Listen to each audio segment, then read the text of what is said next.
पीछे से मेरे लैपटॉप से जो भी आवाज आ रहा है नोटिफिकेशन का वो आ रहा है क्या? सुनाई दे रहा है क्या जूम पे?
I think if you live an interesting life, you'll write very interesting stories, which is also the beautiful thing about creative life overall. Learning can never stop. There is always something new, and I learn from my patients. And each one of us will use that choice based on the use that you have to put the technology to. It's the first film that made me sort of see how a human story and the layers of politics beneath. Panipat का युद्ध पढ़कर आने वाले दरोगा लोग investigation कर रहे हैं तो उसमें थोड़ा विज्ञान मिश्रित होना चाहिए, ऐसा मेरी अपनी सोच है. A person may have a very enviable lifestyle, externally appear very successful and happy, but no one really knows what's happening within. It is not going to kill the supply chain, it is to empower the supply chain. And I'm happy to announce that we are still very much in the pilot stage and beta testing is going on. We are gradually building up our presence little by little as people get more and more confident. Because of the state of our cities, we have no option but to build smart and resilient cities. Digital India is more for the poor, underprivileged and the deprived.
Good morning, everyone.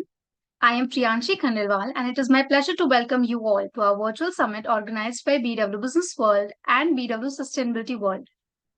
On this significant occasion of World Environment Day, I am reminded of the lush greenery of my hometown in Jharkhand, where the beauty of nature is a testament to the importance of our mission. Today, as your host and as a fellow advocate for sustainability, I invite you to join us in meaningful dialogue and action.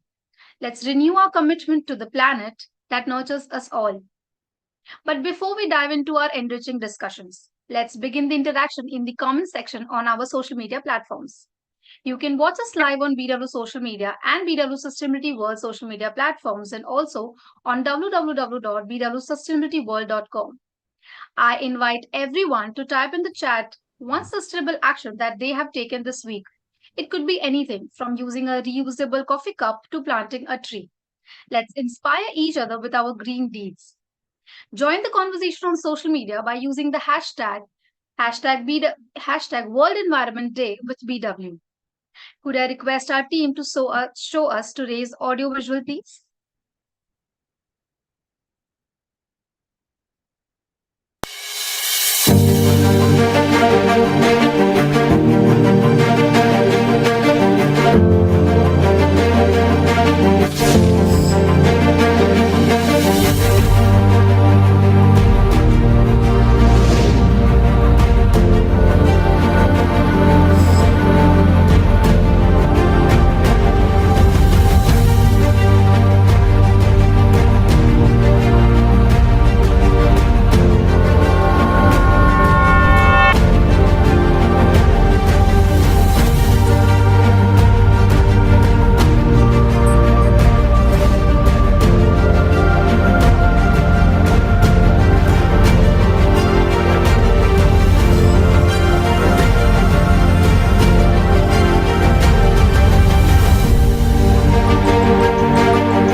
Thank you, team.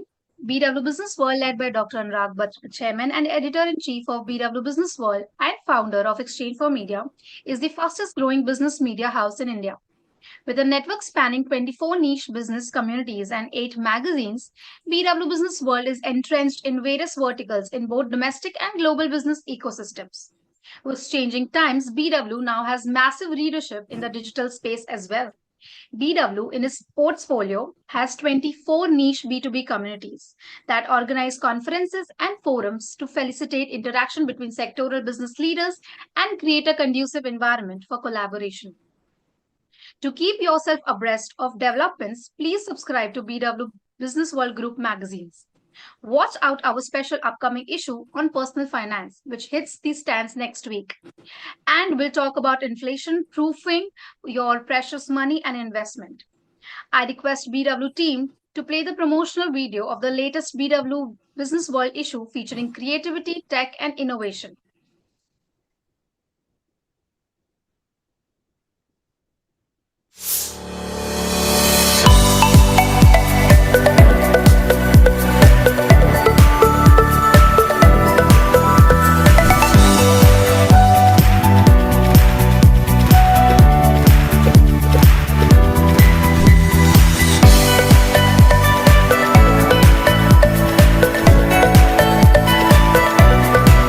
India is a land of opportunities, not only because of the sheer size of the market, but because of the way digitalization has got democratized, creating a very strong foundation for creative and tech innovation. The India Stack has brought solutions closer to clients and enabled Indian talents to lead global innovations. For us at WBP, all this has led to unprecedented growth and has ensured that our people sitting in this market can build solutions for global clients at scale. Read about our story and how we build better futures for our people, planet, clients, and communities in this issue of BW Business World.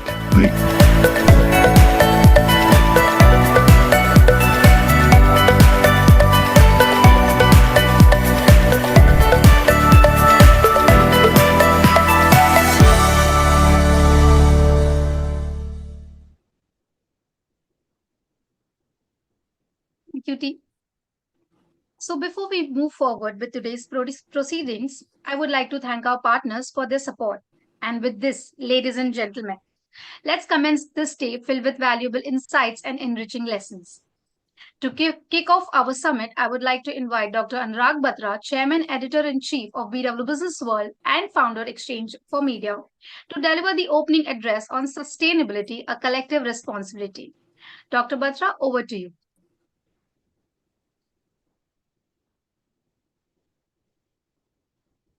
Priyanshi, you'll have to enable my video. Good morning. Thank you, Priyanshi, for curating this initiative at the BW Sustainability World Planet Pulse Conclave. Today is the World Environment Day.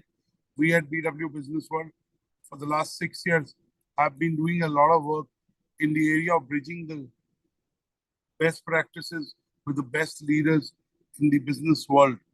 We started ranking India's top BW 500 companies on sustainability.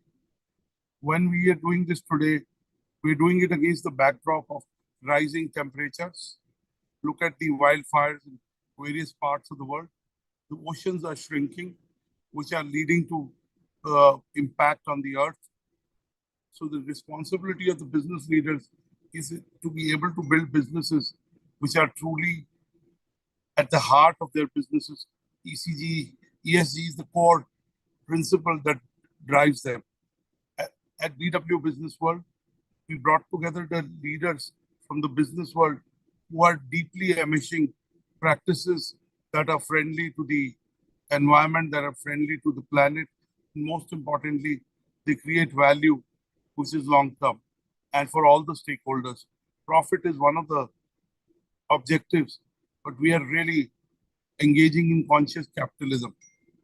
Today, when we talk of environment, business, and the planet, I'm sure we're conscious of the consumption that each individual is doing and the resources organizations in various sectors are using to be able to provide the products and services we are doing.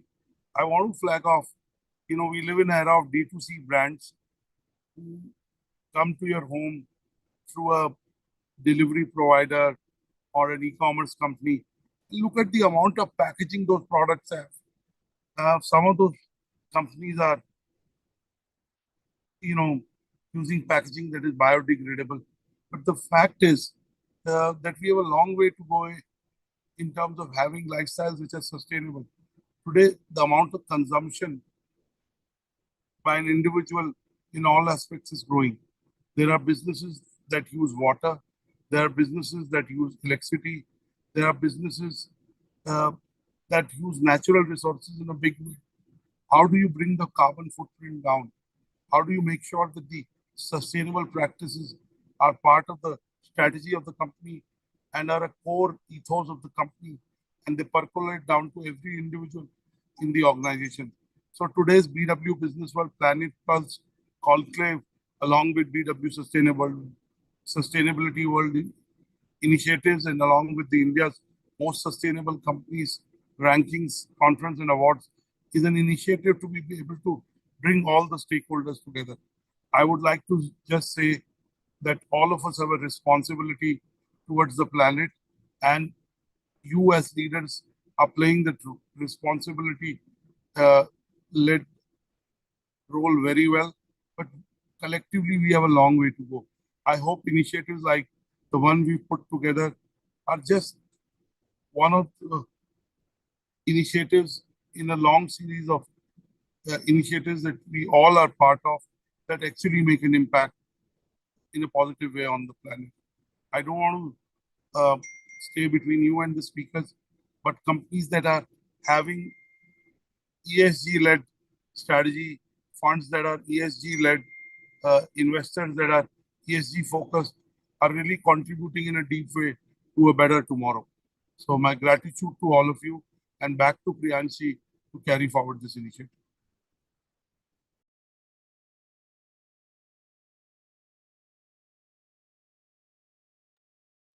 Thank you so much, sir. I would request my team to play the event AV before we start our first panel.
you so much, team.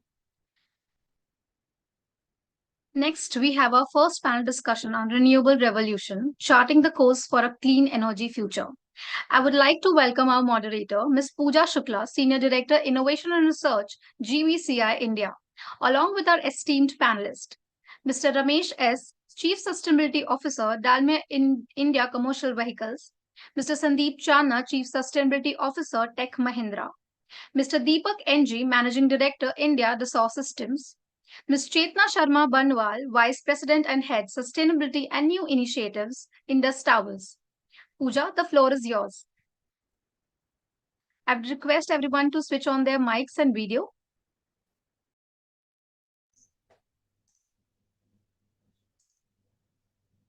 Thank you, Priyanshi. I hope I'm audible. Yes, you are. Great. Priyanshi, can you allow me to switch on my camera? Let's have everybody's camera. And yes, great. Thank you, everyone. And good morning to you all. I welcome you all to this panel discussion on renewable revolution, charting the course for a clean energy future. First of all, I thank BW Sustainability World for inviting me to be a part of this discussion. Today, the World Environment Day is a great occasion to actually have this discussion on this very important topic. Renewable and clean energy is the key to addressing the global climate crisis. It will not only reduce our dependence on fossil fuels, but will also help in creating a more resilient and secure energy system. This transition from fossil fuels to clean energy is going to reshape our energy landscape in the future. The International Energy Agency predicts that very soon, renewable energy is actually going to surpass coal to become the world's top source of electricity. India has set an ambitious target of meeting 50% of its electricity requirements from renewable energy sources by 2030 and achieving net zero by 2070. And renewable energy is a key component of this of India's energy transition roadmap, and is going to play a very important role in decarbonization across various sectors. Now, I am from the building sector, and through our green building certification systems like LEED, we are encouraging buildings also to use on-site renewable energy systems or procure green energy from off-site sources to meet buildings' energy requirements. The technologies and solutions in the clean energy sector are evolving, very fast in India to meet the emerging needs of the industry. This energy transition has also emerged as a key strategy in the corporate ESG reporting and has brought a change in the manner companies are actually approaching energy consumption. Though India's progress till now has been remarkable, moving away from fossil fuels to clean energy sources at the scale that our country needs also has several challenges that need to be addressed. It is going to require a combination of technological innovations, private sector partnerships, continued government support, conducive policy and regulatory landscape, innovative financing models, and extensive collaboration. No time could be more suitable than now to get together, share knowledge, learn from the experience of our industry leaders, and act. And on that note, let me begin today's discussion with our esteemed panelists. So we will first have a round of opening statements before we dive deeper into the discussion. Let's start with Ramesh ji. If you could share some of your insights on the topic. So good morning, everyone. I'm happy to join this panel discussion on the World Environmental Day. And I think this topic is very relevant for the discussion what we are having on this day of environment. Because it has a bigger impact what it can do to the environment. So just to give some glimpses, India has also set a target to be energy independent by 2047, and also in line with that going towards carbon neutral economy by 2070. So in this, the renewable energy plays a major role, and this energy transition is going to be very important. I think one of the short-term goal which India has taken, like as you also pointed out, 50% of renewable usage by 2030. I think we have at least come 40% already 9 years before the commencement of 2030, which means we are in a good way to reach the target of 2030. as a whole country. So we can be proud of that we are in the right direction. So in line with that, I work for a company which is into automobile manufacturing. We also have established our ESG aspirations in order to protect the environment on the product side, on the plant side, and also on the value chain, the complete supply chain part of it. And I would also say that we have taken a very stringent target or aspiring target, but we will our plant operations will become carbon neutral by 2025. So I would say where are we today? We are already at 84% carbon neutral plant, and next year is our target towards carbon neutral. That is, and we are very confident we will go towards it. So I'm happy to share our learning experience in this panel discussion. Thank you. Thank you, Rameshji. Sandeep ji, over to you. If you could share some of your initial thoughts. Yeah, thanks, Pooja. And Pooja, let me take a step back. You know, if you really look at most of the companies who have been taking targets around net zero, what are the options available? So the biggest option that is available is only moving towards cleaner fuels or to the renewable energy part of it. Now, since this is making a major impact, focus right from the countries or to the cities or to the corporates is around renewable energy. Now, how do we really first is put the policies around it? Second is how do we really make a process which makes renewable energy simpler? And third is how the companies or the cities, or I said, the countries are using this old methodology of renewable energy. Technology plays a very crucial part in all three of these aspects. Right is from capturing, what kind of energy is coming and what is the kind of impact. Second is how this is going to impact the overall roadmap. And last is the impact part of it. And if you really look at, means Ramesh spoke about most of it. And then now we are looking at cleaner fuels like ethanol. Ethanol is playing a very major role in India, when specifically we are saying how it will be used in the fuels, and our targets, looking at almost 25% mix in the fuel as such. So if those kind of targets have to be met, these kind of fuels or the cleaner energy and with the renewable energy mix and the new aspects around hydrogen and other things will play definitely a major role how we see the progress of the country in this whole aspect. Thank you, Sandeep. Some great thoughts there. Deepak ji, over to you. Thank you and good morning to everyone. Thanks, Pooja. Thanks to BW for this wonderful initiative on the right day, which we all know the environment is very, very crucial. So my initial thoughts are something very simple. The purpose is very well aware by everyone, right? So why we are doing this? Why do we need? Why do we have to look for renewable energy? Why do we look for alternate fuel? The purpose is very clear, and then it's in front of us. So now the important aspect, as the other speaker spoke about, how do we bring in the right policies in place? How do we kind of spread more and more awareness, which BW is doing today? Because it's not going to end up with having one electric car, right? It's going to kind of an individual thinking how he need to consume the energy, from where he's going to get the energy. You spoke about the building, the construction. So a lot has to be thought. The good part is everyone is aware, irrespective of whether it is corporate, whether it is an educational institution, or even as an individual. They know the purpose. They all want to contribute back to the society by living less carbon footprint. So for me, this is something which is very good, so that the purpose is known. Now, we at Dassault Systems, what we do is like any other company, we do have our goals for our own ESG targets and KPIs, definitely to contribute best to what we can offer. In addition to that, considering the nature of business, what we do, through our software and the technology used for virtual creation, we help most of the companies to get their sustainability act as well, in terms of helping them to build the virtual products, whether it is a component or an assembly or a building or a plane or a car like you do manufacturing process, you do simulation, you do analysis, you also look at like, what kind of carbon footprint the product is living. So we kind of support our customers in terms of adopting the latest technology to simulate and analyze the products, what they actually release in market.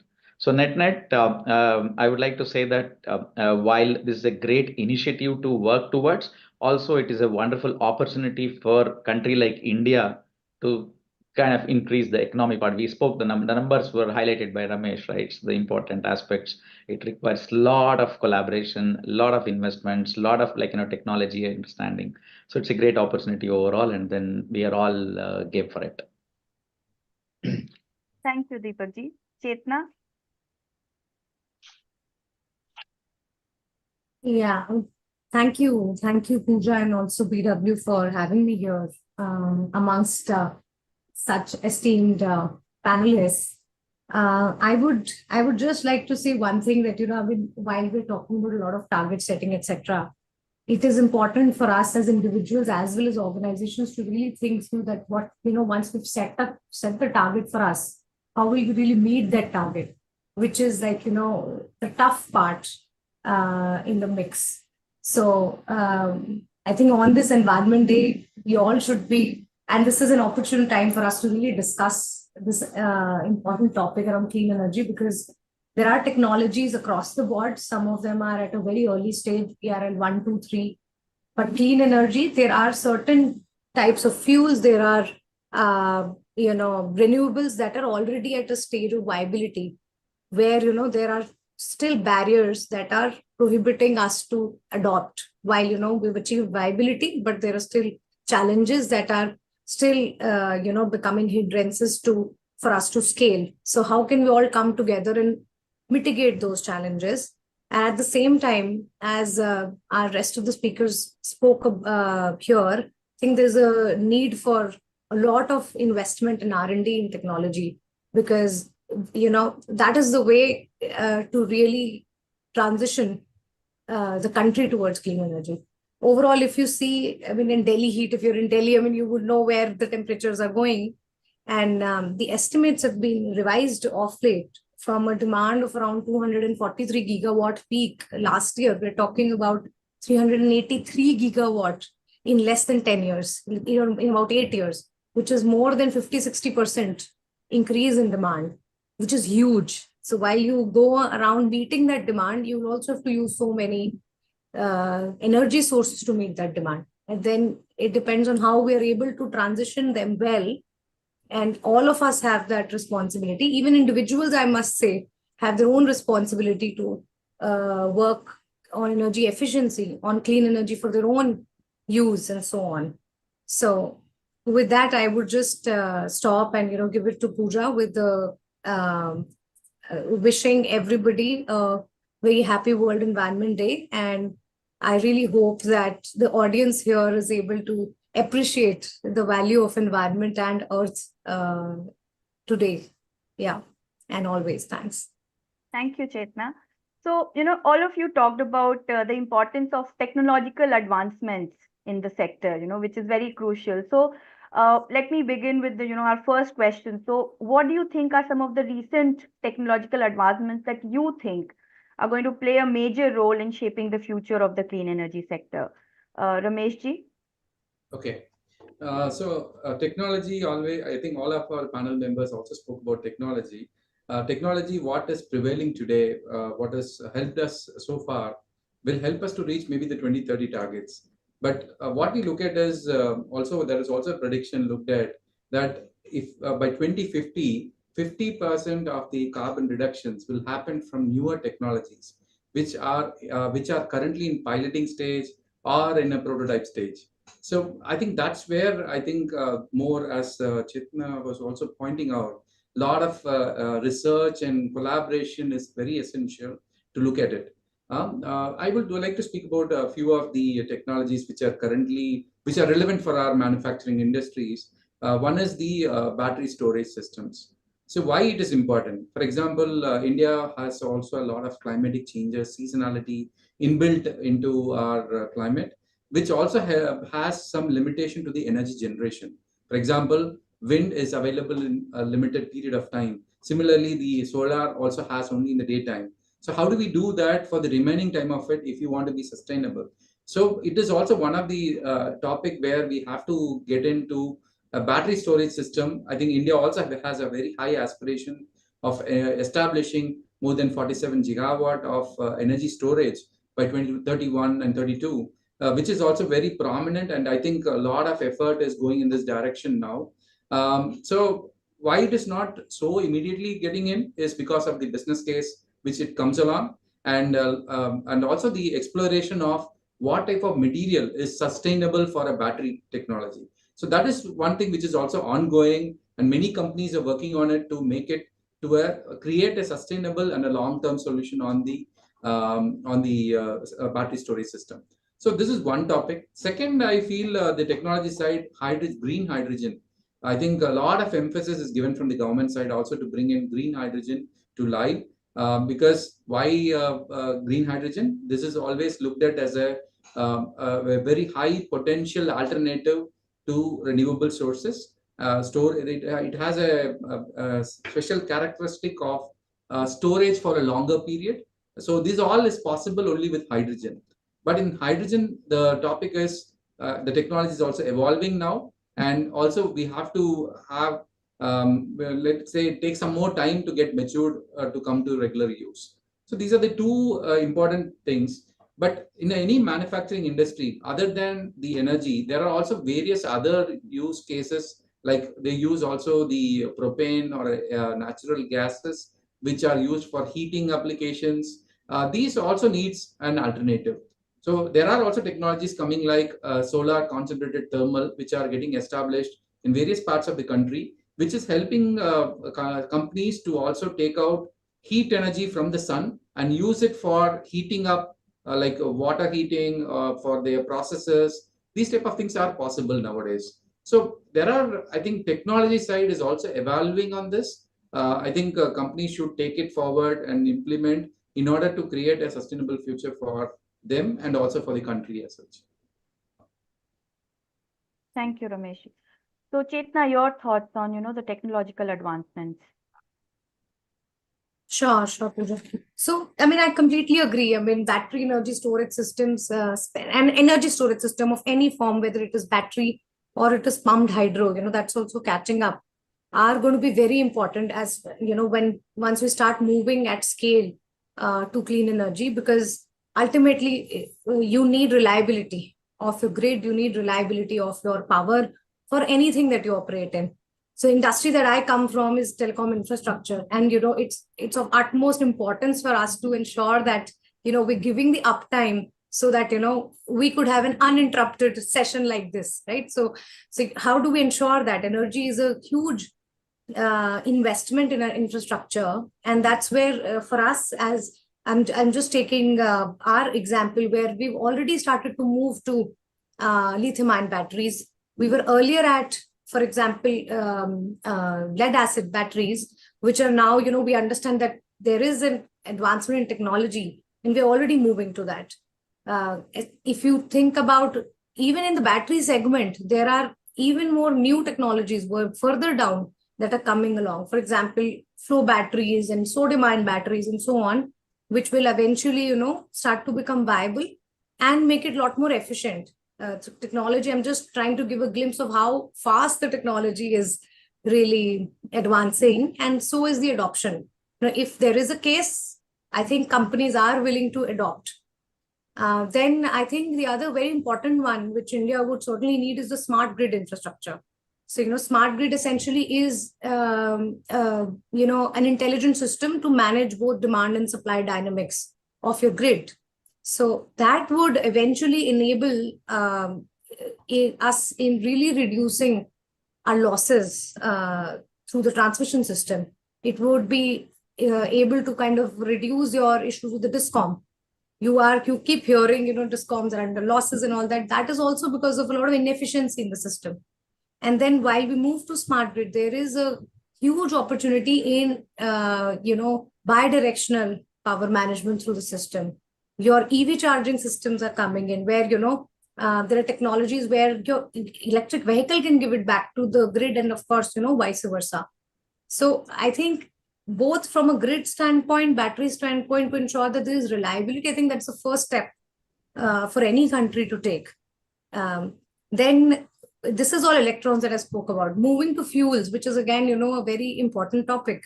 There is diesel usage, which is, one of the biggest reasons for emissions for us. And there are some lesser talked about solutions like biodiesel, which are possible to be used in both static and mobile applications. There are, of course, challenges which need to be mitigated for each of these technologies. And the challenges when we talk about technological advancements are not only related to the advancement of technology.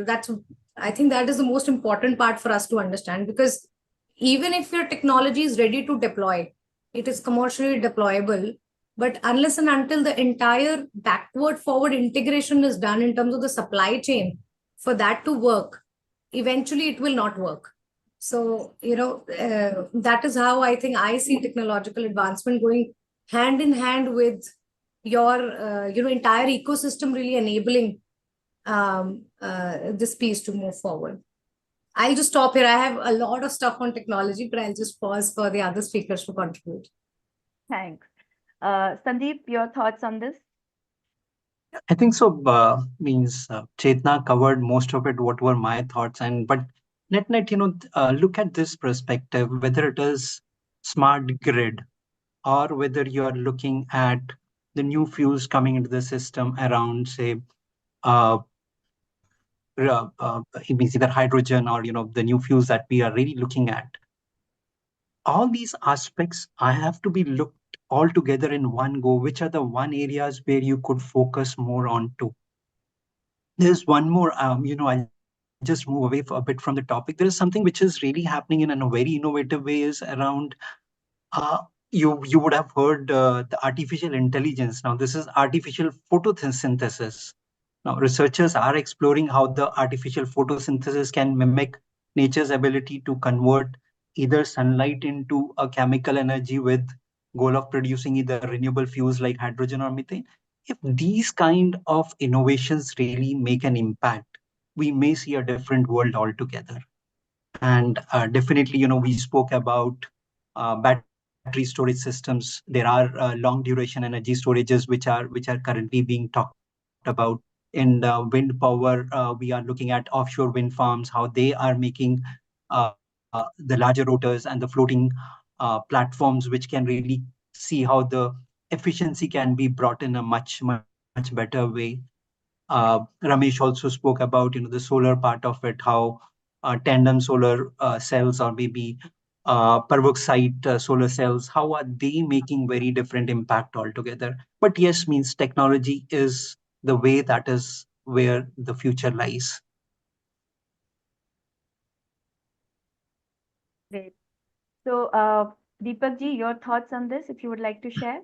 Yeah, and wonderful to hear a lot of points on technology. So while most of the speakers did cover about the technology aspect on maybe enhancing storage or the flow batteries topic we heard, and then also how it can be improved for performance and safety.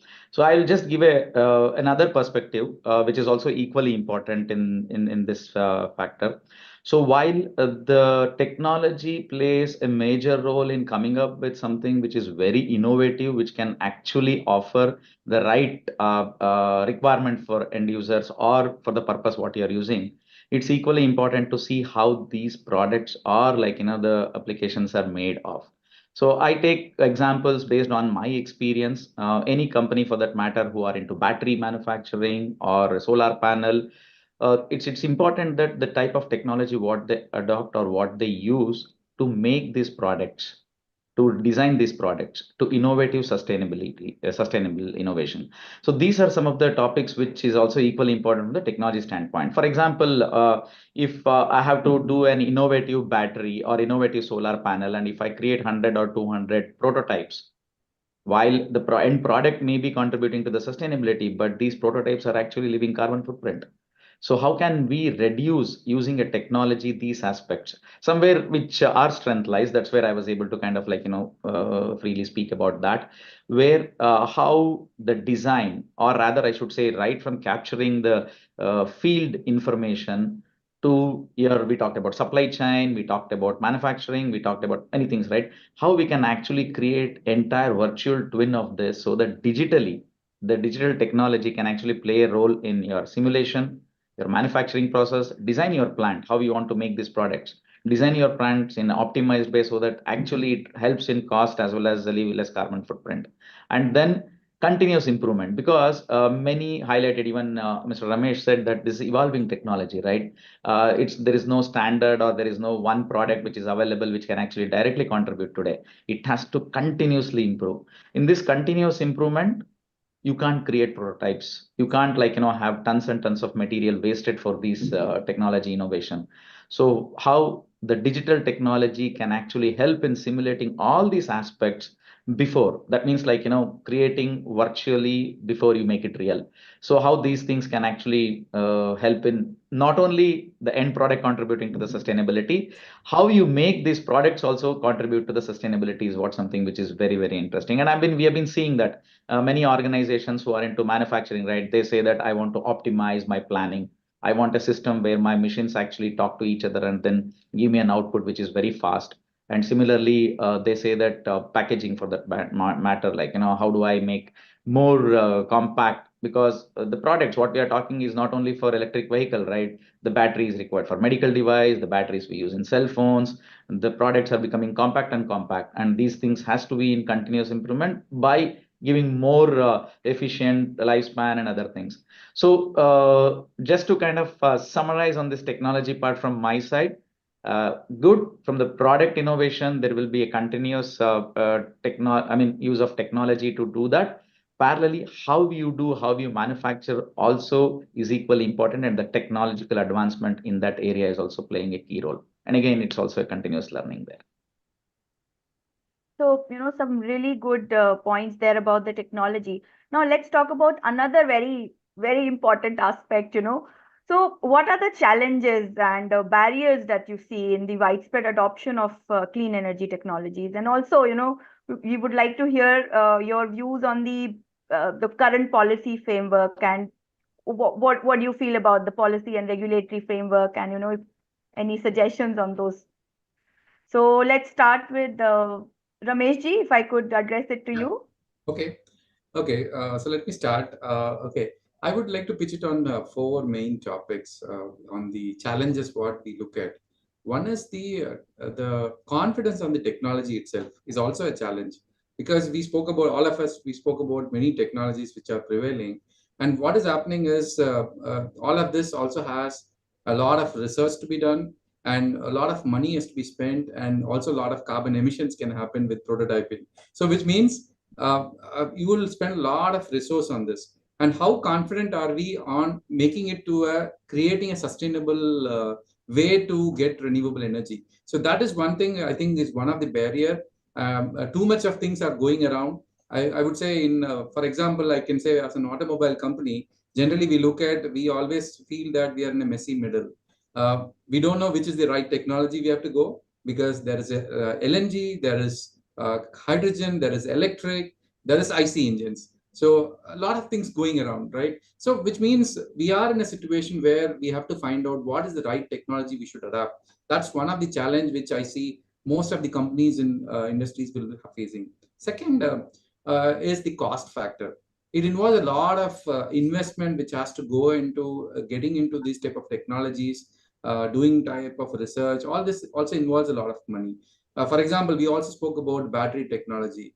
Some 2 years back, if you look at it was 1 kilowatt of battery was around $300, which was the prevailing thing. But now if you look at it is coming down. I would say now it's around $240, $230, which is a good trend to have. I think once we have some more time to go, the prices will drop down. Then I think the adaptation will be much quicker on the battery technology side. Third point is a barrier. What I look at is also on the India has a seasonality inbuilt, as I was also discussing before, which means that we don't have a sustainable resource available all time of the day, all time of the weeks, all time of the months. So what do we do? In the past, we had a banking options which were given from the government side, but today we don't have the banking options, more or less.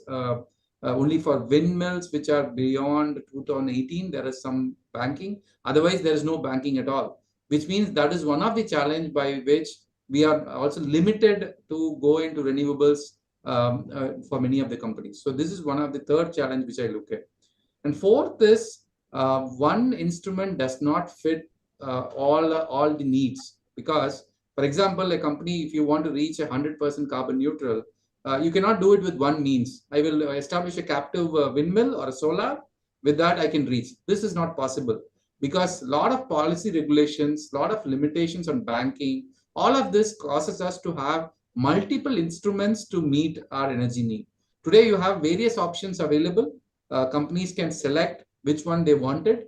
Like some of it is your in-house generation, you go with captive investments, group captive investments, or you go into like energy exchange. Today we have an energy exchange where you can buy renewable power. So a lot of means are there. So these are all things which also has to be looked at. So these were the 4 points.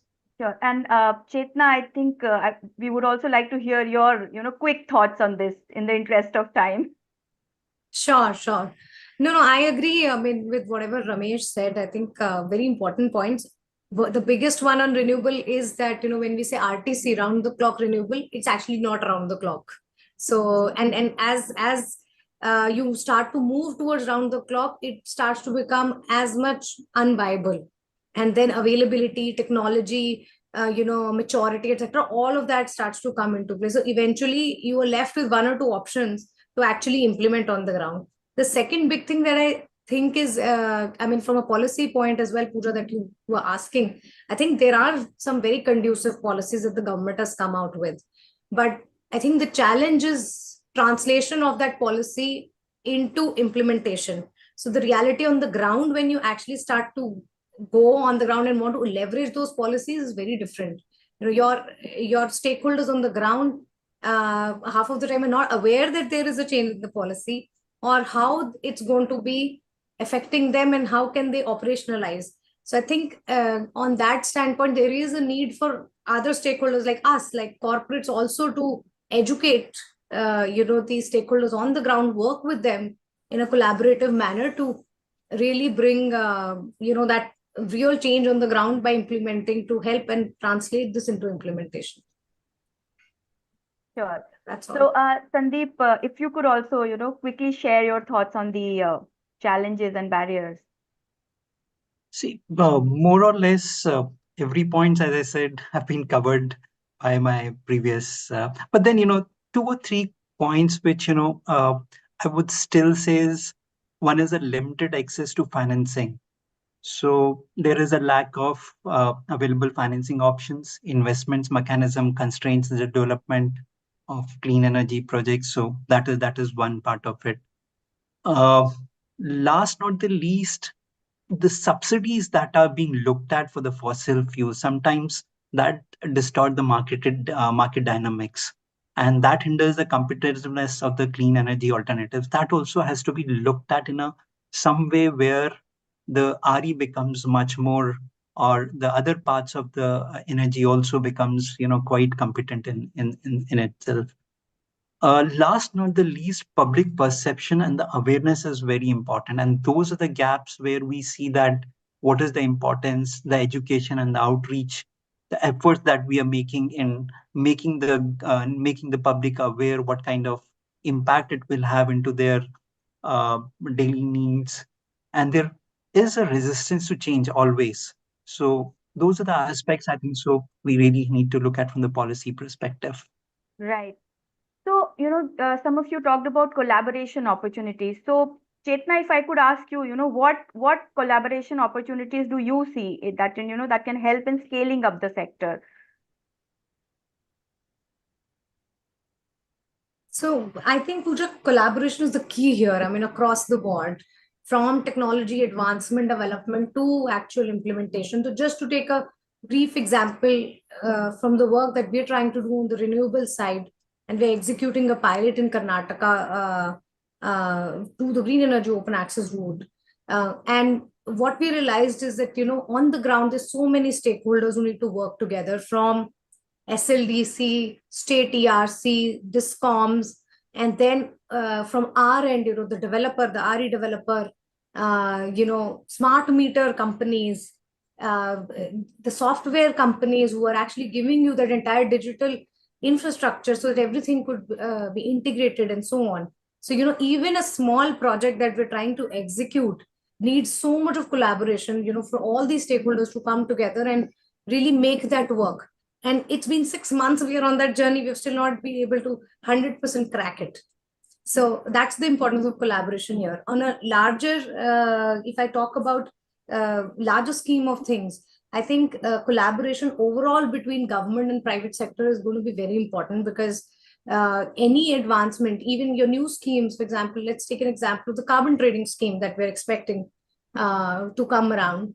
Unless and until it is clearly understood what are the challenges that the industry has, you will not be able to actually execute, the carbon market scheme that you're wanting to do, bring on board. So yeah, in the interest of time, we have very little time, and I think we would like to wrap this up in next 5 minutes. So, Ramesh ji, if you could, quickly talk about, very quickly share your thoughts on the collaboration. Yeah, two things I would like to mention. Chetna has covered most of it. Only one additional thing I would say is also working along with industries, working along with the educational institutions also helps us to get into identify, do a lot of research on the new technologies. This is one area of work which can be done, taken up. Second is bigger companies also handhold the smaller companies who are their suppliers and dealer partners also can be handholded to take them also in the decarbonization journey. So that is one thing, as every corporate company should also take more responsibility to take their complete value chain along. So that is one area of collaboration which I look at, which we should surely take it forward. Definitely. So just, one last question which I would want to ask Sandeep. What do you think? What role is clean energy transition playing in the corporate ESG reporting? See, I'll just make it very short. One is that when we are looking at the disclosures, now whether BRSR coming into the picture or from other countries, either EU regulations like CSRD and others really picking up very fast, the major impact is on your disclosures on RE. And I think so the how RE is being looked at, what are the kind of targets you are being taken, and the transparency in terms of what are the challenges, what are the limitations to meet your roadmap goals and other parts of it. That is really becoming very important from the disclosures perspective, and that is helping companies. One is to measure, second is to report, and third is to see that how they are improving over a period of time. So reporting is really playing a very important role in the whole aspect. Certainly. And I think to close out this discussion, I will have one last question addressed to Deepak ji. So what do you think are the key factors that are going to drive the future of this sector in India? And see, some of the key factors, it is very well known. The net zero emission targets, or what kind of renewable energy installed capacity we need to achieve. These are all something absolutely known.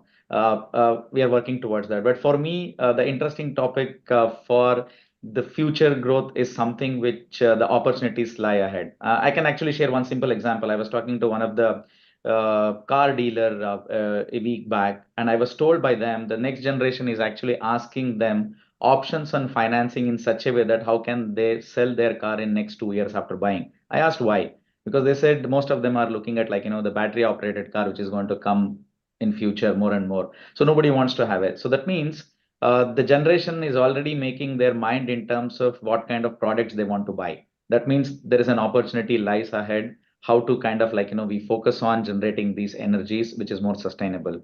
And second thing, it's not only the vehicles on the road, it also the products what you buy, the house you actually purchase. So everyone is looking at alternative energy to contribute. So this itself is a major factor which will drive the future growth, and all other aspects in terms of ambition set by country corporates will actually help to achieve that. So what I can say is there is a future ahead, and then we have plenty of opportunities. Certainly. Thank you all so much. In the interest of time, we will be closing the session now. And some great points we discussed about, the need for investment in R&D, the technological advancements, battery storage, pumped hydro, and innovative solutions like artificial photosynthesis, and also the sustainability in the overall process role of digital tech. So I think some great points there, and very well said, Deepak ji. The future is bright and clean. So thank you all for participating in this session and sharing your thoughts. I would be closing the session now. Thank you all. Thank you. Thank you. Thank you, everyone. Thank you. Thank you, everyone. Thank you, panel members. Bye. Thank you. Thank you, panel members. Thank you to all our panelists for sharing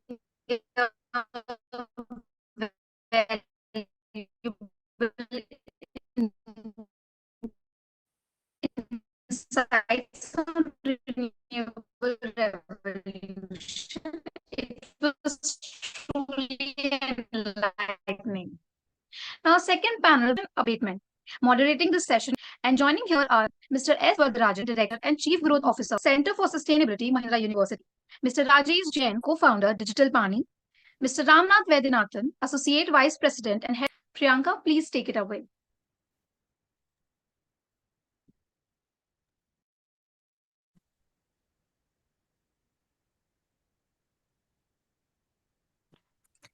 Hello, everyone. Good morning. I can't hear you. I think everyone is mute. So I hope you read all the news articles, and after the dance of democracy we had yesterday. So yeah, it is a good morning. So good morning to all of you. So hope everyone has joined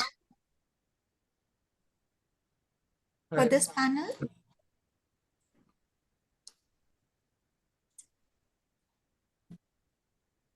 Hi, Priyanka. I'm joined here. Rajesh Jain here. I'm just switching on my video. I think it's taking some time. Okay, so no problem. Yeah. I think there's some permission I need for the video. So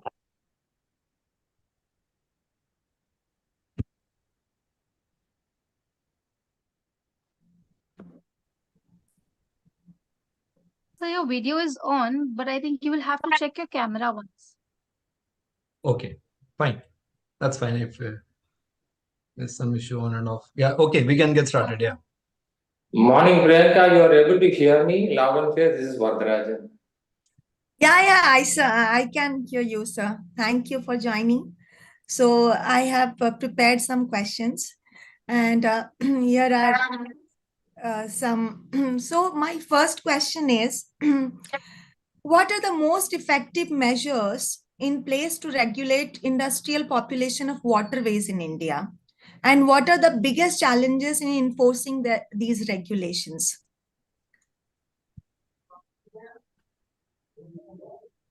So I just want you to anyone can start the conversation and we can go ahead If with I the may start the conversation, Priyanka, we already have some good regulation with us in terms of Environment Protection Act, like the CPCB and the State Pollution Control Board are responsible for implementing this. And any industry, before it starts, it has to get a consent in terms of consent to establish, or before they operate the plant, they have to get a consent to operate. So the regulation is already in place. And once the CPCB or the State Pollution Control Board certifies after doing all the surveys, then only the industry is able to start their production. But possibly we just need to kind of bring about more enforcement. And in terms of enforcement, I personally feel that there's some kind of political willingness, enhanced political willingness, I would say. We are already seeing the courts are coming to the NGTs of the world are making a big difference. But this is one important thing in terms of enforcing the regulation, one, the willingness, but more than that, We see a lot of small units coming up, and affordability is something which we need to address through technological solution, as well as also bring about greater awareness in my mind. So this is very important for bringing about compliance to the regulation. Can I just add to that as well? Am I audible? Yes, yes, sir, you are. Yeah, I think just to add to Mr. Vadarajan's point, I think it's a very important issue he's raised about regulation. And very often we confuse regulation with just penalties or penalization. But I think there's an entire system of monitoring and reassessment that needs to be set up. One of the biggest issues with water pollution in India, particularly industrial side, is when a lot of the unregulated industry, which is not in the typical MIDC, GIDC type industrial zones, they often proceed without all the right clearances, and and then end up tackling the problem after the horse is bolted, after the pollution has actually happened. So putting a real check on all these unregulated industrial zones, that's the real that's a real opportunity. And on the cost aspect, Mr. Varadarajan is very, very important. This is something that I think all the professionals here and at other forums have always discussed. One of the biggest barriers to really adopting better technologies on water compared to say energy or emissions is that the price of water is so artificially low, is that the business case for really advanced technologies becomes very difficult to push. Because unlike energy or emissions where the cost is high enough, so your paybacks are much shorter. With the artificially low price of water, people don't seem invested in really wanting to do much about it. So I think really revising how we think about water pricing is something that's very critical to any kind of technology adoption. Okay, sir.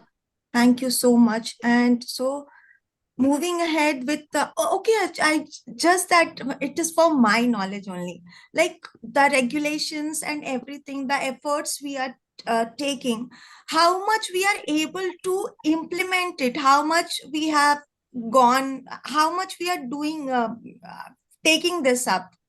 That is also, is it so practical? Is it being done? Are we real as an Indians? We are taking care of water pollution in our terrain. How much is that we need to do? How much do we need to take care of this?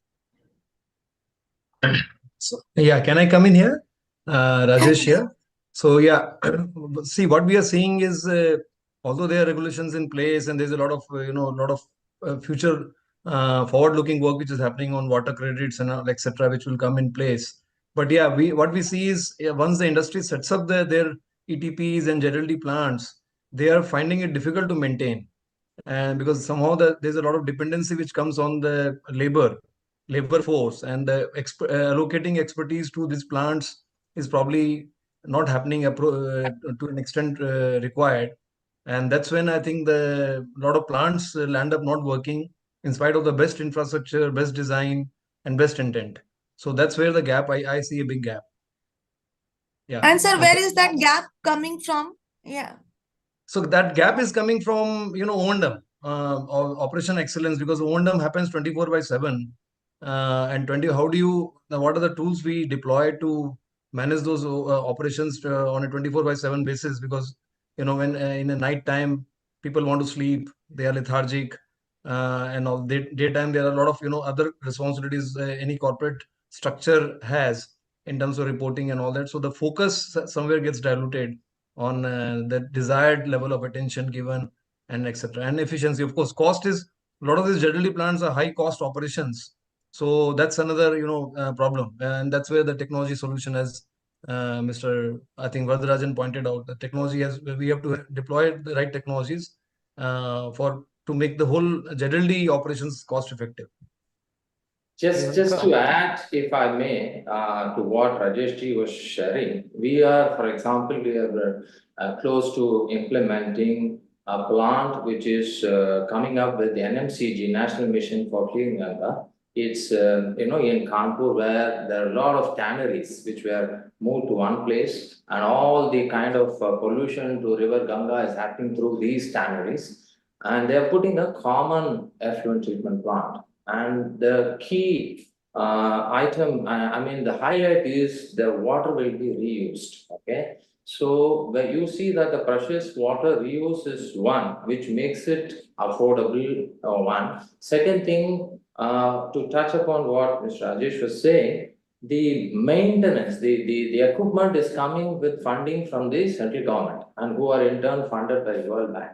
But the operation and maintenance will be with players like WABA, but the money has to come from the individual industries through their association. Okay, so this is a collaborative effort of NMCG where they have this responsibility to clean the river Ganges. But at the same time, they are also trying to see that it's a state-of-the-art technology which is being brought. And you will see that the technology is not at all an issue there. It's just about they have to demonstrate that they continue to pay for it. They can, and there are enough of people to take care of operation maintaining such kind of plants. Of course, these plants will come with some sophistication in terms of operation maintenance. They are not run-of-the-mill plants. They are state-of-the-art plants. But we need to just make sure there is enough ownership with the with the industries which participate in it, so that the plant is ably run next 15-20 years is what the life what they prescribe. Just to add to what Rajesh said. This is great. And common effluent treatment plants is a solution that has been attempted. And like Rajesh said, maintenance has been a problem. They've stopped working. The two big things, one is the unregulated industries, which are almost not covered. At least 80-85% of the effluents from regulated industries go through some sort of treatment or the other. As Rajesh said, the maintenance is not always good, so the plants don't run properly. So if you look at the regulations, which are both the approvals you have to take, the laws you have to follow, and whatever penalties there are post that, all these things have been in place. And yet we can see things are not working. So obviously we've got to try something different going forward. Now, what we will do, there's a lot of experimentation happening around the Ganga to try and create an ecosystem which works, which can then be replicated elsewhere. But here's a wild thought. If the source for water and the destination for discharge for an industry were to be connected, then I don't think industry would be saying all the things that it is doing now. Then there would be no issues in putting and maintaining effective systems. Because while, as Ram mentioned, the cost of water is artificially low, if you look at the risk to lack of water availability, then suddenly everything makes sense. So in one of our plants, we estimated that if we didn't have water for one day, we would lose $500 million. Now, every water project gets justified if you have a risk assessment of this kind. But if you try risk assessment on the cost of water, it will never happen. So, two short points. One, from a risk assessment perspective, all water projects will become viable. But if we are able to connect the source of water to the discharge destination of the waste, you will find huge innovation and huge compliance happening going forward in the future. Okay, thank you so much, sir. Anyone wants to add to this point? On the part about recycling, I think everyone makes a very good point. There's a famous old saying about, you don't dump your waste where you drink. And I think that's the principle with which we have to really think of. Even if you see a lot of the zero liquid discharge plants, while in principle, yes, they're treating water, but a lot of the treated water is not really being reused. It's actually being, the common phrase that they say is for gardening. But you don't really need that much water for gardening. We have to find a better way to bring this water back into process. And I think that's the last technology gap. I mean, there's so much being invested in treating water to a standard which is non-toxic and has no contaminants. But how do I bring that back into my process so that there's complete circularity? I think that's a huge focus. And another thing that industries can look at, and this is something that, a lot of times get ignored, is losses in the within the premises due to like steam traps and all these little things actually contribute a lot. There's so many places that, like, rightly we were all discussing, water is so inefficiently priced that small, incremental losses in terms of steam and this thing are not really considered. People don't care about it.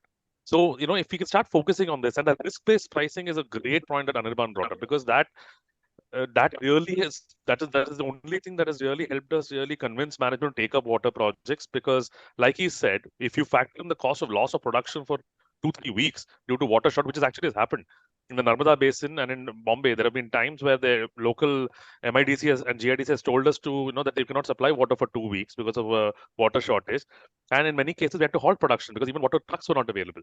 So the loss of production is factored in when you look at these kind of costings, and that will really that's what's going to push adoption of these sort of. So my question is, the next question is like, we all are in the business of awareness also.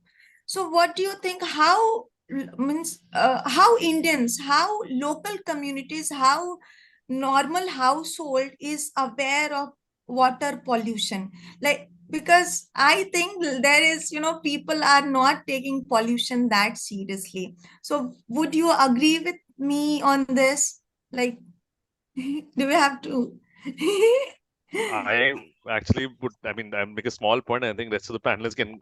I actually think there's a little too much focus on over treatment of water at household level, with all kinds of promises of vegetarian water, and zero back is one thing, but almost like DM water to be supplied, which is actually not healthy, because you need some minerals in your water to be actually healthy. So a lot of these household devices are pushing completely distilled water sort of treatments, which are actually not required. And that is actually contributing a lot to water wastage. If you see the kind of RO systems at the household level, the wastage is tremendous. And even from pollution perspective, I think we've talked so much about industrial pollution, but if you see in our cities, one of the biggest issues is actually domestic pollution, in terms of the chokage of our waterways with plastic waste, and all kinds of rubbish being thrown. Bombay is a classic example. Every year they try to dredge the canals before the monsoons, but the problem is not really solved. Separation of storm drains and sewage, indiscriminate open sewage lines flowing into water sources. So urban water management is a huge subject in its own regard. And actually industry, I think urban bodies can learn something from industry on some of these practices, because industry actually is fairly good in terms of how they manage this, but urban water is actually managed very, very poorly. So my next question is, what is the most promising new technology for treating industrial water waste, and before discharge, and how can we encourage their wider adoption by Indian industries? Like, what are the biggest technologies we are using right now for water treatment in industries? So I'll come in here. So digitization is one of the technologies which is, which can impart expertise at a very low cost. So that's what we are doing at Digital Pani. And see, all these water assets have a lot of unit operations, whether you talk about WTPs or ETPs or ZLDs, and each unit operation needs to be optimized in terms of cost and efficiency. So that's where the focus has to come. And of course, units, a lot of technologies are coming up, and different type of industries, different effluent, there are different challenges. One technology could be better than the other in many ways, in terms of treatment efficiency, in terms of cost and all. But overall, I see digitization and transparency. See, what is happening in corporate sector is, at the top management level to the down to the operator level, there are 10 levels of hierarchies, and there's no visibility and transparency. Everybody assumes that things are going right at the ground level, which is where the gap comes. I think so. Digitization can play a big role, and yeah. Priyanka, just to there are a lot of technologies today. There's no dearth of technologies.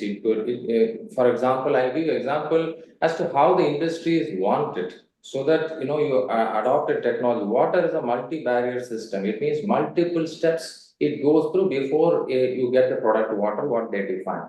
They only say what is the influent water, what are the characteristics, and what the product water that they want. Now, the product water could be such that it goes into as a demineralized water, goes back to their boilers or whatever the cooling systems that they have. But The technology what we choose, the multiple steps, each steps can be a different technology. What we choose depends on what the client wants. For example, let's take leather tanneries, which I mentioned. They are using chromium as a precious metal to treat this wastewater. Now they want this chromium back. So we try to give them a technology that we get this chromium, recover this metal back and give it to them. It could be a refinery, okay, an oil and gas refinery.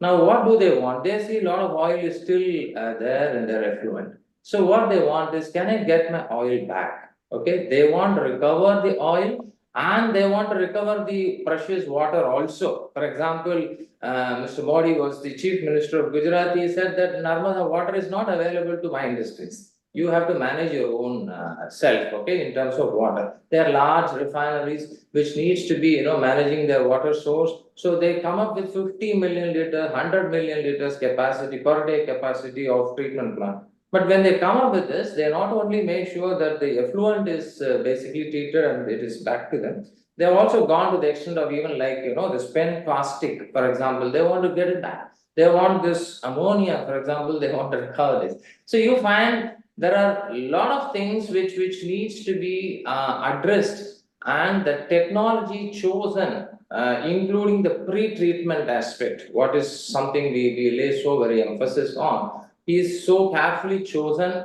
and customized to the industry. So it can be, people will say MBR, okay, say membrane bioreactor. The membranes can be of use where you have certain specific context, so that I give you that particular technology. It may be cost effective or something, it may be expensive for somebody. So it depends on the choice. There are enough of technologies. We are not dependent on any international companies to come and deliver all this. We have enough of Indian companies which can deliver whatever the treatment requirement is. They are very sophisticated and you have availability. So there is no issue on the technology aspect as such. But you are talking about wider adoption by Indian industries. I would think that the awareness has to be continuously created, that it is not large plants what they are seeing. All these can come in a very small capsuled way also. It can be a small skid mounted half MLD, 1 MLD kind of thing. It need not be 10 and 50, 100 MLD kind of thing. And it can be a common treatment. It need not be very specific, that particular industry. They need to pool together. Okay, for example, a big pharma industrial area, they've gone for one industrial common effluent treatment, and the water is recirculated to them. They pay a high price because the kind of effluent they let out is something very toxic, and they have to pay the price. For them, the price is peanuts because the kind of margins which they have is very different. But for them to make sure that treatment is there, the promoter of that industrial estate plays a very critical role, that you, as soon as you try to establish yours, you got to sign off this agreement that you are part of this common effluent treatment. You will not let your waste, finding its way to some other illegal source and this, etc. So these kind of things happen, with a kind of ownership. It can be a wonderful solution, just to add to whatever you heard from others. So, I think Vardarajan explained very well how different kinds of pollution get treated, how consumers or how industries have different requirements from the waste that's getting treated. If I were to look at the common thread that runs through it all, the technology used depends on the waste materials in the effluent stream. And different industries have different waste materials in their effluent stream, therefore different technologies are required. But there is one technology I do want to talk to you about, and it is in the context of the earlier question you asked about how households contribute to pollution. None of the sewage, none, needs to go to any public common water body. There is enough that we can do to actually create useful things out of the the matter that gets into the sewage treatment plant. You can get fertilizer, you can get very good water, better quality water than what you get in your bottles. And one of the technologies that can be used is actually a bio-based technology using bioenzymes, using bacteria. Takes a little bit of space, but it seems to be an area where focus would help us actually have multiple benefits in pollution prevention, in keeping water bodies clean, in generating fertilizer. And I know in the beginning we'll be squeamish about using that water for drinking purposes, even though it's perfectly suitable for it. There is no reason why we cannot use that water for flushing, no reason why we can't use that water for construction, because there are many applications where today we use perfectly potable tanker water where it is not required, the biggest one probably being construction.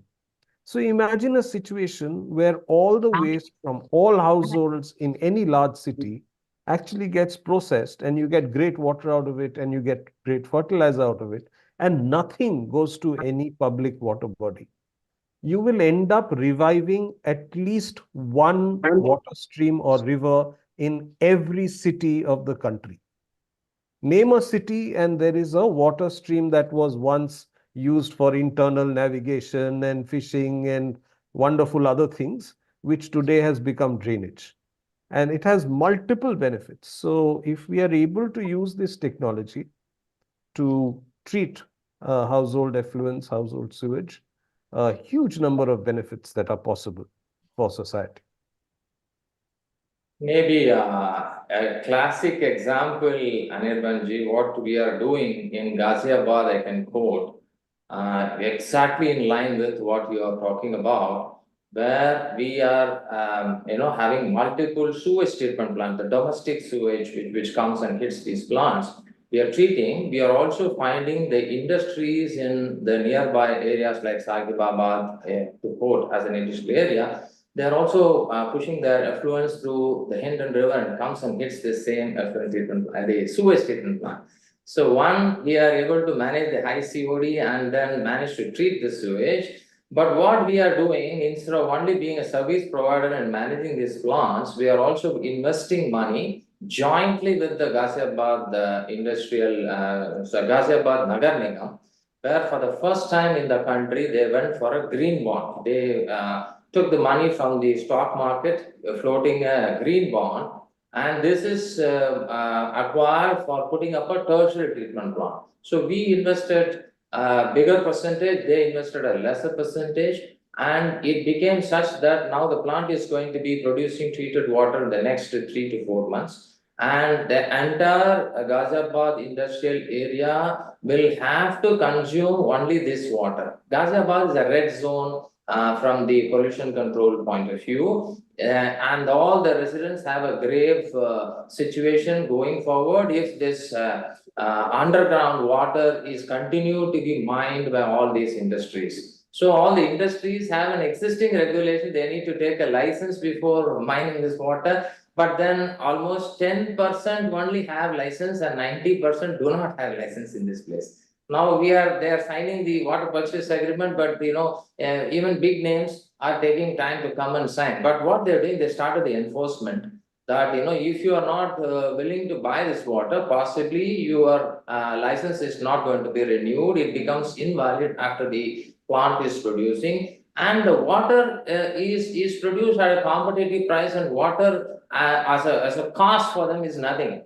But if only they don't go for this solution, the sustainability of these industries is a big question mark. All of them will have to go away from this industrial estate very soon because it's a red zone. They are not aware that the volume of water they're extracting from underground every day, because there's no supply of fresh water by the municipal authority. They are not supplied with fresh water.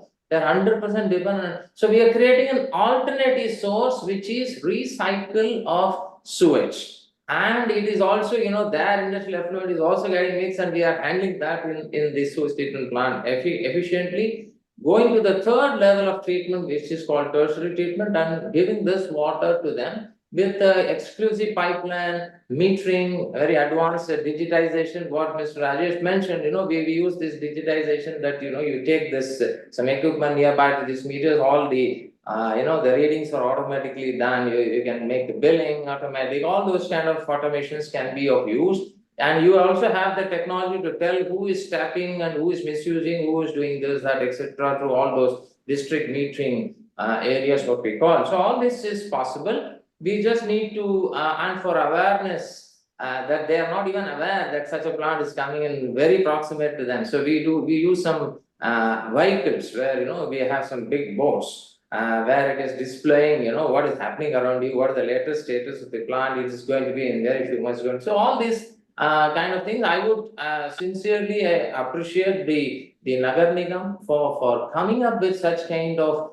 promotion of technology as a joint venture, not as they are not alone. And throughout the operation maintenance, both are having a shared kind of principle in order to make sure there is enough ownership, and investment from both sides. So we have a win-win kind of situation. I just thought I will mention that sustainability can be brought about, and there are enough of possibilities which we have. And there are industries which just need 1,000 liters, which just need 2,000 liters. There are 1,700, 1,800 industries in one industrial area. There are ones who need 2 MLD, 5 MLD per day, million liters per day. There are only need 2,000 liters. So we are going to make sure everybody gets one. You are not, starved of water. These are classic examples where we need to spread this across the country wherever it is landlocked. If you are coastal, then you have the desalination as an additional possibility. But if you're not,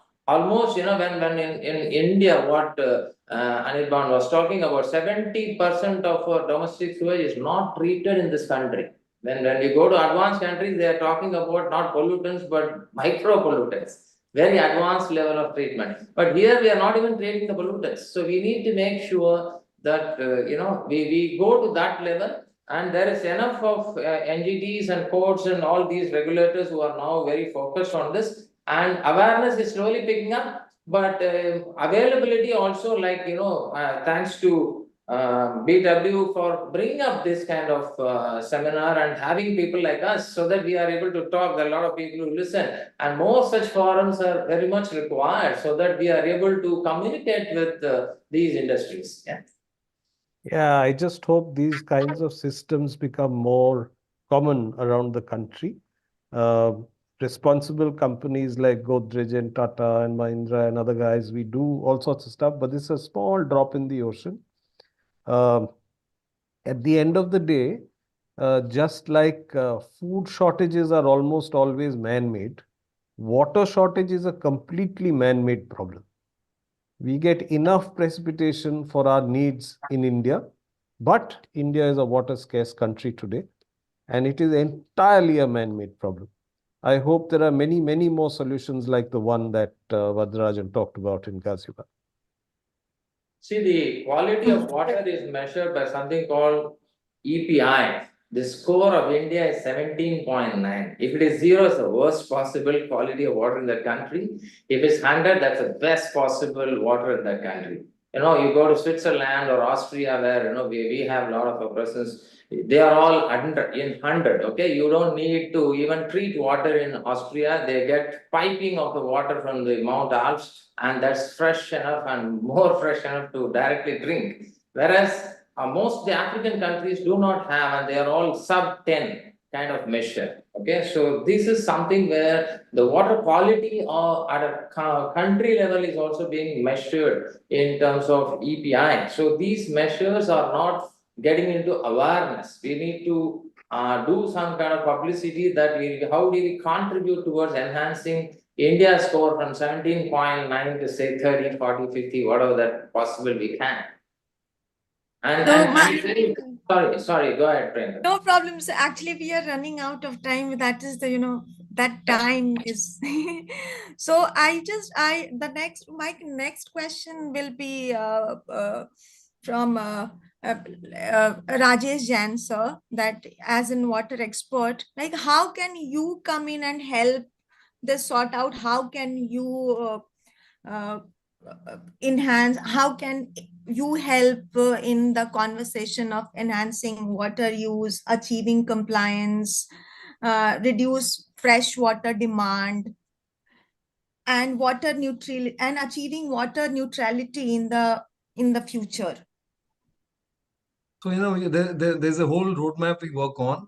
We always, when we work with any client, any corporate sector or government, we always start with the wastewater treatment and improve efficiency of the plant so that we are able to have more water reuse from these plants, and surplus water we can create a marketplace for the surplus treated water, because a lot of these residential colonies and all will have surplus treated water once the STPs are working well.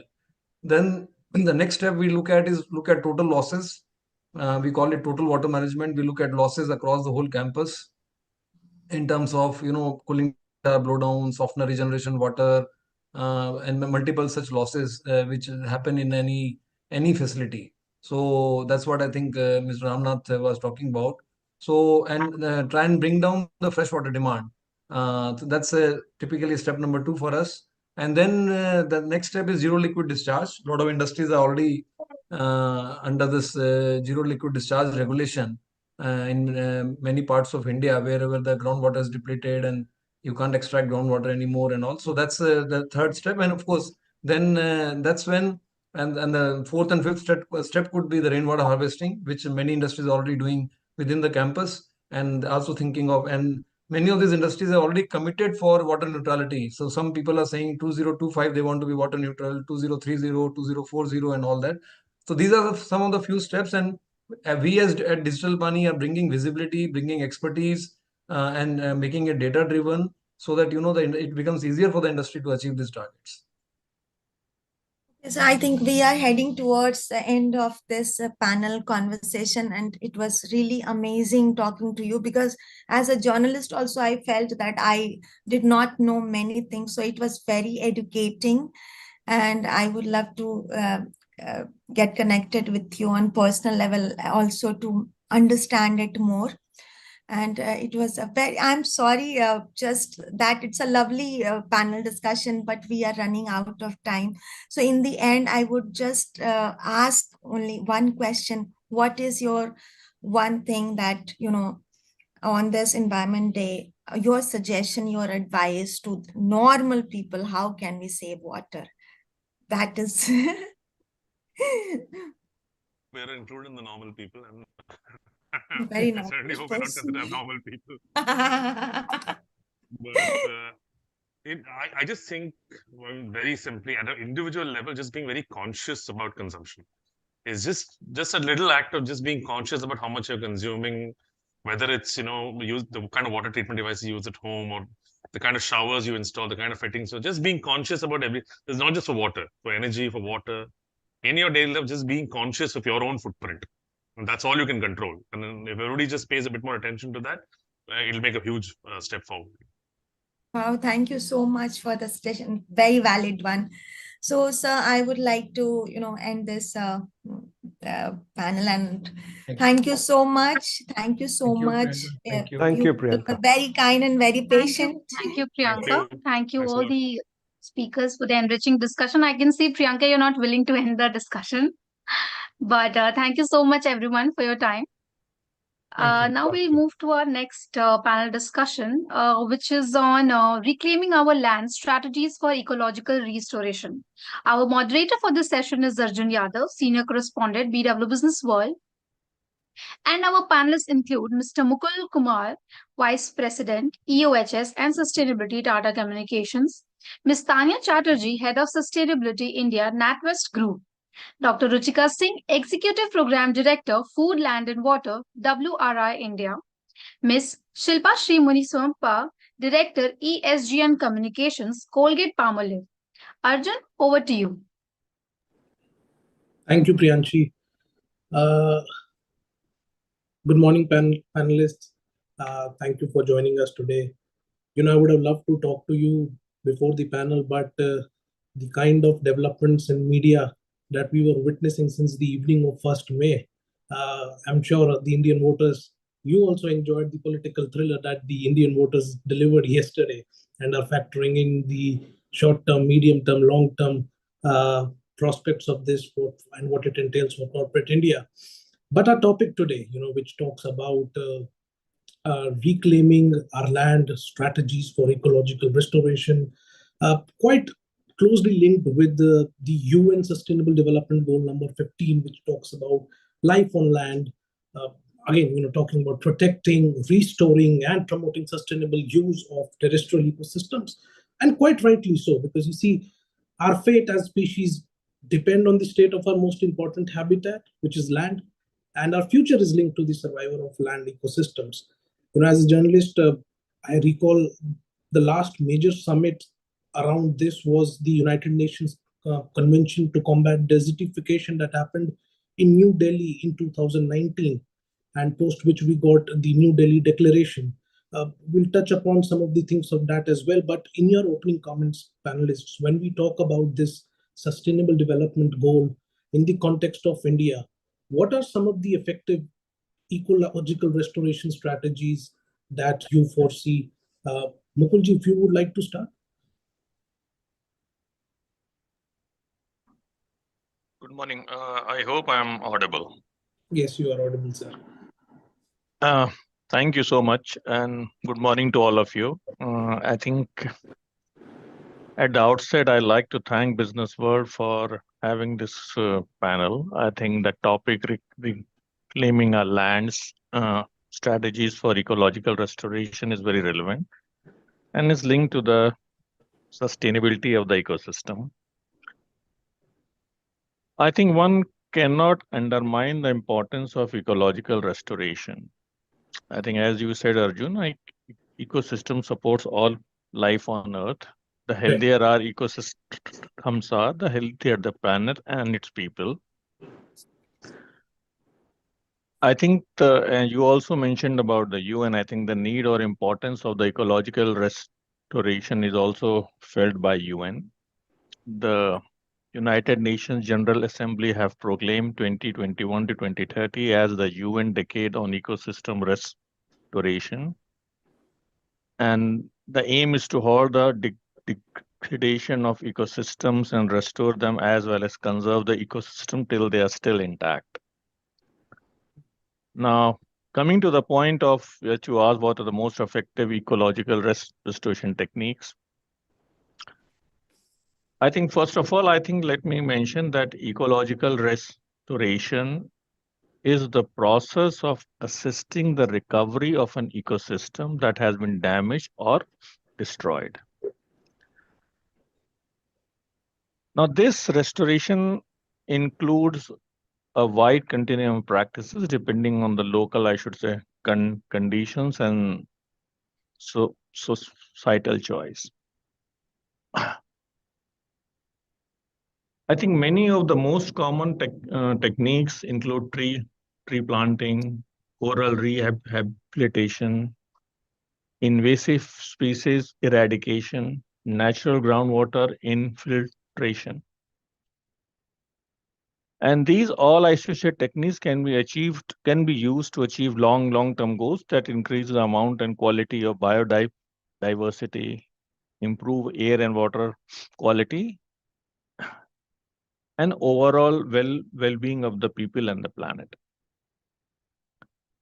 I think I'll also like to take a moment what we are doing at Tatacom in this space. I think as part of our ESG associate framework, we are working towards integrating action on climate change, biodiversity.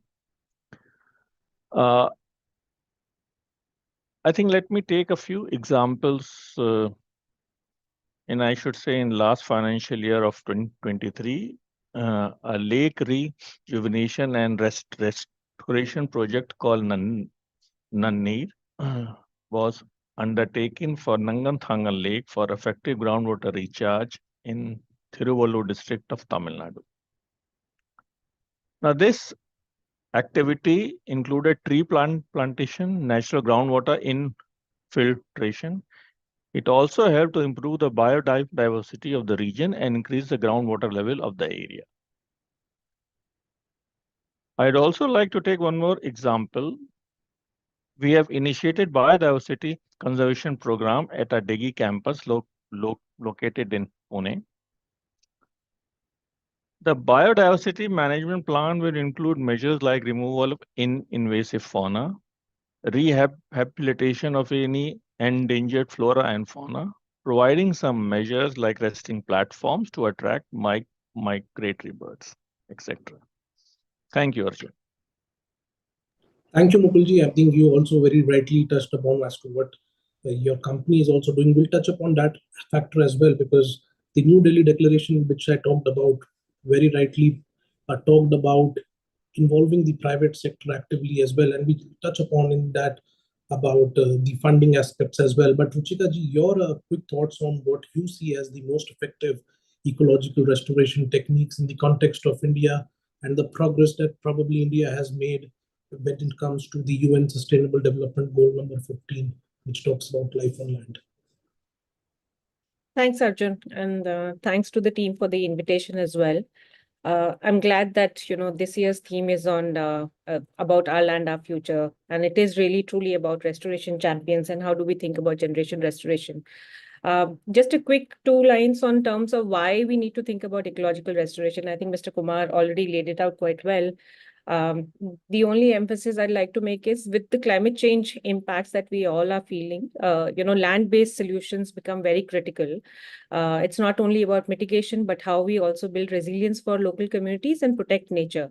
And thinking about all of these together is essentially essential, because it also helps in building resilience for local communities against, jobs and livelihoods that are threatened, impact on yields, etc. So given this context, when we talk about, ecological restoration and different interventions, it's really critical to think about, ecological restoration in context of a landscape approach.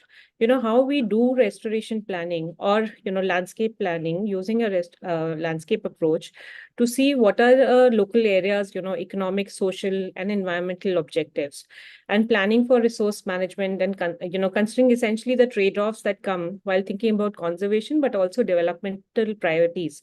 And all of these thinking about it together is really critical, as I mentioned, because of the climate impacts that we are all seeing. And I don't think so I need to emphasize today, there's a heat wave going on in multiple, regions in the country itself. So how we think about landscape approach and plan for these interventions is critical. And that's where, restoration could be of different kinds. For instance, it could just be protection, which is very important. If we are protecting our forests, our natural savannas and grasslands, in context of, grasslands, for instance, removal of trees, for instance, is critical, and ecological restoration technique, because you don't necessarily need to plant trees everywhere. But in other aspects, there is also, opportunity for tree-based restoration, whether we are thinking about sustainable agriculture practices and how can trees be integrated, for instance, in private farmlands. When we are thinking about agroforestry, can help, lead to also multiple economic as well as environmental benefits for local communities, or natural regeneration. Is very, very critical. How we think about, when we are basically thinking about these techniques, right place, right use, local species, all of these sort of become principles that we need to be very sort of critical of while thinking about, in a country like India, water, it becomes very critical, which was also a topic of, discussion in the earlier session. So how we are thinking about restoration with all of these different ecosystem service benefits and prioritizing, of course, local community needs when we talk about that. Over to you. Yeah, thank you, Ruchika ji and Mukul ji. Shilpa Shri and Tanya, both of them setting the context for this discussion. But in the interest of time, I'll just quickly go on to the next question and pose it to you. That when I mentioned about, and the New Delhi Declaration talked about the private sector's involvement as well, how do you see the funding of these projects in the long term? How can they be sustained? What the role of the private sector can be here? Shilpa Shri, if you want to start. Thank you, Arjun, and thanks to Priyanshi for reaching out for the session. I'm glad that while the topic is on ecological restoration, both Mukulji and Ruchika touched upon water, which is actually something that we work a lot on. And, there are 2 broad pieces that we as a corporate work on. One is on reforestation and afforestation, mostly in and around, we're headquartered in Mumbai, so we do a lot of work around in the Maharashtra area.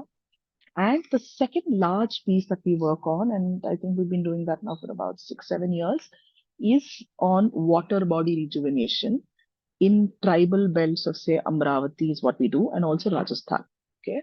Um, when you say the role of corporate, I think, see, there are schemes that the government has got, whether it's the NAP project, there's some money that probably comes in from UNDP. And as corporates, I think there's one thing that we always are looking out for is is there a way to unlock government funds to support what we are doing? Because, I mean, it's not about how much money you put, but more the stakeholders, more is the commitment also from the community. And I'll pick up the example of specifically of Amravati over here. Amravati is a tribal belt in Maharashtra.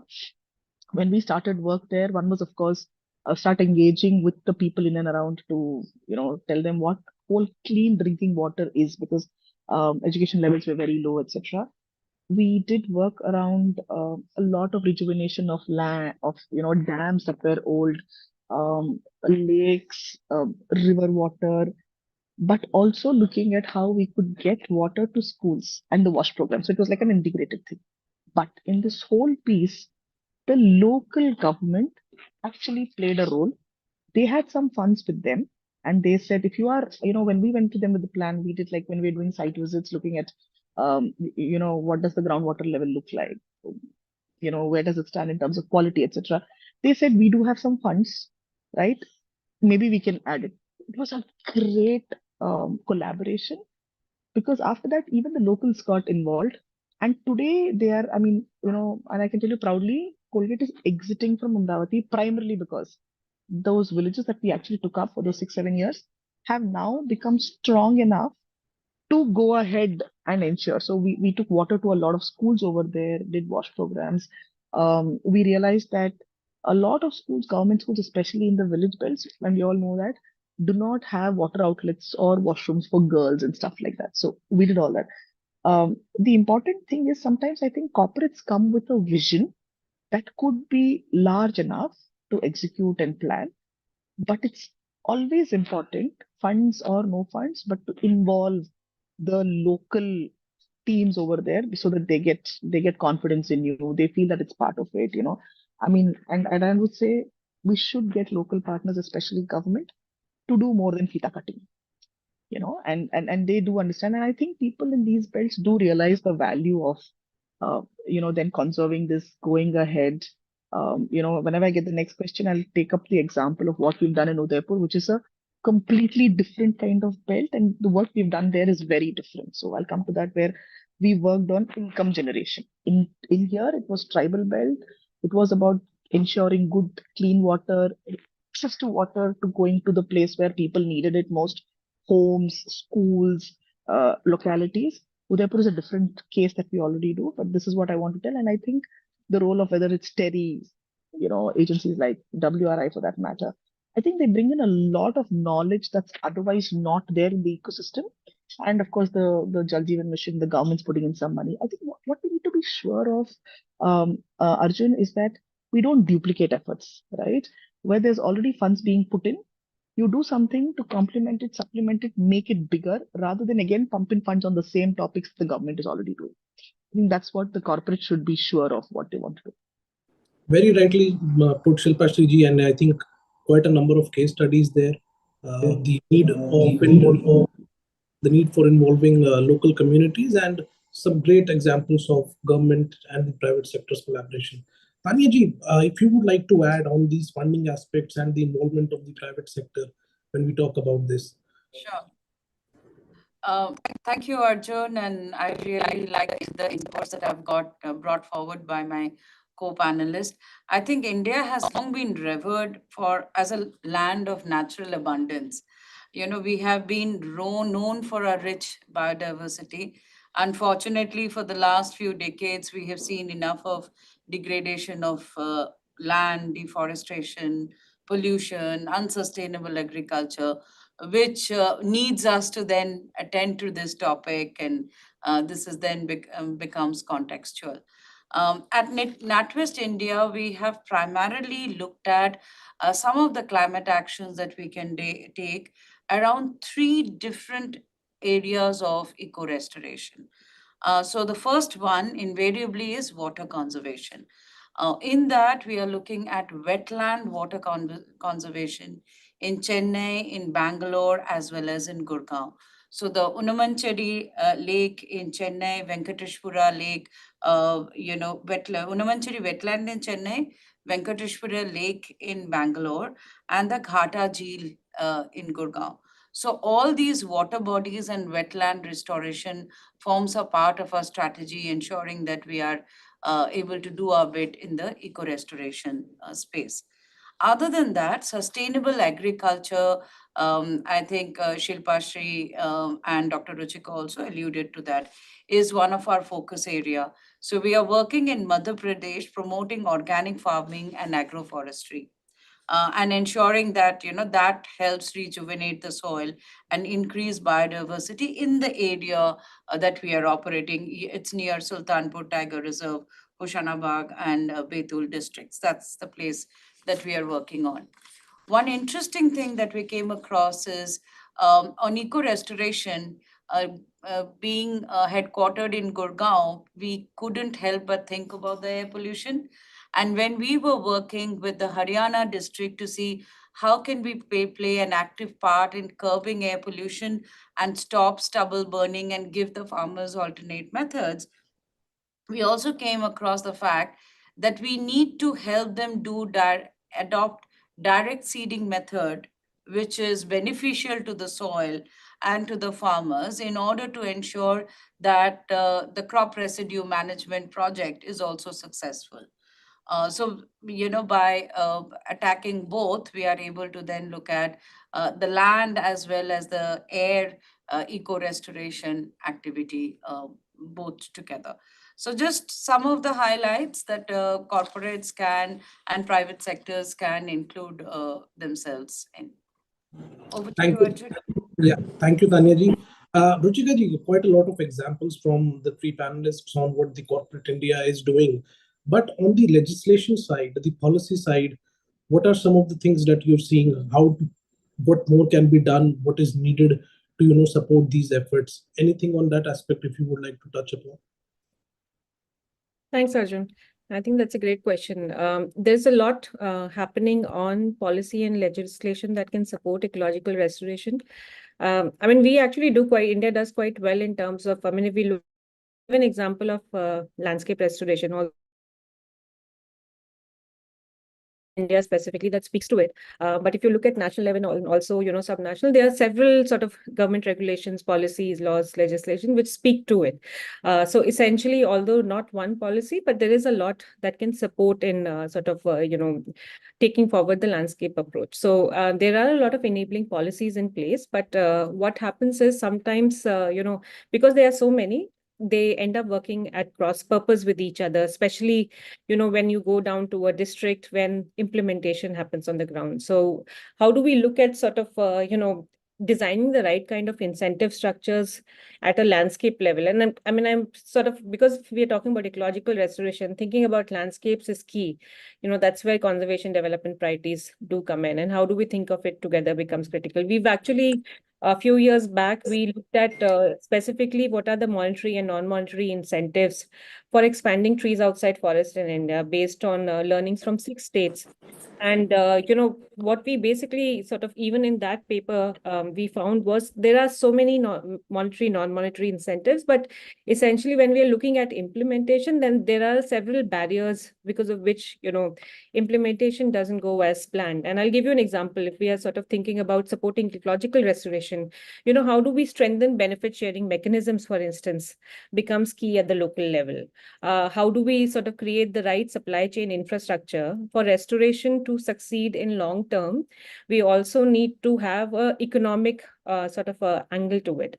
What we sort of essentially, and what I was alluding to earlier in terms of, as climate change impacts everyone, we need to think about how resilience for local communities can be built, and that can be through more economic jobs, livelihoods, and opportunities that are there. So essentially, how do you spur a restoration economy? And that's where creating the right supply chain infrastructure becomes critical. Insurance, for instance, what kind of insurance mechanisms or incentives are in place? How do we sort of think about promoting research within, given the policy and governance structure, which can help in promoting the right sort of a species? How do we think about monitoring? There's a lot that can be done. And I think there's a lot of policy support that's already happening.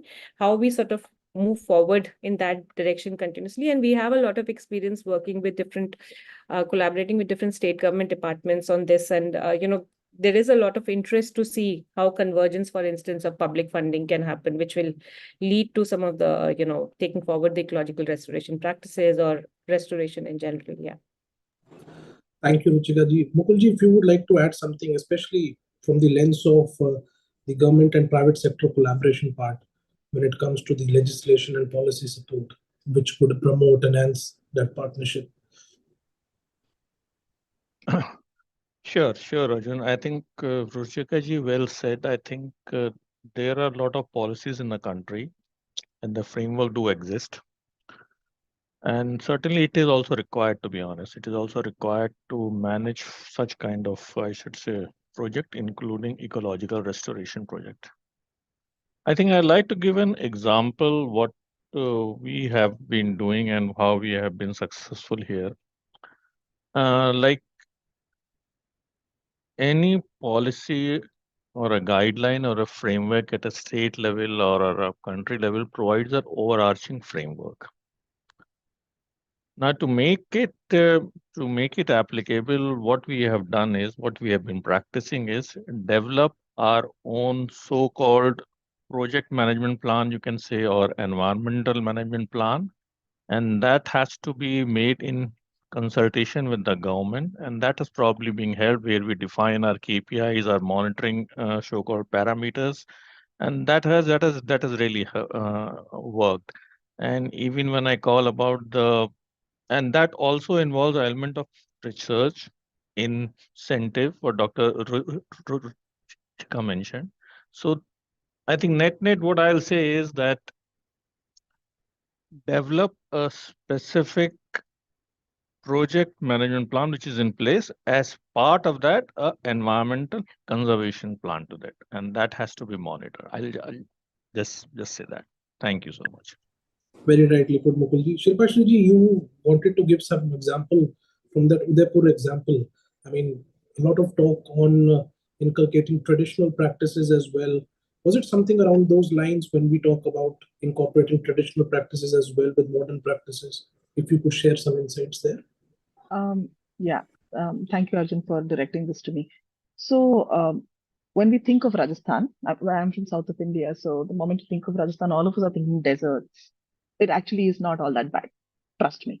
And the belt in Udaipur that I went to, it's hilly, there's a lot of greenery, but they do have the problem when it comes to monsoons or whether it's heat. So water bodies tend to dry up faster, whether it's anicuts, whether it's lakes. And also, like most places, Udaipur also has some problems, which is the men move out from the villages, go to the cities to earn a little more money, right? But the biggest advantage that Udaipur has is it's a great place for destination weddings. Okay, so when we did our study a few years ago, which was 6-7 years ago, and we work with an NGO, a very large NGO there called Seva Mandir. They are very big in that space. They work with the communities around there. One is we realized that they are not able to do multi-cropping, okay, primarily because the water bodies are not available. So we started doing development around, and there I can tell you there's not too much of government money that came in, unlike Maharashtra. But we were okay with that because the people there were really committed, wanted to take it to homes. So we started programs with women because mostly the women are the ones who stay back in that belt. The men are all out doing some odd jobs or studying somewhere, etc., etc. So one is looking at rejuvenation and water augmentation of water bodies. Next is ensuring that again they go reach to schools, reach to places. The third biggest thing is we started teaching them on how to do multi-cropping. So you're doing vegetables now, next you do floriculture. We also went to the extent of teaching them, and of course there is a lot of genda pool, and some of them are doing tulips, and how can they actually go and sell this back into the market? That's the wedding market out there, right? So it's become like a 360-degree piece where we've trained them. Water body is ready, and we did an impact assessment, and I'm happy to say that we've seen, um, while while on paper it might look small to us, but a household or a woman getting about 34-35% more money on something like that, which she can then use either on education or buying gold, or these days everybody's looking at YouTube and learning stuff. We've been able to significantly move the money into their pockets. Multi-cropping is one thing that they're doing. Animal husbandry is something that they have started doing. And this whole floriculture piece that they've been able to do is only because we've been able to teach them, train them, and then becoming more entrepreneurial. And I meet these women, and I mean, we also there, of course, do another program on women empowerment where we teach them digital and financial skills. But on the water piece, I can tell you that it's transformed that area, and we can see it happening, which I think that's where is the role. One is water body. The other one is also ensuring that people know how to use it best. Otherwise, sirf haryali bana ke, there's no faida, no? How do you use that resource to ensure that life keeps moving on and you're able to add value to that region? I think is very important. So that's a good example of a balanced thing of where we do water restoration, here water augmentation and livelihoods as well as part of it. Thank you, Shilpa Ji. Some great examples from you today, but I have only 4 minutes left. Tanya ji, if you would like to add to it something and conclude all of the points that our panelists mentioned today. 4 minutes, Tanya ji.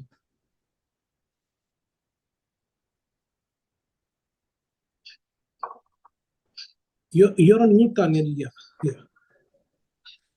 All right. So two things. I think in the last few minutes we spoke about, the other aspect of government policy and private sector support, and also how do you ensure that there is an economic benefit through the eco restoration activities that we are doing. I think all private sector organizations channelizing their CSR funds towards these activities do look out for those.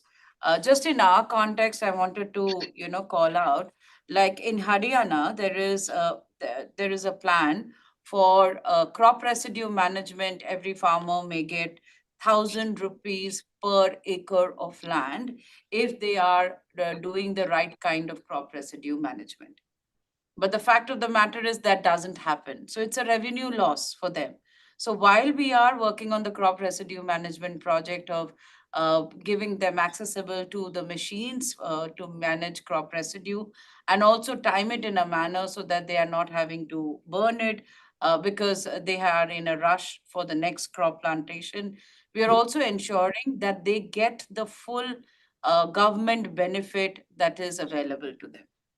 Again, for DSR, while we are working on direct seeding methods, the government gives 4,000 rupees per acre incentive, and also gives some subsidy on buying DSR machines. So we are trying to leverage all of that as well while we are working in the community of Jind area in Haryana to ensure that the farmers actually become beneficiary of these schemes. They were aware of it, but they don't take it because there is lack of time in the way they manage their own farming.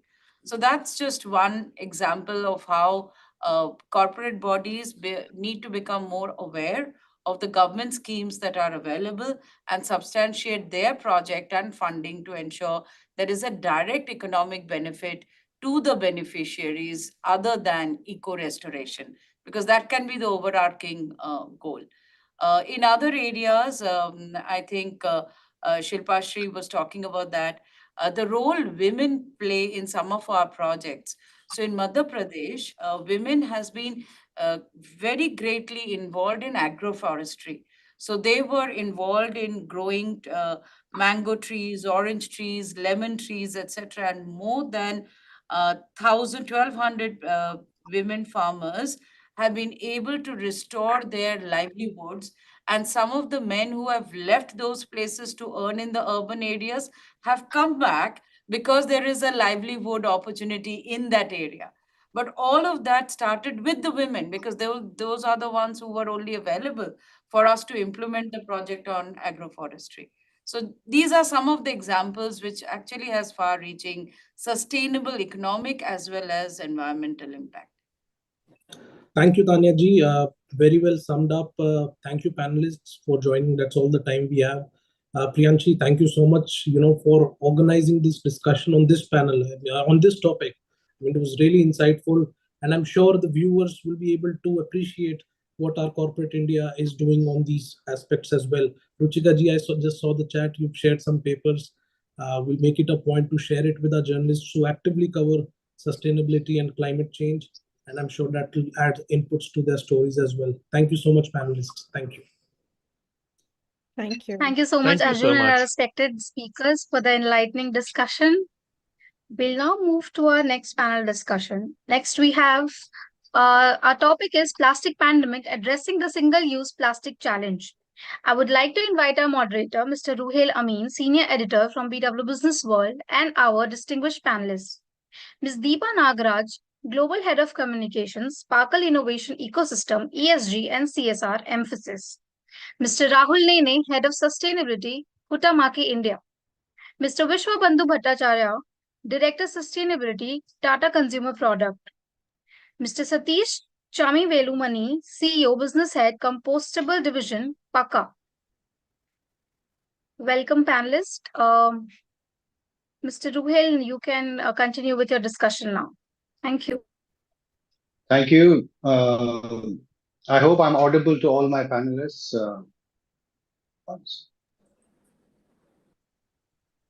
Good morning. This is Satish. Hi.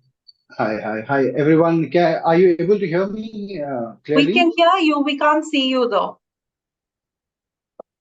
I am there as well. Yes. I hope. Yeah, okay. Yes, now we can. All right. Thank you so much, Priyanshi, for this kind introduction. And I welcome all the panelists on this discussion, which is on plastic pandemic, addressing the single-use plastic challenge.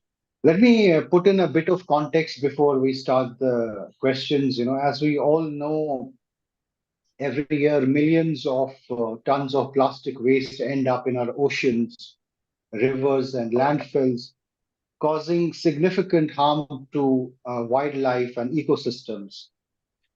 Despite growing awareness, the convenience and low cost of these plastics continue to drive their widespread use.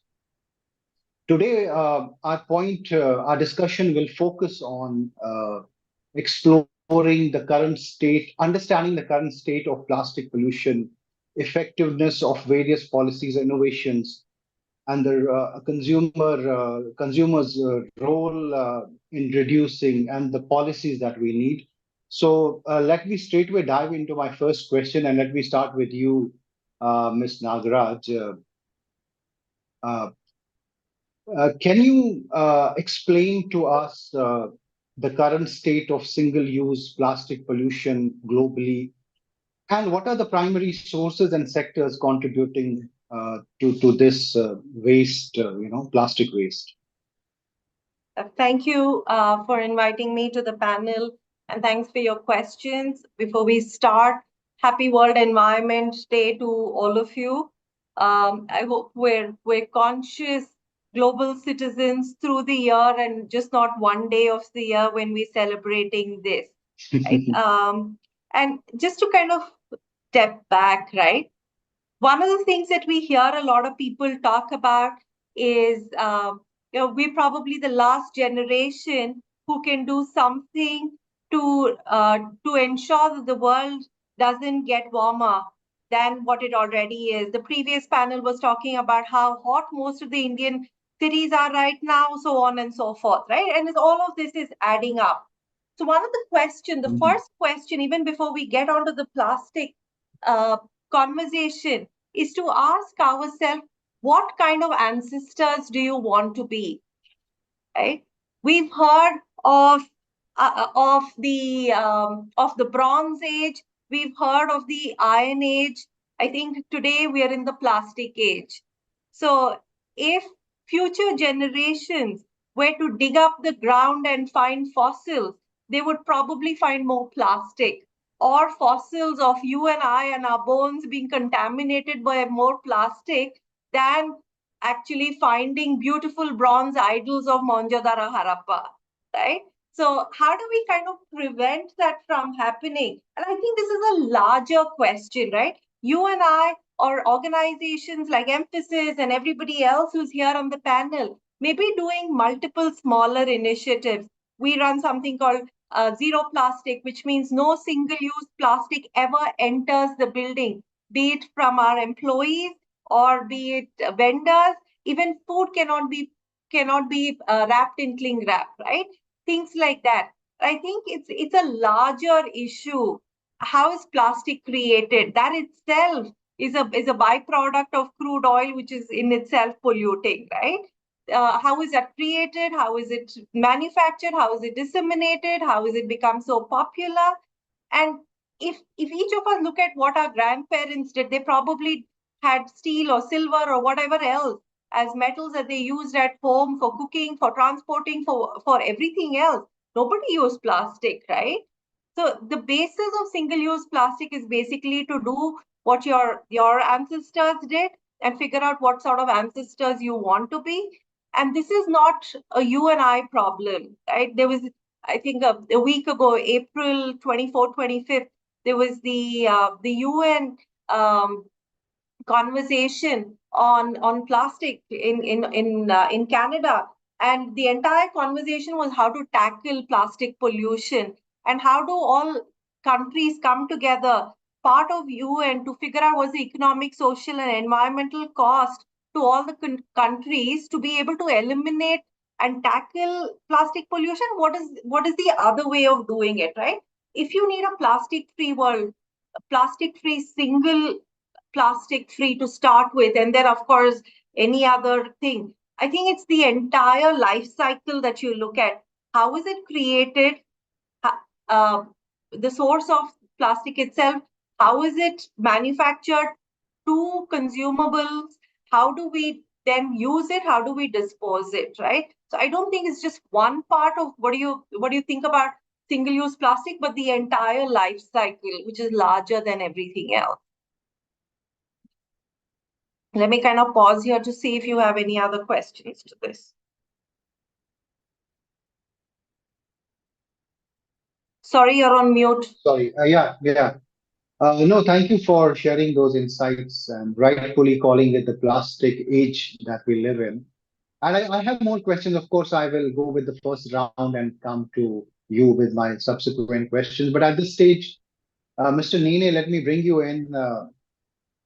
What are some of the most effective policies or regulations implemented around the world to reduce single-use plastic usage? And when we look at India, where do we stand in terms of those policies? If you could elaborate on that. Sure, Rohit, and thank you for having me. And happy World Environment Day to everyone. So I'll come directly to answer your question. So I think, first, although I speak about the regulations, I think what I want to make, or at least make my thoughts clear, is I think sometimes in discussions like this, and not just in our panel discussion, in our general public perception, we end up villainizing the material. We say that plastic is bad, but I don't think plastic is bad. What is bad is the way we are using plastic. And then in that sense, any material can be bad. Problem is we have created linear systems for plastic usage where we don't have correct end of life treatments for plastic. And that's why there is the issue of plastic pollution and microplastics and etc. etc. And that's why it's very necessary to have a scientific approach and a data-based approach in managing plastics, rather than having this perception that we need to get rid of plastic or have plastic-free things, because plastic also has a lot of sustainability benefits. Food packaging, for example, I don't think there is a better sustainable material than plastic. Milk, for example, is an example that is well known in India. So coming to single-use plastics, I think that is where I agree. Because if we have to have the right systems to manage plastic, the systems have to be circular. Plastic that is disposed of by the consumer needs to go back into manufacture of plastic packaging in itself. And there are items which our pollution control board has kind of recognized in the Indian infrastructure. It's difficult to collect them and put them back into the circular economy. And those have been enlisted as single-use plastics and they have been banned. I'll not talk of much about the implementation because that's always a challenge in India, but at least on a policy level, they have been banned. So there is definitely a thought that has gone behind enlisting certain aspects which are single-use plastics and then banning them. Because as a country, probably we cannot use them in the most, how do I say, sustainable way. So in that point, I think the legislation has started and I kind of welcome it, honestly, because I think I've been in sustainability for about 11 years now. It's the first time that, in the last 3-4 years, I really see a strong push on a topic which is plastic packaging.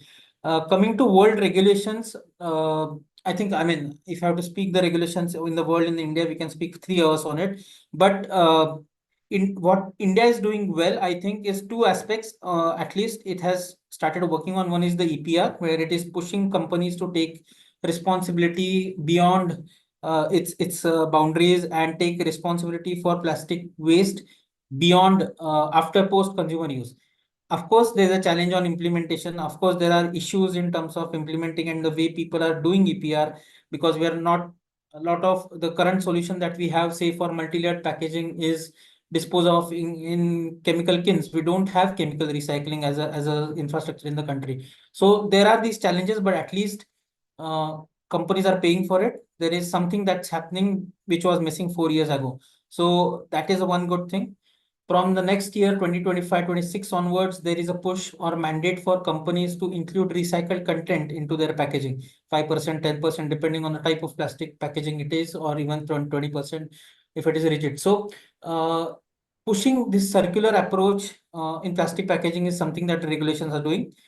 Where it differs, I think, with what's happening in, say, in Australia or Europe, where about 2 months ago, we had the PPWR regulations that were mandated in the European Commission, is where I think we in India are not talking of recyclability of plastic packaging, which is something that is very strong, that's come up as a work stream in Europe.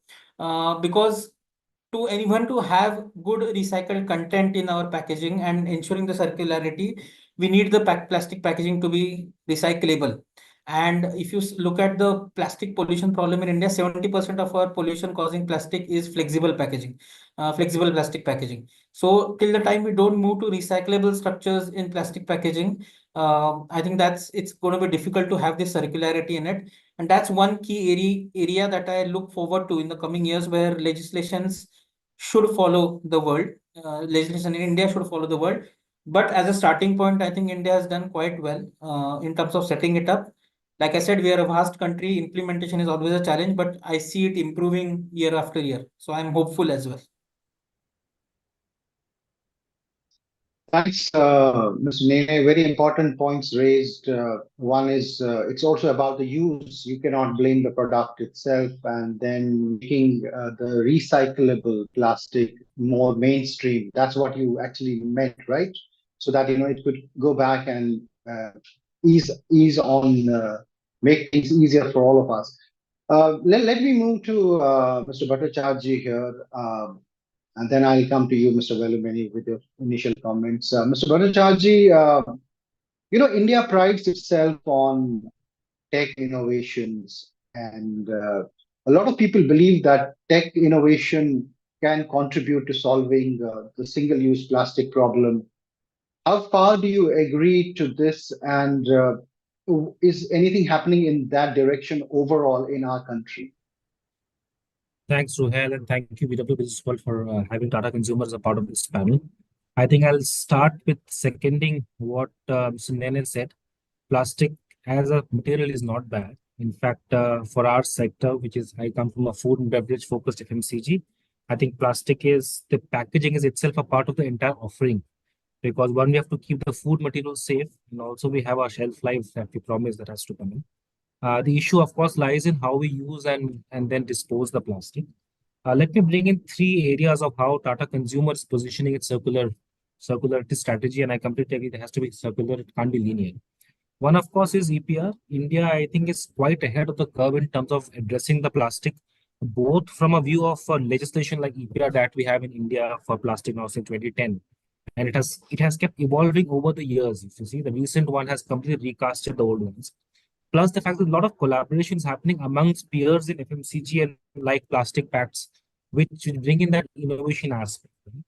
So one, of course, is the EPR. As a company, we ensure that we are meeting the mandate, and in fact, we are over, achieving what is given to us as a target. When we say that, it's not that we say and you have to believe. We have third-party audits which validate our claims before we really submit our claims to the pollution control boards. That's one part of the story. But this is, of course, end of pipe. The most important aspect is the second part where we bring in innovation from two aspects. One is if we can do smart packaging where we reduce the weight of the package itself, that stops plastic being introduced into the stream, or what we call the front of the gate approach. So, for example, in our Tata Salt, that iconic brand that we carry, the 1 kg pouch has been re-engineered to weigh 11% less. What does that mean? That means that we have been able to avoid 200 plus tons of plastic even getting introduced into the stream by it. Second is that in our Tetley UK plant, we have completely removed the plastic right from the outer shelf up till the tea bag. So and from that also we have been able to almost avoid 200 plus tons of plastic going into the stream. So that on one hand, we want to reduce the plastic that is coming into the packaging. Where we cannot avoid that, as Rahul said very clearly, we are focusing on recyclability. We have anyways publicly committed that by FY26, 70% of our global packaging will be recyclable, en route to 100% by 2030. We are currently at 60% globally in our recent reports that we have made. So the other aspect is designing for recyclability. We have a very strong focus that what we cannot replace, we should make it recyclable so that the managing of it becomes easier. The other aspect is when we, as I said, collaborating with peers. So we are the founding members of India Plastic Pact, and we are members, very active members of UK, US, and Canada Plastic Pacts, where we sit with our peer members and see how we can make innovations catapult, how we can see that we can introduce better packaging, maybe standardized packaging if that's possible. That's been discussed a lot these days. So that as an industry, we create solutions that consumers can benefit from. Thank you. Thank you. Let me come to you, Mr. Velumani. You heard the panelists before, and somewhere I think there's also this this narrative about awareness. I mean, we have all the things in place, but are we paying enough attention on driving awareness around the single-use plastic, especially in an age where we have the social media and the digital campaigns are so easy to execute? Do you think we are doing enough on that front? Let me begin with that, Mr. Velumani.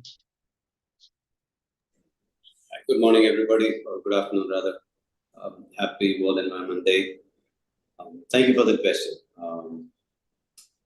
Are we doing enough to drive the awareness? Well, I don't think it is enough. I don't know what is going to be enough.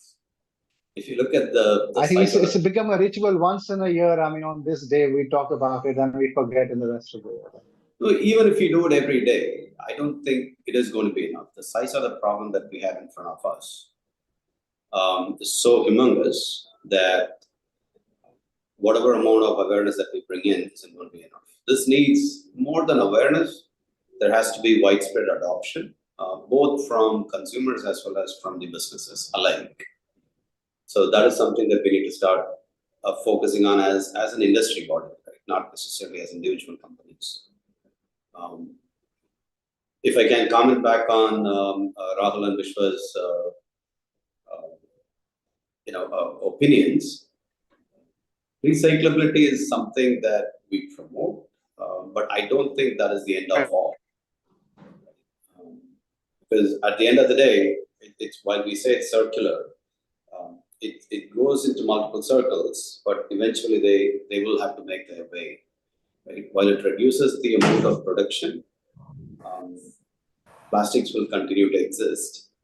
Plastics is a great material. Again, I second or probably third them now. Plastics is a fantastic material. It has given a lot of hope and a lot of efficiency improvement for us. But the way we use plastics, the way we dispose plastics have come into creating a lot of troubles for us. Right. One of the things that we did not touch upon in the last two speakers' opinions is rather than going into recyclability, we should probably start focusing more on compostability, right? Especially in flexibles, where I think Rahul said 70% of pollutants they are because of the flexibles that are coming out. At Packer, the parent company of Chuck, we are developing a compostable flexi film. Right? Hopefully, we will get to see that in the next few months. Right? We are 100% convinced that more than recyclability, especially in a country like India, where collection and disposal becomes a major concern, compostability is the way. Right? If you I hope that's what you were looking for. If I can add more to it, please let me know. No, that's fair. It's a fair point.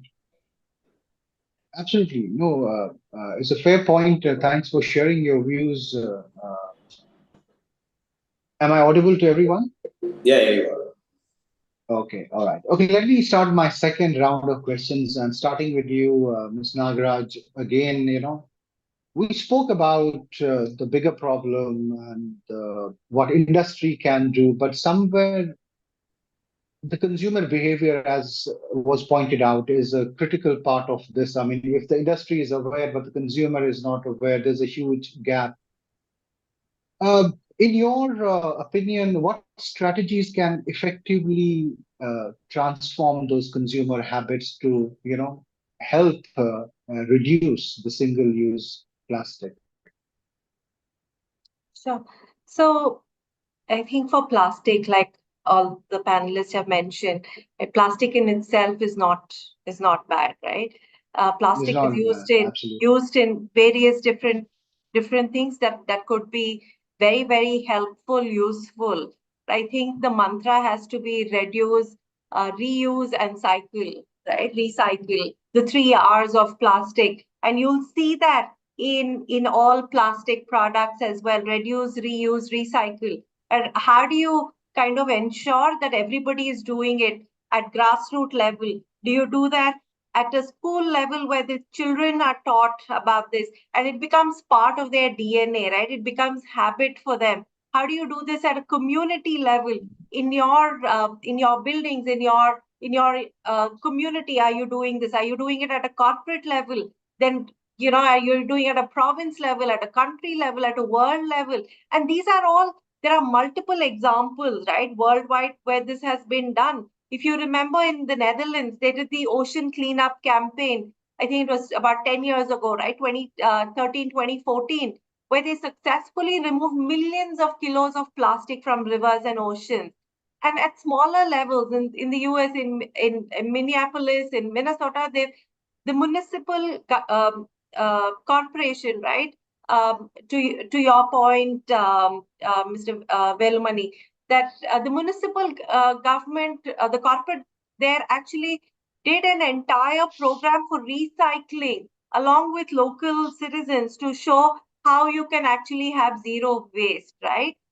California Plastic Pollution Board, which they have a specific pollution board, has something for preventing of plastic pollution with packaging and producers, right? This was, I think, an act that came up about a couple of years ago to what you mentioned from Tata, right, Mr. Bhattacharya? This is exactly what the state government is doing, which says that can you cut plastic packaging by 25% in the next year? And I'm not asking you to do that overnight, right? But do that, and do that consistently, and not like a flash in a pan, and then and then kind of go back to what you were doing, right? But do that consistently. So are there basic rules for everything? And plastic is not just beyond consumers, right? Where do this most of the single-use plastic end up? Most of it is in water, and plastic is not degradable. So it's impacting our fisheries, our aquaculture, it's like impacting agriculture. Most of the heritage sites in India, you'll see that there is a lot of single-use plastic. Can you ban that in all historic places, right? Can you make sure that no plastic enters water? And if it is, you're holding somebody responsible for cleaning up oceans and rivers. It could be people movement, it could be government movement, it can be organization movement, whatever else that there is, right? But there is no one single answer, Mr. Amin, to your question, right? I think it has to start from basic grassroots level to the larger world level, where everybody is consciously doing this every single day for you to be able to do this. And it's a carrot or the stick. You want to do it as a conscious citizen, you're doing it, right? But if I have to incentivize somebody to do it, otherwise, do I have to use a stick method? If you do this, this is what you will get as a fine, right? If you see the chart guys on the street, the other day, there's some chart fellow who gave me the single-use plastic. They said, you can't use single-use plastic, right? Say, oh, don't worry, the inspectors don't come here. So it's not about the inspectors not having to come. So you as a consumer of Golgappa on the street says, listen, I will not eat from you if you don't have if you don't provide me those wooden spoons or something else, or give it to me in a steel katora and a steel spoon and not a plastic spoon, the guy will never learn. Right? So I think it's both the carrot or the stick that you provide, and of course, education, how much ever you do is not going to be enough. It has to be incorporated right from a school curriculum to an onboarding exercise at corporate, to what the governments can do. And of course, larger forums that you have, right? Like the INC pieces where it critically has to be brought up. It's another COP conversation as well. Right. No, thanks for sharing your insights. And I want to take the same question to all of you with your different solutions to this. That, I mean, what are the practical ways of making the consumer change his or her habits? Mr. Dine, your 2 bits on this. I think, yeah, I mean, to be honest, and if I have to put it in one sentence, you can never do enough to kind of address consumer behavior. I think one aspect that we are working on as well, I would say, is a couple of things actually. So Mr. Vishwa, he spoke of India Plastics Pact, so we are also a member of it. And as part of one of the work streams, we have what we are working on is kind of improving public awareness and kind of working. There are specific actions that we are taking across the country towards driving or changing consumer behavior. And I mean, I think to start off with, I think it also is necessary to understand the consumer perception. Now, and I'll use Mr. Satish's example because he spoke of compostability. Now, we did a survey, and if you look at what the Indian consumer perceives as the most sustainable solution for packaging in India is compostable solution, and not recyclable. But and I agree with to certain extent to what Mr. Satish was saying, compostability is definitely a solution in India. But when you go into technical aspects of it, is it really home compostable or industrial compostable? And what the CPCB right now is talking of compostability is industrial compostable. So the collection and segregation and then actually composting it in those at that humidity and temperature is still a challenge. So whereas home compostable is definitely a solution. So point number one, first, I think to drive the right behavior, I think we need to give the right opinion and ensure that wrong perceptions don't exist in the consumer behavior. And that's where I think something like social media, policies, campaigns, etc., that play a big part in driving consumer behavior. The other aspect, I think, is mechanisms that we implement, because I know, for example, Uttarakhand and I think even Goa to a large extent is implementing something like a deposit refund system, which has been quite popular in Europe, where you pay a deposit and then you return your plastic bottle and then it gets collected, etc. Now, this is a system, I think, when I remember 2 years ago when there were discussions, they were said it will never work in India.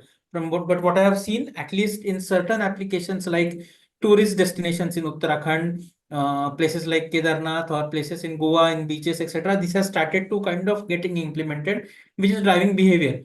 So overall, what I feel is, I mean, policies, we as manufacturers of packaging, we as people who use plastic, we people who put plastic onto the shelves, uh, the the private organization, the non-for-profit organizations, everyone needs to come together. Whoever is part of this plastic packaging value chain needs to come together to drive that consumer behavior, because even if I'm an employee of a company and you are an employee of a company, all of us are also ultimately consumers. So I mean, honestly, it's a difficult question to answer. I don't think there's one single answer.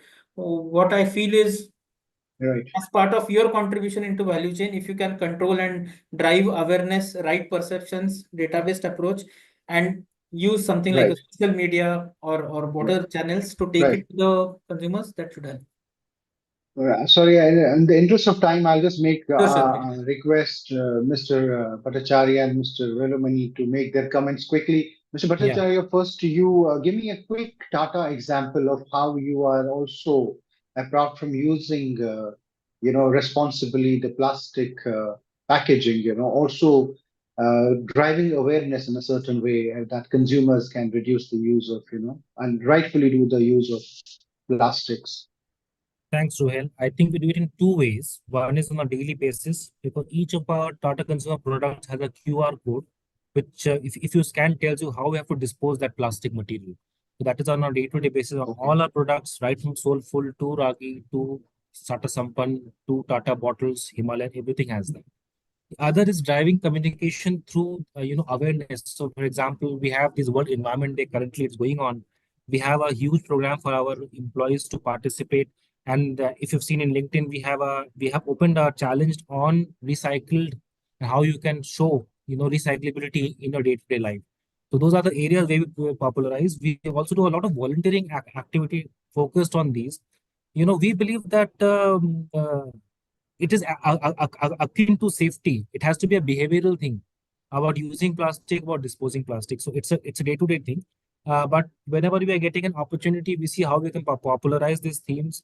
And through our Jagore campaign on climate change, also we have spoken about so much about climate change and plastic. Right. So wherever we find such channels, we do amplify them. But on a day-to-day basis, our packaging also have QR codes which mention about how you can dispose plastic properly, and we raise the awareness.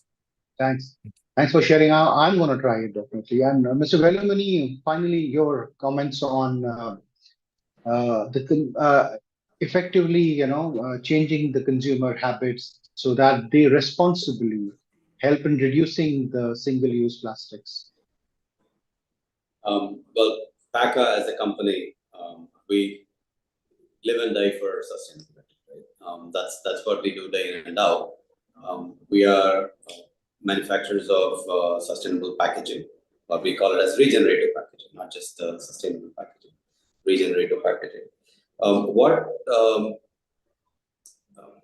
Hearing all the speakers, listening to all the speakers, I have a very mixed opinion. Consumers are extremely price conscious, and so are the businesses. And as manufacturers of regenerative packaging, I could tell you that wherever we go, even the B2B customers that we see, they put price up front. At some point of time, we have to bite the bullet and say, you know what, this is the right thing to do. Unfortunately, we are still, as a business community, we are still looking at cost as a driver, because the consumers are also looking at cost as a driver. Right? I always say, yes, sustainability today is expensive.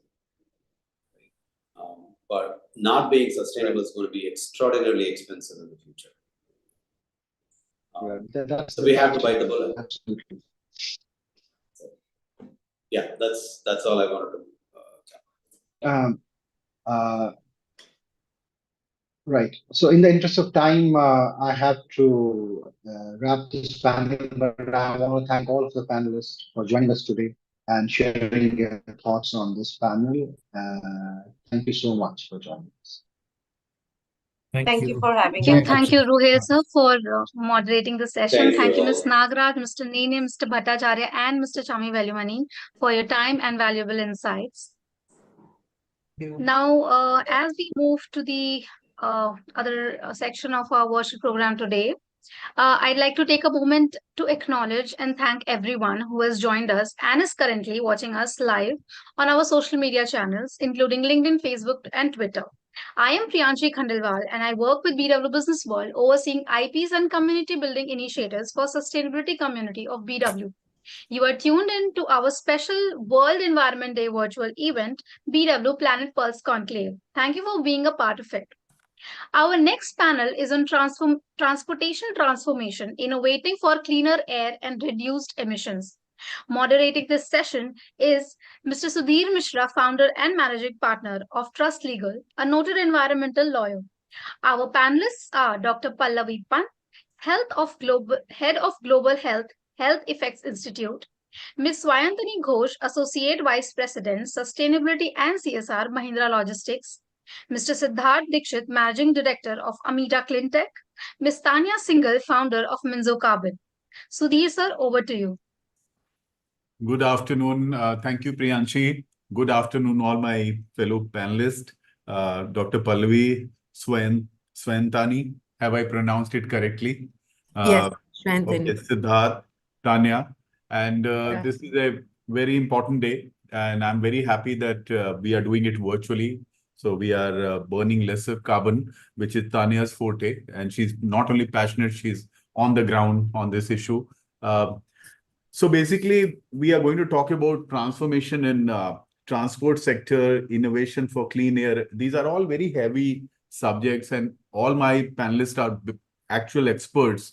They know practical solutions. So I'll just give you a perspective. I live in Delhi, and some of you also live in National Capital Region.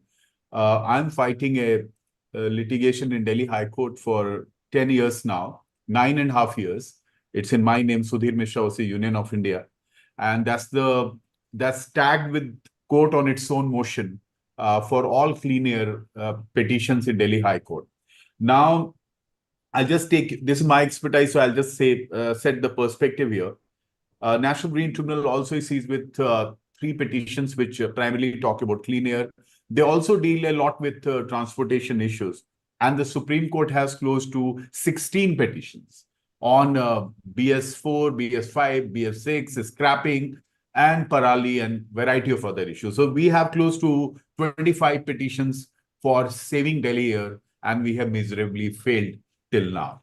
And not much has happened. Every year we are the chart bursters. We are the pollution capital of the world. And we don't do anything. This is never an election issue. This is never a voter issue. And whatever little has happened in the city of Delhi, 2 more important things I want to say before I'll come to the panel for this engaging discussion. That in 2022, we were breathing better in Delhi. And the air pollution in Delhi was little less. And few of us decided to find out how we are breathing better and how Delhi air is cleaner this year. So a very interesting option came from a NCR state to do a study. And we got law students to do a study how in the month of December and 2022. And a very interesting report came that the Parali in this particular state was burnt almost 40% less that year. And I'm not taking the name of the state, I'll tell you a little later. And we also saw the role of electric vehicles, how they played a role. And there was a 19 to 20% reduction in air pollution in Delhi because of the efforts taken by this particular state. Arthur the Little, Trust Legal, and one more organization together, and Terry, we prepared a report, very comprehensive report, 20 days of actual on-site and this kind of thing. We were hoping the state will release the report, but they didn't release the report. They said, no, the moment we release the report, it will be pointed to us that a lot of our activities is creating air pollution. So it was not done. So this is the gravity of our problem, and this is the level of our worries. So with this background, nothing pessimistic about it. I would say that we are breathing better this year. I don't know what is the reason. Maybe my panelists will be able to say. So I'll start with Dr. Pallavi. What do you think? What are the solutions we are talking about, and what is the road ahead? We have great promises. Haryana promised something yesterday that we are going to put 10,000 crore rupees for cleaning air pollution mess. Yeah, thank you, Sudhir. That was a really good sort of scene setting. And I will probably start by saying that I agree air pollution continues to be a problem in the Delhi NCR region, and it's a very visible problem for certain months of the year. But the reality is, we know about this problem in Delhi because we've been able to monitor it, and we've been able to publicize that information so that we are aware of where the levels are. There are many other places, especially in the northern part of the country, where pollution levels are equally high for similar periods of time, and perhaps we are not even fully familiar with, what the state of air pollution there might be.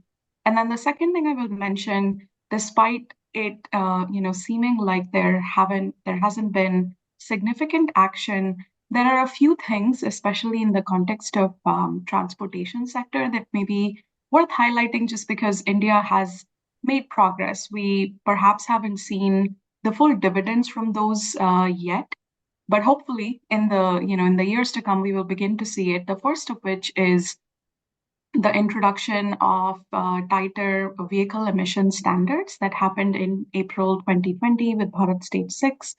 And these are the types of changes that perhaps begin to yield results over longer periods of time. And India, especially by taking this decision, actually was able to move forward our emission standards and create an example for other countries that may be facing similar problems, and thinking about leapfrogging to the latest technology and latest data available. I think the other piece is transport sector in particular is an important issue in our cities.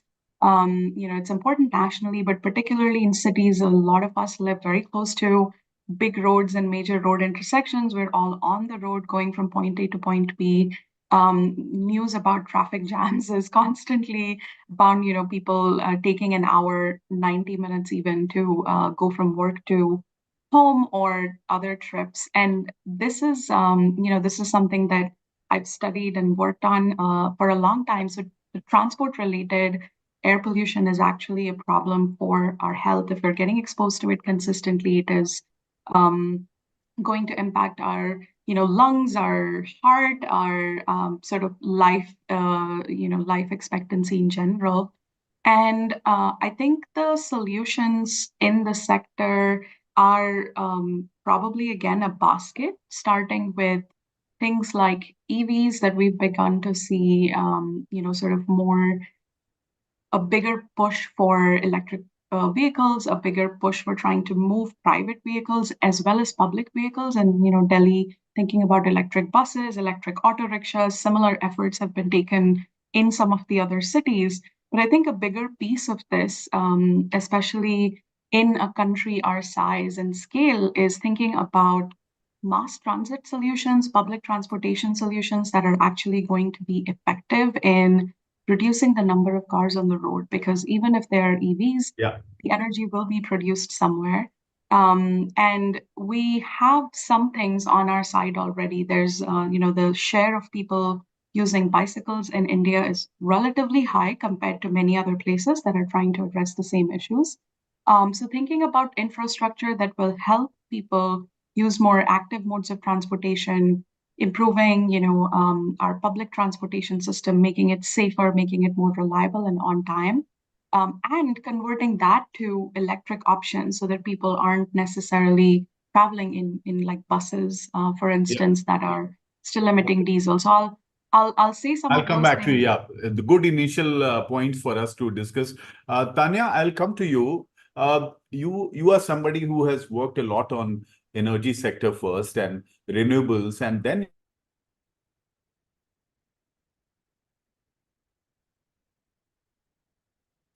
Sudhir?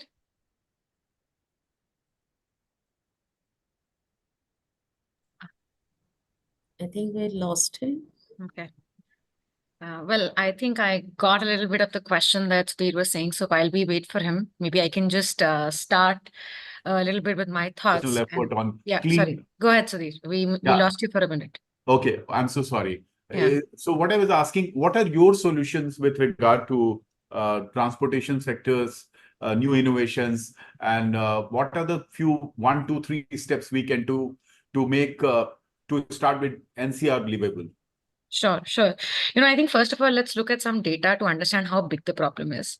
So 10% of Indian emissions just come from the transportation sector, road being one of the biggest factor, right? So when we talk about getting to net zero and saying that we need to reduce 45% of our emissions by 2030 and 2070, that means that we want to cut our road emissions by half.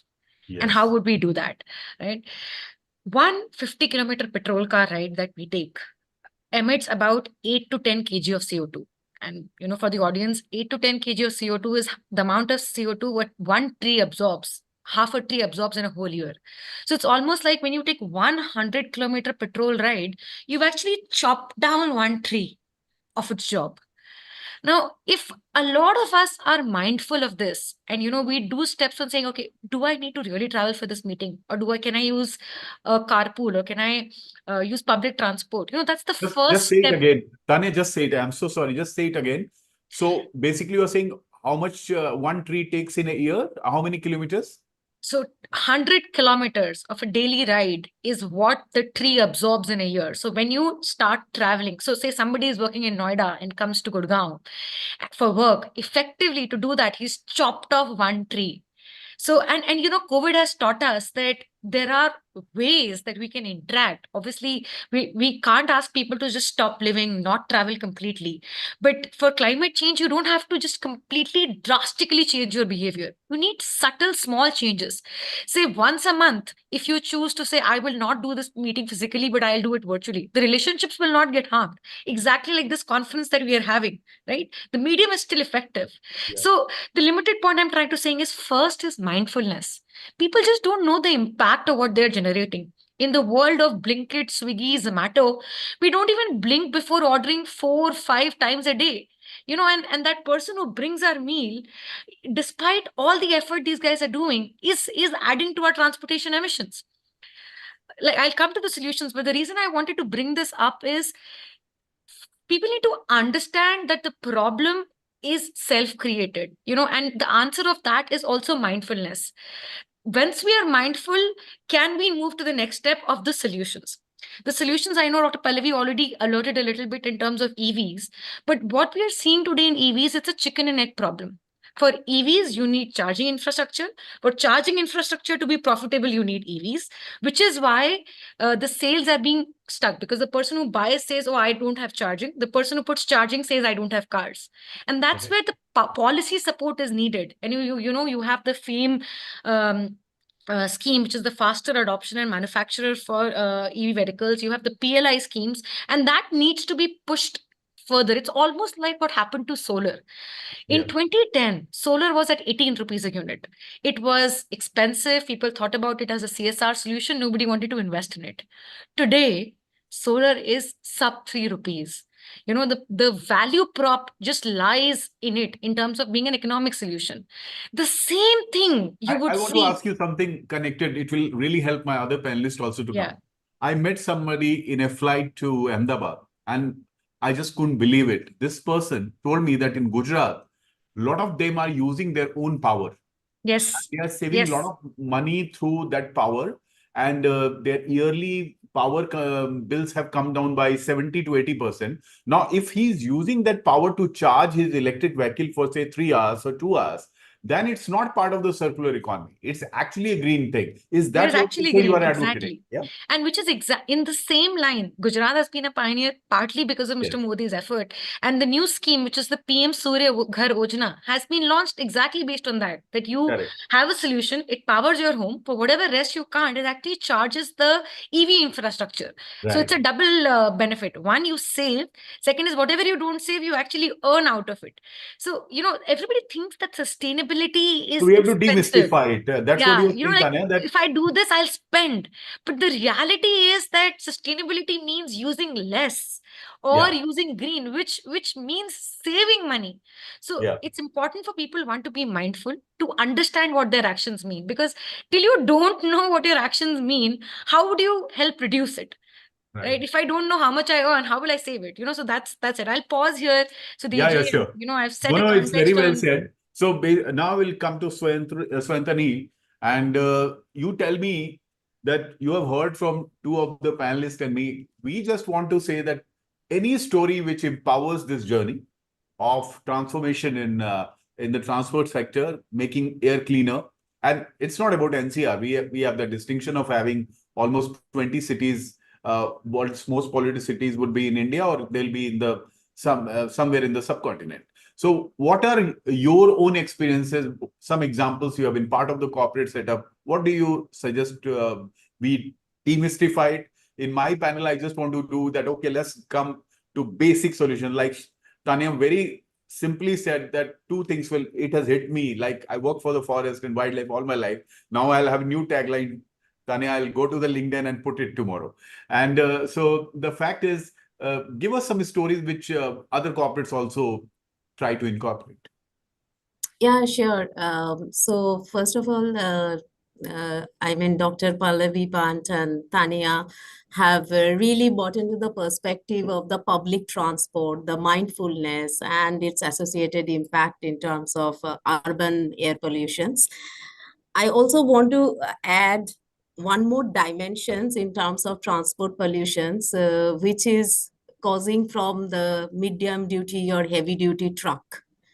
I think that's also we need to put it into this table when we are talking about transport transformations, and which is like almost I would say like medium duty and heavy duty truck contributes almost like 12% of the road transport pollutions, which is huge. If we consider 10 to 12% is the road transport for India's carbon emissions, then 49% comes from this MDT and HDT and other transport, considering the public mobility, two-wheelers and etc., which comes like, let's say 51%.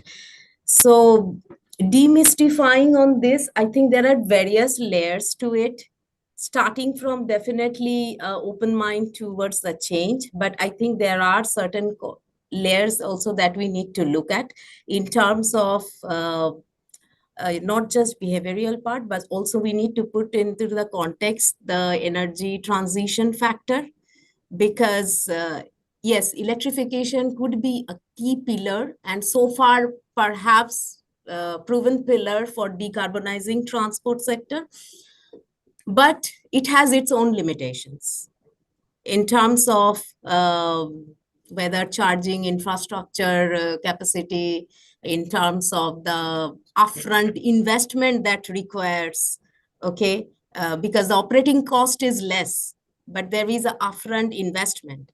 And how about the battery recycling factor? Also, one more issues with the electrifications is, or electric car is the range anxiety, we can say. Because today with the available battery technology, I think we can target something like last mile or mid miles kind of, which is like, let's say 80 to 150, 180 kilometers in a single charge. What about after that? So I believe when we are talking about transforming the transport, it's a long-term ongoing roadmap, and it has various stakeholders in picture. At a user end like you and I, at a corporate sector, the public-private partnership, policy push would be definitely play a very, very key role with emission standards, more focused approach towards decarbonization.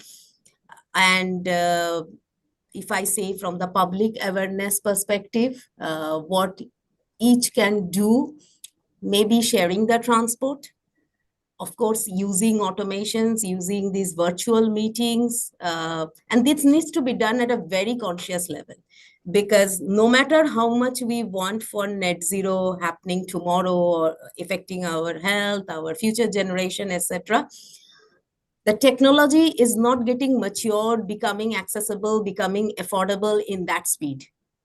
So it's somewhere kind of balance. So this is what, at least I think as a starter, I would like to put that on the context. Thanks a ton. Siddharth, I'll come to you.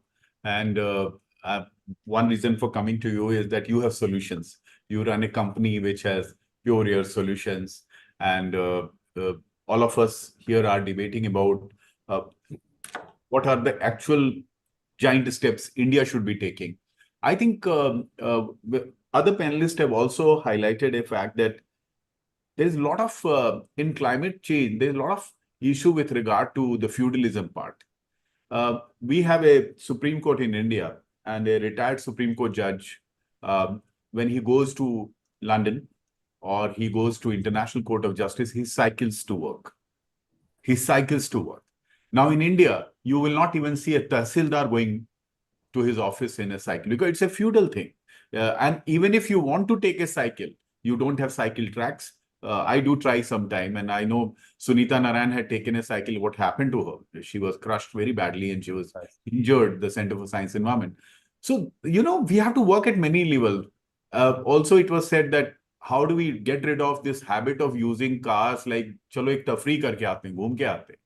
हमारी problem bore हो जाते हैं तो चलो India gate चले जाते हैं. And so I was reading somewhere that Delhi has this distinction. We don't have anywhere to go, so we go to the mall. So we don't have a sea, we don't have a river. The river says that I'm a river, but there is no oxygen left in the river, so nobody goes to the river. What will we do, and what are your solutions going to do for the larger space? Do you have solutions for the outer space, or you have solutions for the inner space? Sorry, if you just allow me a minute, I'll give you before enough I time. come to the solution aspect. I think, you know, since you said demystify and break it down, if I was to kind of simplify it for myself in one line, any discussion that we're having on this agenda, any target that we're focusing on, the primary basic reason is to have a healthier environment and a healthier life. So I think a lot of times where we get lost, and it's just not in India, it's on international forums as well. What is that number that's a healthy life? Are we looking at what the WHO standard says for the quality of the air that we should be breathing? Because if you take that as a target, just to kind of raise an alarm bell, even as we sit today, we are at least a quadruple times above that, which means you are, instead of having dirty water, you're just having slightly better water, but it's still dirty to eventually lead you to the disease. So I think starting with that target that we want to reach at, and that target obviously is not going to be reached on day one, but then move forward from there, because I feel a lot of times we kind of start focusing on the form. And it's probably, you know, a good yoga philosophy is start with the function, the form will start coming on its own. You're not going to strengthen your back in one day, but if you keep focusing on the function over a period of time, you're going to get there. Yeah. And I think a lot of the sort of policies today also kind of cater just to what we are at today. And I kind of dug out a couple of sort of figures that seemed a bit alarming to me in terms of the thought process shift happening. Presently, we're roughly, from a global passenger and a freight infrastructure demand, we're at 53 trillion passenger kilometers. By 2050, we go up to 125.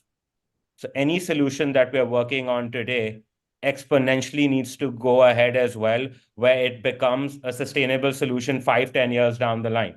Now, urbanization is going to increase at the same time. I mean, from 30% in the 50s, it's at about 55 to 57% today, probably going to touch 70% plus in 2050. Now, just sheer lifestyle is going to bring about a lot of changes in that environment as well.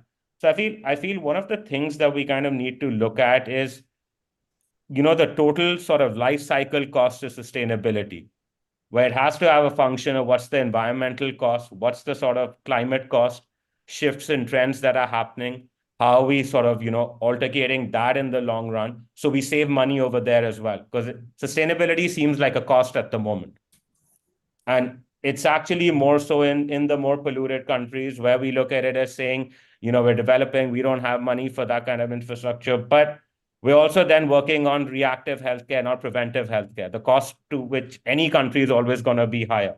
And then there's obviously an inefficiency aspect, where there's a lot of wastage of infrastructure, existing infrastructure, capacity utilization is not optimum, where you obviously have technology, digital IoT, etc. coming in, where at least that wastage aspect is kind of sort of de-shelved out. But I think one of the things we kind of need to look at is obviously what's our target. Identify 5 or 6 baskets, because it's going to be very difficult to just look at one basket, work from there. And also, based on your target, then have a roadmap going ahead. Pallavi mentioned moving towards sustainable infrastructure and mass public transport, which I think is an excellent idea. But then that comes with its own challenges. And in India itself, without now naming the metro, in an average summer month, because we've done studies over there, based on just providing a solution. Presently right now, the air quality inside a metro when the train's going through the tunnel, which is not just based on the locomotive engine part of it. There are a lot of other aspects that go into it. So even if you move towards electric train, a large chunk of it is still going to be there. But it's 2 to 2.5% on the platform once the train is approaching. So you're going to then need a solution over there. Because fine, there are a lot of people who were kind of pivoting towards going into that infrastructure point. Say it's a bus terminal, say it's sort of smarter transport. There's going to be emission coming in from there as well. So I think we need to kind of look at the baskets where we need to reduce and then sort of implement sort of, last mile solutions over there. Now looking at it and saying, how do I clean Delhi? That's not possible, but you don't need to do that. You don't go and clean the Arabian Ocean. You don't go and clean all of the Ganges. You're cleaning what's being consumed. So I think that's one of the aspects I feel we should look at. But I think, again, the starting point starts at what's that target we're looking at. Right. Good. Still then it just becomes subjective, saying we're living cleaner, but we're still in a unhealthy space. Yeah. So good initial points, Siddharth. And I'll go back to Dr. Pallavi. And I'll tell you that Siddharth is very right, actually. So lot of solutions in Delhi on transportation sector in last 3-4 years are silent revolution, actually. And one of them is a very taboo class, which was the two-wheeler class. No political party was interested to touch them because they had outdated technology to use in their two-wheelers. Most of them very outdated technology, highly polluting. But even in an odd even when the court sanctioned in my petition, even in the odd even, they were exempted from it because they are a very important voter class. So nobody would have touched them. But it became actually very costly for them to maintain their two-wheelers. The servicing cost and the petrol cost, which was sometime around 105, 110 rupees. When they shifted to electric, also because of the subsidy, which all the panelists mentioned, so something voluntarily happened, which Siddharth has been mentioned. And that voluntary action actually has cleaned up Delhi to 15 to 20%. So thousands of people have shifted. I won't say lakhs for now, but thousands of people have shifted to two-wheelers which are on charging. And they have saved a lot of money in the process for their family to buy vegetables and milk, because that was a tough situation. They had to spend 150 to 200 rupees on transportation. It came down to 20 rupees or 30 rupees on charging, whatever they would be paying. And if you are in Delhi and the Bijli is free by the government, even better for you. So I think a lot of things are voluntarily happening. Metro also has played a big role, no doubt about that. It is always running up to the capacity. One of the successes of Delhi is this. But I think the biggest problem would be the story, which Tanya actually mentioned. And when you say this, Pallavi, you also talk about the health effect which is happening on Delhi, because AIIMS has started a full-time clinic on pollution-affected diseases now. And a lot of people go there. What it does to children and women when constantly you are with AQI of 300 plus or somewhere around that. So what are your emergency situations you are looking at? And what are the solutions on emission accordingly?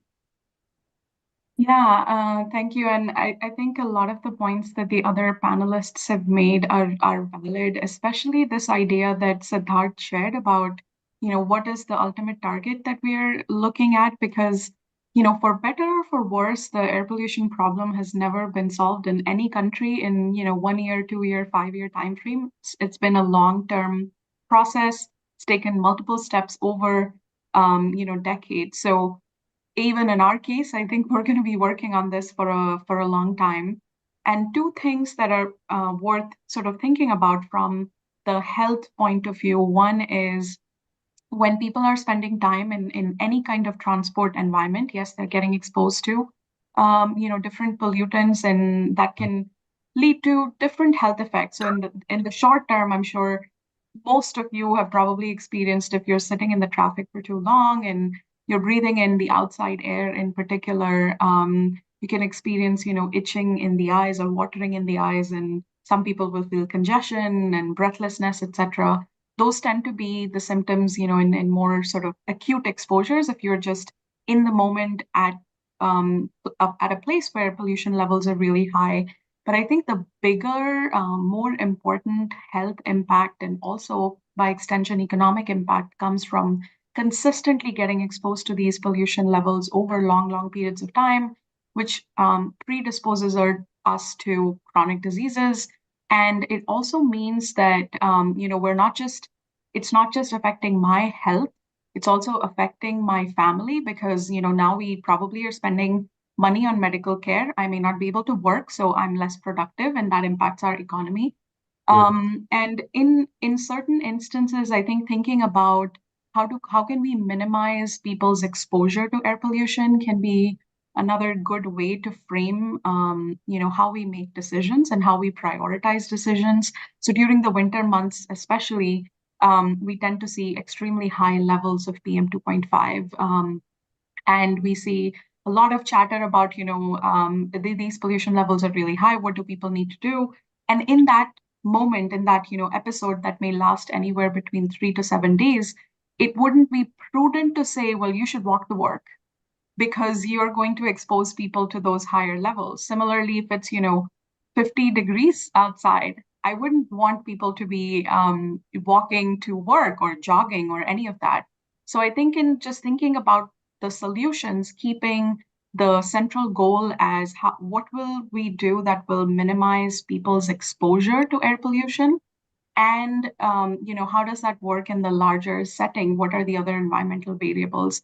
That could be a good filter to prioritize solutions and what we advise the public to do. Yes, thank you. Tanya, I just want to, before you say that, since you talked about that one tree between 100 kilometers, that's a new matrix in my mind.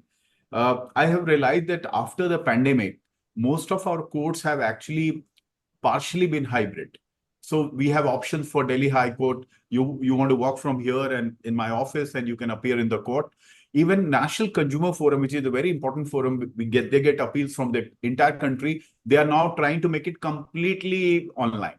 So a lot of things have happened because of the pandemic, and then it will directly result into having, say, 600 less cars on road. With your message, I'm also going to now try and request National Green Tribunal that they should do at least 3 days online, completely online, because if they are protecting the trees and people drive from all kinds of places to National Green Tribunal from across the country to the principal bench. From Rajasthan and Uttarakhand, people drive down to save their trees. So these are the points taken from you and Siddharth, both who are talking about just do what is bare minimum possible. Your essential must to change the narrative. My essential must is don't think that small actions don't mean anything, right? There's a lot of skepticism about long distance driving on EV because batteries are still not a known solution. But the limited point here is you have to start somewhere and you have to trust that the small actions you do cumulatively mean a lot. If you take that electric bus to work, or if you actually drive an electric vehicle, each of these small steps cumulatively will help you go down a huge way. And while there is skepticism and this thing about that the EVs are still being charged through the grid, which is still powered through coal, this is a step that will happen gradually. In a day, a revolution never comes. But if we don't start, it will never happen. That's one. And if you always keep thinking that my actions are insignificant amongst this big problem, then nobody will do any action, right? So it's a sum of parts. Small decimal points add to this. It's like there is a Hindi saying, "Boond boond se bharta sagar." This is exactly that.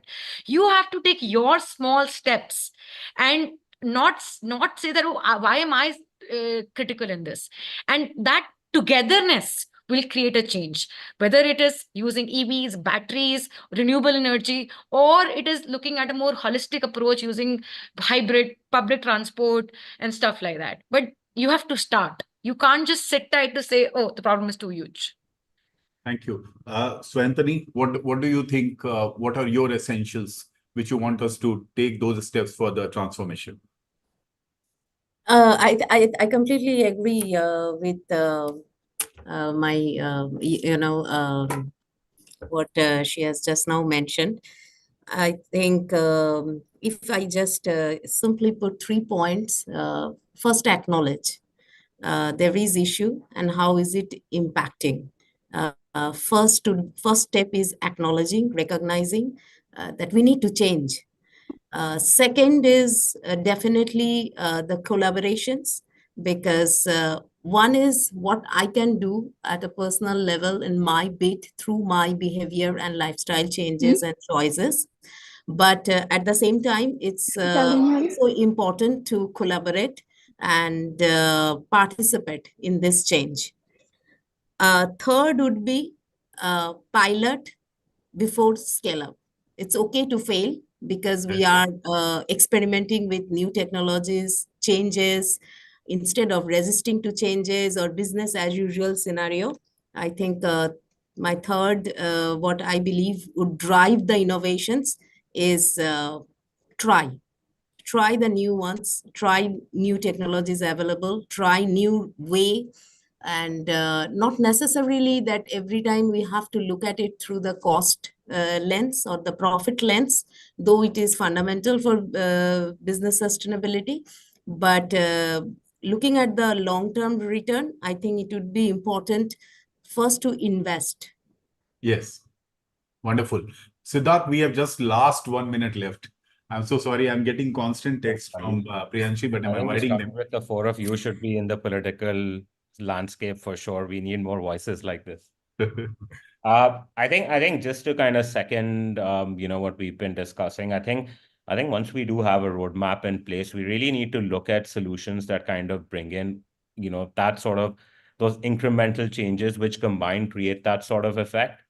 I think the thinking also kind of needs to change in terms of just being able to adapt technologies. And this is something we face personally in India as well. We supply to the French railways, we supply to the Paris metro, both from a platform solution perspective, in the vehicle itself.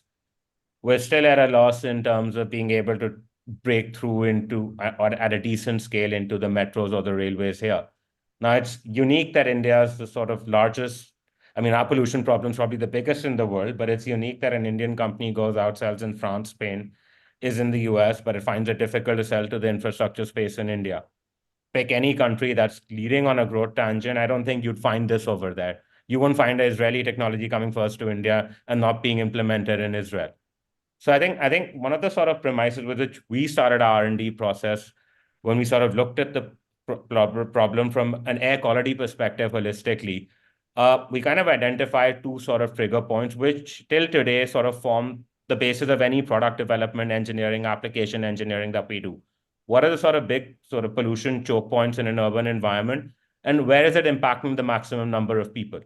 And I think if we keep focusing on then providing a solution at that last mile, a smoke tower, अच्छा लगता है पूरा India Delhi को clean कर दिया, वो कभी होएगा नहीं. And if you think burning less crop, less paddy is going to change your pollution problem, it won't. Moving to electric will reduce it. Will it eliminate it? No, because there's a significant amount of vehicular emission that comes in from the tires burning with the bitumen on the road. Now you're going to change the tire as well. Are you going to move towards a sustainable tire? Are you going to move towards sustainable roads? That's going to take a bit of time. So I think we need to kind of integrate these last mile solutions and kind of fine, we're moving towards this basket, but then here's a problem. Let me tackle that problem. And I just honestly think that the taxes, penalties, etc., rather than imposing those, invest ahead and just look at the entire life cycle cost. Thank you. Thank you, Siddharth. And I think we can say that in conclusion that we will have to take both the giant steps, which we are taking on the larger net zero aspects, but we also need to take day-to-day steps. As Tanya said, "Boond boond se sagar bharta hai." We need to take those steps, make more examples, Chetan Mani has empowered thousands of auto rickshaw transition from petrol to electric. What it has done to the women in the house, remarkable change. If you do a ESG study, how they are healthier, how the children are healthier. I think all my panelists talked about a very holistic aspect of this entire transformation. We'll continue to raise the voice as Siddharth asked us also, and we'll keep on collaborating. Thanks a lot. Thank you. Thank you. Thank you. Thank you. Thank you so much, Sudhir sir, Ms. Ghosh, Mr. Dikshit, Dr. Pant, and Ms. Singhal for such an interactive session. We'll now move towards our next panel discussion, which is on the sustainability dilemma, navigating the nuances of green consumerism. Moderating this session is Resham Suhail, editorial lead, BW Business World, and our panelists include Mr. Nikhil Gupta, Head of Sustainability, Marketing Strategy, Government Affairs, and CSR Signify. Mr. Narayan PS, Global Head, ESG and Managing Trustee, Wipro Foundation. Mr. Ashwin Ray Kundalia, Chief Sustainability Officer and Head PMCG, Adani Cement Business. Ms. Rinika Grover, Head Sustainability and CSR, Apollo Tyres. Resham, please continue. Thank you, Priyanshi. I've been listening to all the panels since morning, and it's such a lovely day that we're celebrating our goals for sustainability and environment. Today, in this panel discussion, we will focus on how, where actually our nation stands at a global level, how for large-scale ambitions, cost remains a concern, what are some of the strategies in place for SDGs, greenwashing, green consumerism, and of course, a little bit about what you are doing in your organizations respectively. Now, Union Environment Minister Bhupendra Yadav not just once, but many times highlighted how sustainability is essential for our nation's future, ensuring balanced growth and environment protection. Irrespective of who will become the new environment minister as we wait for the new cabinet to be formed, the green aspirations and needs remain the same for the country. Now, when in December last year, my colleague Arjun Yadav was doing the cover story after COP28 summit, was the time when I was really closely reading the developments. Look, India has been consistent in its climate policy, focusing on reducing coal dependency, boosting renewables, and improving energy efficiency.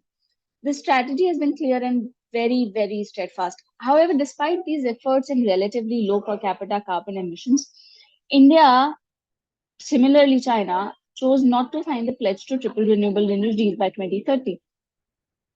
Today on Environment Day, when we are kind of celebrating cheers for Mother Earth, we are celebrating, a stark truth emerges. We are in a bind. It feels like that we all are talking. There is less of an action. It looks so small when it comes to an individual's action. Globally, sustainability aspirations are soaring high. But the critical question remains in India. Are we as a nation efficient enough in translating these ambitions, ideas into actionable, effective outcomes? We need to see that, be it at a community level, organization level, individual level. Now, many times, one of the core concerns remain cost. You would also agree. In your opening comments, panelists, tell us what is India's position right now? What is the realistic picture looks like, irrespective of what segment of sustainability you're focusing on? Give us a broad picture. Where does India stand?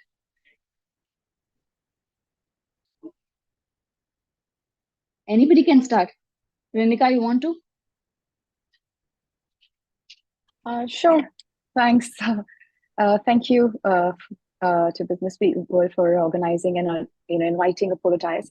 So I can just kind of give a bit of a larger perspective. I mean, you mentioned that, of course, when you talk about India, India gave its commitment for 2070 and not 2050. But for us to say that we're not doing anything and we're still behind, it would be something that I would not completely agree with, because as a country, if you look at, we have a larger ambition, and to also, because India is a developing country still, you have to acknowledge that there is a large amount of population for whom poverty and other SDGs matter more than just moving to a goal, net zero goal. So when you talk about India as a overarching, as a country, I would say there are very fundamental areas where there's work that's being done. So when you talk about renewable energy, still lots to be done, but the renewable energy space is massive. Trickling down to the industry as well. So if you look at the legislation where it's driving, so they're within the industry as well. So that's kind of down, and it's translating for industry as well. At the same time, when we are talking about the overall as a country, what's happening in terms of where we are with regards our emission goals, there is, we've seen the Prime Minister.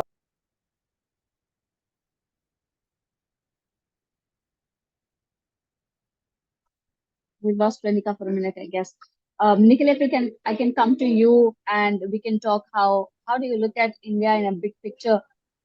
Because we know that we are optimistic, and we also need to acknowledge that sustainability or achieving that greater level of success is an ambitious plan. It's a slow growth. It's a long-term vision. But in your opening comments, tell us, how do you look at this? So, Rikshan, thanks a lot first. Very happy to be part of this panel. I think I agree with Renika to a very large extent that for the common man, there are other SDGs that are still far more important right now than sustainability. But then let me just take a step back. As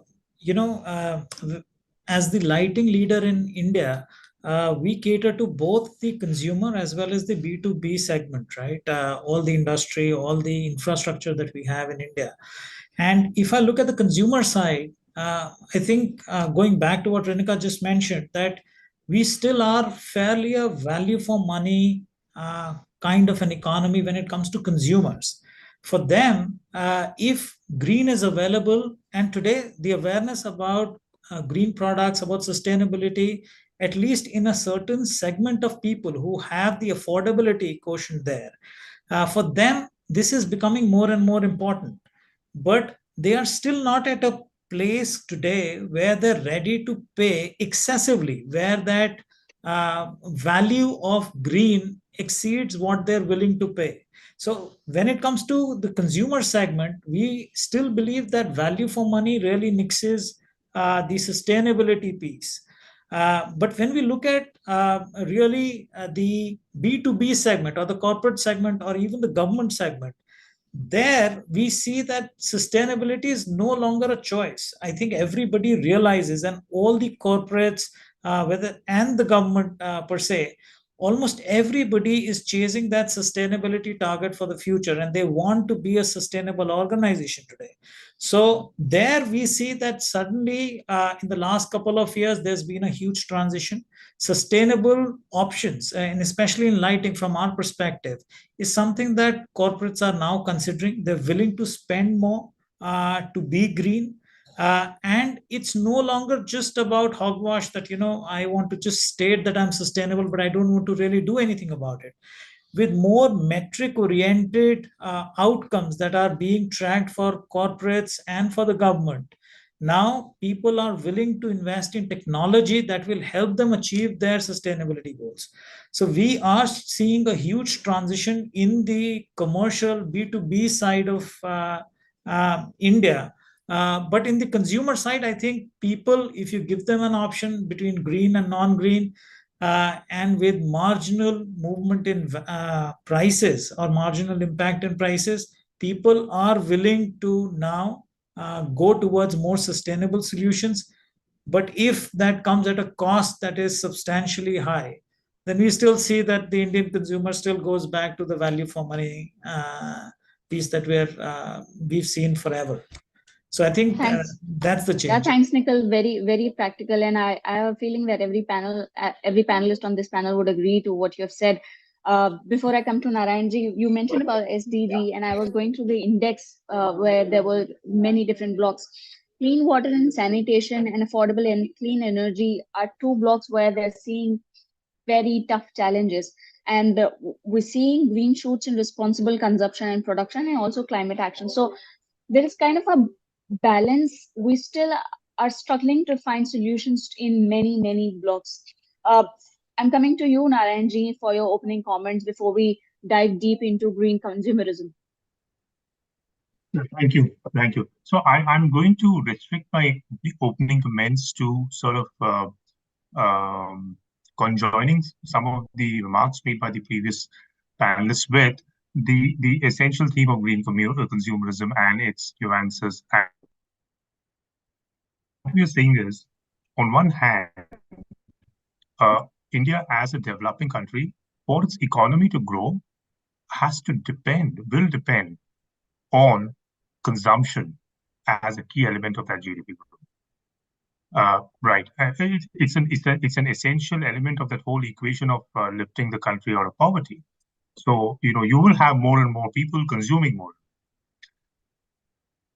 How do you sort of reconcile that with the environmental mandates that we have set for ourselves, and that is expected from all countries, whether it is net zero or on water, what you mentioned, and so on. I think that tangle of green consumerism, which is spending more, consuming more, but keeping your environmental footprint within limits, is not something that has straightforward answers.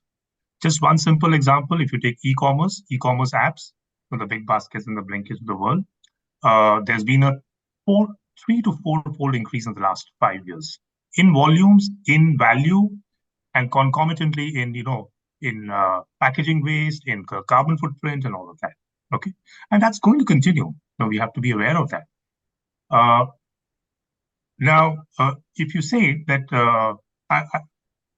you should consume less, that goes directly against two things. One is, you cannot deny sections of the population which have to come out of poverty. And second, it has a direct correlation with jobs.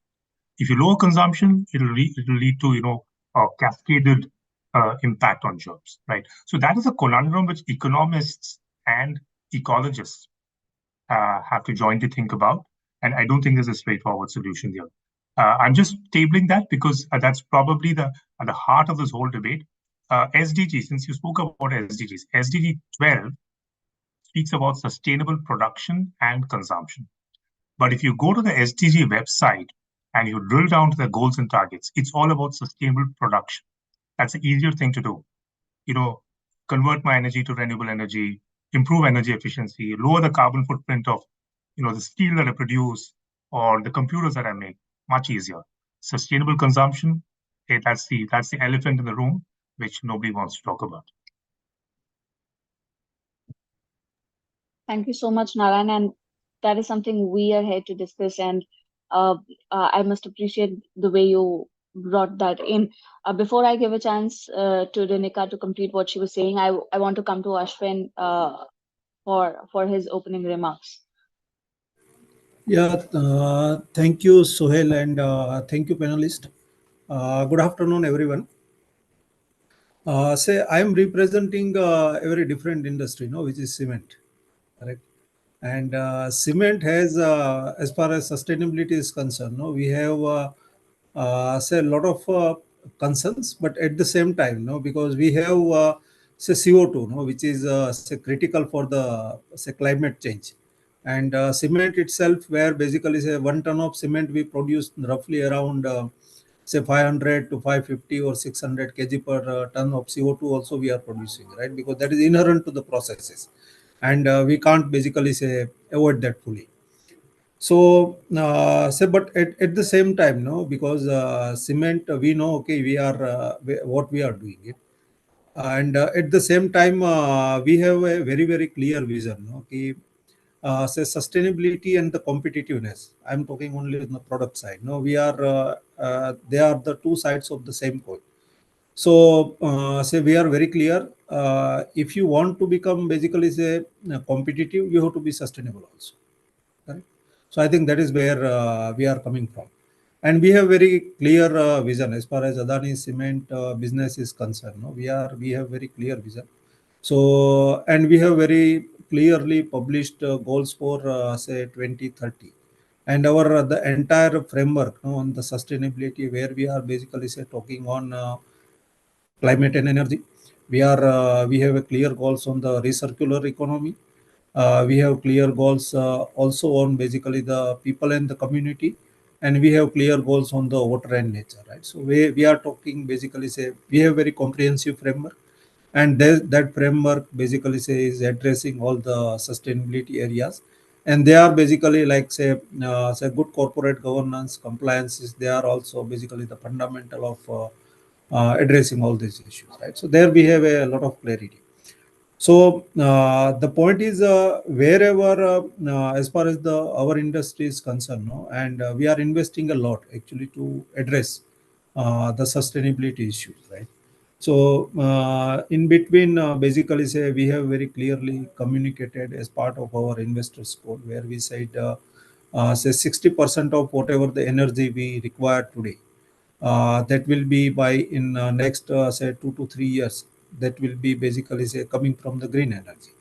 And for that we are investing like say maybe 6,000 crore on waste heat recovery, 4,000 or 6,000 crore on establishing basically the green energy, 4,000 crore on waste heat recovery, another 5,000 crore on basically ensuring our green supply chain. So we are investing a lot basically as far as our sustainability ambitions are concerned.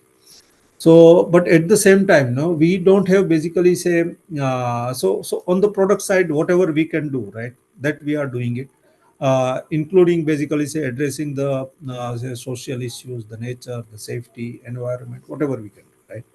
And we are investing financially as far as basically say from our manpower and basically all the efforts which we are putting in. But there is no incentive as far as the industry is concerned, no, for green product. Like if I have a green product, say it is basically say sold at the same price. At the same time, I have no incentive basically say also to say tie up with a green supplier or buying something which is green, right? So I think this is where basically say we have been looking at the support. So I have been on various technical committees by the government, which is addressing the sustainability issue. Like say last week, say there was an basically say first technical committee meeting called by the Niti Aayog, where I am representing our cement business. Then there is one committee by Bureau of Energy Efficiency, which is trading on the carbon tradings, which is basically say framing the rules for the carbon trading scheme.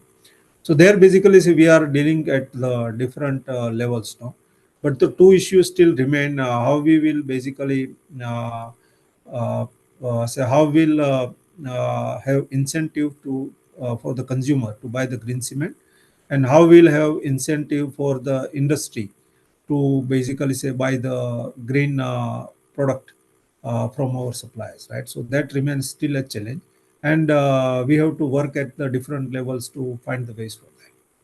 Thank you. Thank you, Ashwinji, for covering so much in just one go. Good to know that you're speaking at different panels and trying to create an impact. Renika, just before when we lost you in between, we were discussing how it's difficult at consumers' end to tap the problem and then give away solutions. Narayanji just brought in how e-commerce is spreading fast, and it's also it's also kind of giving us challenges in terms of increasing carbon footprints. Now, in our earlier panel discussion, there was a panelist. She mentioned about that 10% 10% of the pollution come from road emissions. Transport sector. 10% is a huge number as for her. Sure. Now, Narayanji also mentioned about e-commerce in our earlier panel discussion. Panelists were also discussing how e-commerce, because of e-commerce, Blinkit, I mean, consumers are so addicted to that they're not realizing where are they taking us.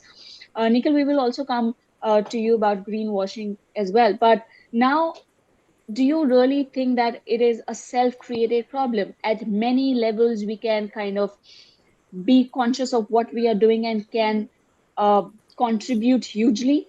What would you say, Renika? Just thanks, Resham. Sorry about I had a major power cut over here.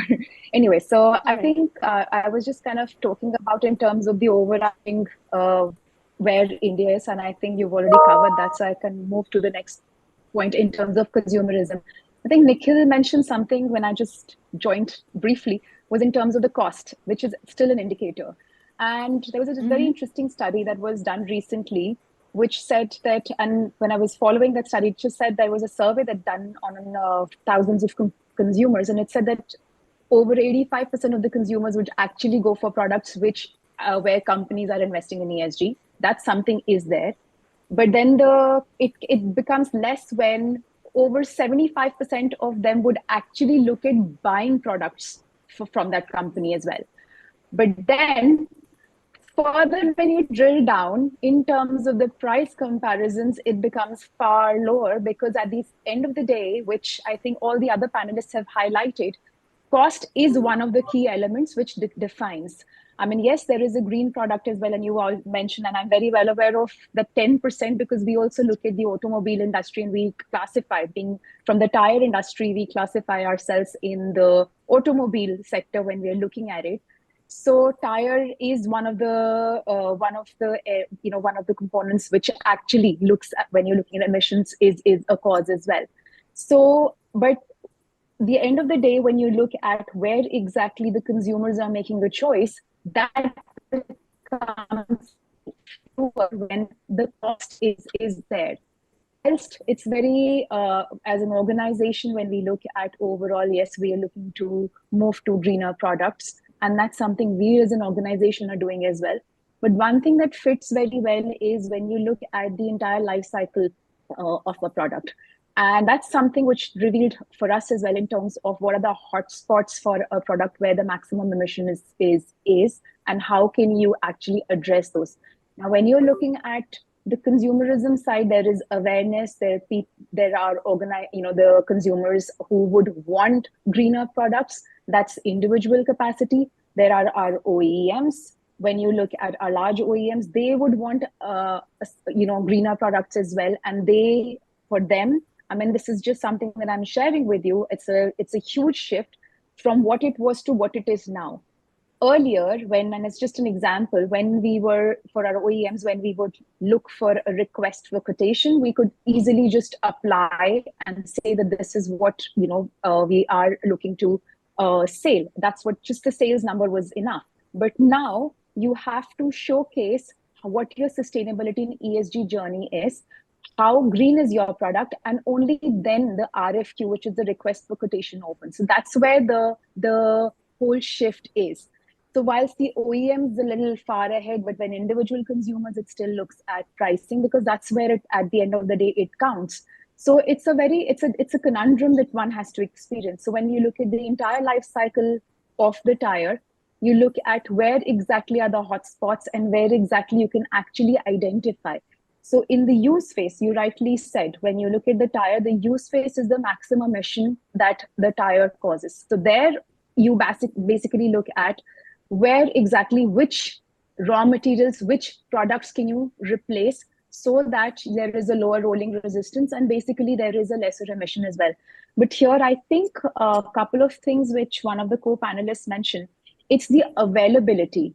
There also, the availability of the raw materials is a huge factor. You just don't get that easily. It's not available.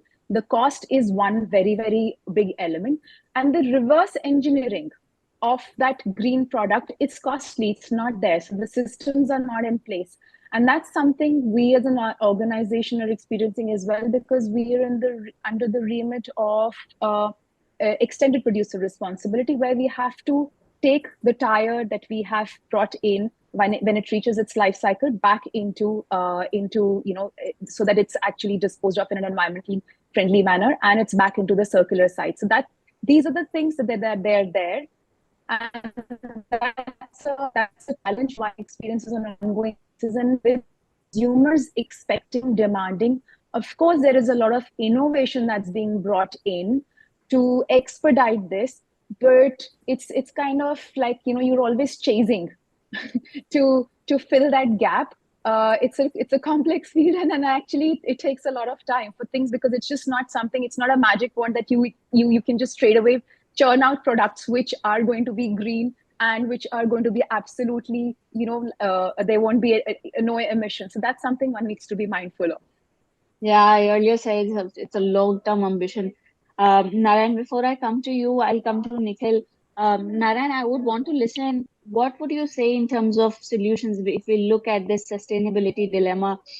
Uh, we are seeing an increase in innovation. We're seeing there is a need to increase the products, a need to fill in the gaps, but we also know that intentions are there is a conscious choice that consumers are making, but there is a huge dynamism when it comes to consumer behavior. The cost remains a question for all of you.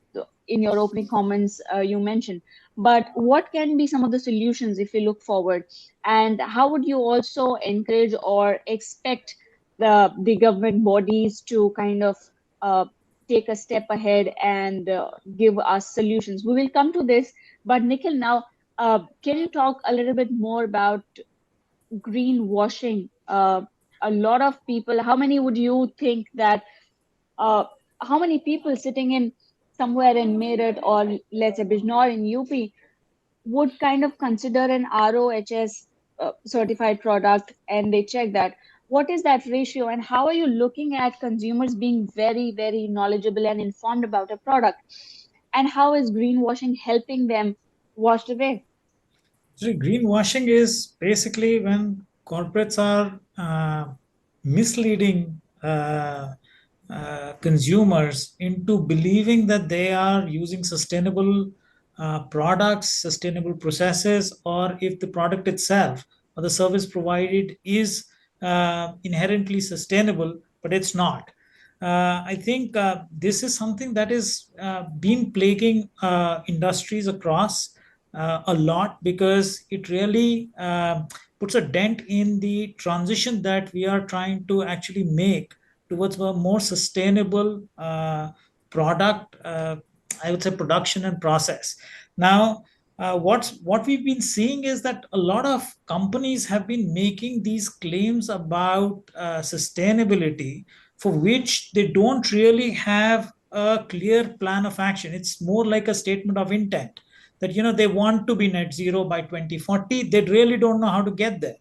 I think corporates need to be, and here I think a lot of us are basically captains of our industry, leaders, just like we are leaders in the lighting segment. I think we need to take a stand where we need to lead by example. Now, if you look at Signify, for example, um, we spend about 4.2% of our global revenues on R&D. 88% of that revenue is about sustainable innovation only. Not just that, all our targets are scientific targets that have been sort of ratified globally by auditors across the world. And we actually track our sustainable revenues completely differently, and we report them in our annual report every time. Now, if you look at Signify, for example, we have a Brighter Lives, Better World program in which, under basically SDG 3 and 11, we track revenues that are impacting or improving the food availability, safety, security, and health and well-being of individuals and impacting societies. Now, that revenue is being separately tracked, and we are, I think, in a more comfortable position, because in the lighting industry, we are able to track that very easily, because we have lighting, for example, that helps improve crop yield. Now, that directly impacts food availability globally. We have UV solutions that help in health and well-being. Now, we are therefore in a little, I would say, better position placed, because we can actually isolate and quantify revenues from these lighting technologies individually, and we can report them separately. Similarly, if you see, there was a mention from one of the panelists around circular revenues, right? Now, I think there is a huge demand globally for right to repair. A lot of us are using Apple iPhones and iPads and within the Apple ecosystem. Now, none of those products are repairable. It's almost like a use and throw phone. They don't allow you to repair it at all, except within their ecosystem. Now, I think more and more organizations need to start having circular components, more repairable products. I think that is where we are moving towards today. And that would help us actually reduce this impact of greenwashing, because then automatically we need to make sure that products that are being made available are recyclable and reusable and repairable, so that people Now, are able Nikhil, to good to know about reduce the the cost innovations of. that you Yeah, talked sure. about. You talked about various innovations. You also wear the hat of as a marketing lead. Now, as a part of my work, I get to talk to a lot of entrepreneurs, startup entrepreneurs, a lot of investors in that segment. I'm seeing a lot of startups talking about sustainable products. There are many. The list is huge, and we have different startups: Arata, Cleanstar, Neiman's, Beko, Proclean, and many more. But now my point is their products are relatively higher in cost. The point you mentioned initially. What would you put forward as a suggestion, as a solution, wherein the behavior which is more inclined towards sustainability can be encouraged? Specifically in terms of cost, what would you put forward as a suggestion? And I think there I would just refer back to what Ashwinji was mentioning, that there is virtually no way in which we can get consumers to pay more for more sustainable products, right? But that is where a bit of legislation really comes in, which we've seen in our industry as BEE star rating. It's something very common in the consumer space. Now, if you look at regulation like that, it ensures that the entire industry rises up and the consumers are able to see what each product's carbon, and we can come to green labeling later, but BE is sort of a surrogate to that. And you can actually see the carbon rating virtually in the star rating on products that are made available. Now, once you do that, all of us are now looking for air conditioners that are 5-star rated. For example, if you have two air conditioners that are broadly 2,000-3,000 rupees apart, but one is a 3-star rated product, the other is 5-star rated product, while in reality, yes, it's a more efficient product as well, but it's also a greener product from that perspective. Now, if we start having legislation that brings up the entire industry, then automatically this whole fight around sustainable production and sustainable products really competing with non-sustainable products on price alone, I think that is something that can be really tackled. Either it's through green labeling or it's through regulation, but some of it, if really can be brought in to improve the standard of consumption and to really create a level playing field between companies that are more sustainable and companies that are there, who are there to really fight on price, but really don't give a damn about what the carbon footprint of their products are. I think that is something that can be really looked at. So clearly, legislation and policy makers needs to come in and with coalition with industry, they can come up with such policies or some serious matters. Narayanji, coming to you, what would you say?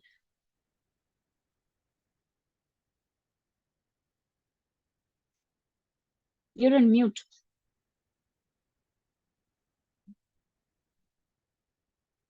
Hello.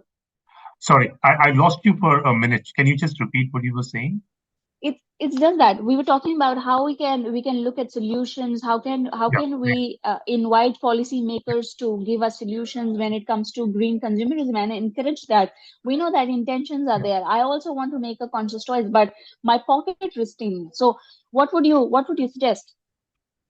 See, again, I don't think there is one template that can be prescribed for across the board for different sectors and industries.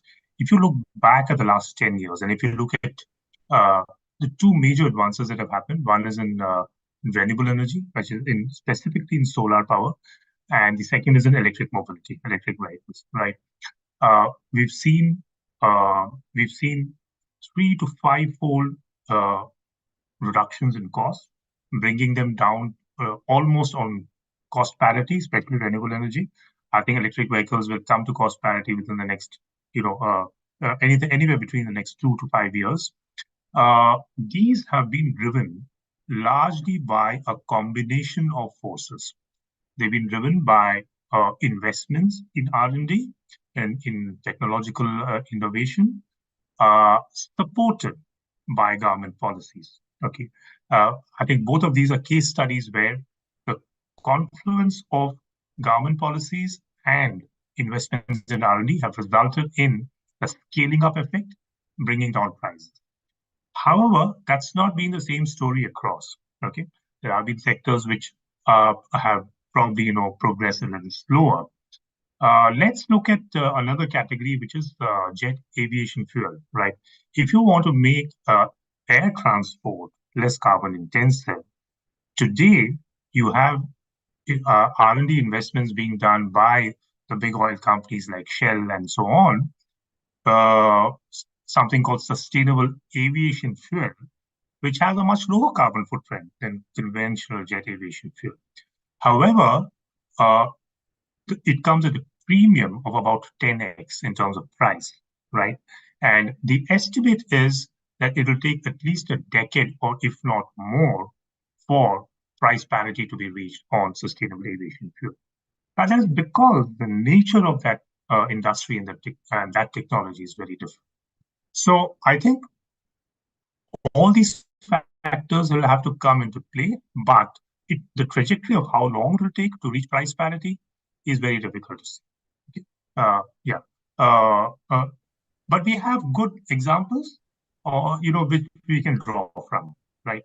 And so there's a long way that's to cover, but we're on the right trajectory, right? Yes, that's right. Thank you so much. Ashwin, quickly your closing comments, and what advice would you give to a common person in terms of contributing and making an impact? I think basically say it is more around the awareness. No? Something which I am missing is, as in corporates are say fairly aware about the sustainabilities, the issues, whatever they are facing. But the common man or the consumers, they are not say so much of the aware. So I think more and more awareness will basically say help them to spend little bit extra, and I think that's where we have to looking forward. Thank you so much, panelists. It has been really insightful. I would like to thank you very much for joining in, making time for this. I'm happy to see that we are on the good trajectory with all the contributions from all the blocks, be it for individual, community, companies, and at a broader level, nation. Thank you so much. Look forward to have more such conversation later on. Thank you. Thank you. Thank you, Resham. Thank you. Thank you, Resham. Thank you, Mr. Gupta. Thank you, Mr. Ray Thank Kundaria, Narayan sir, Ms. Grover. Thank you so much for your time.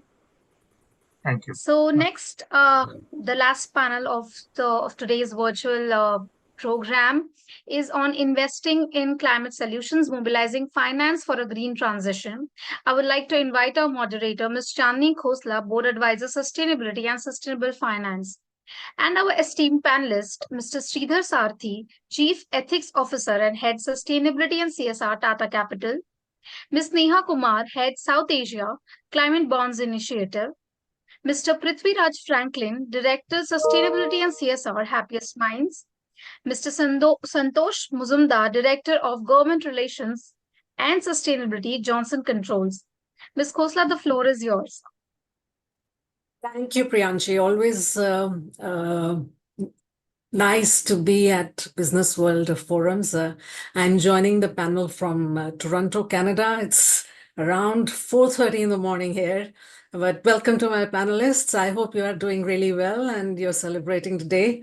I know Neha has to run very quickly. So first of all, this is the panel. We are discussing investing in climate solutions, mobilizing finance for green transition. The need for climate finance, we all know. We don't have to keep harping on it. I think it's enough said. It's about action. It's about where we are getting to and what are the challenges we are facing while we are on this journey.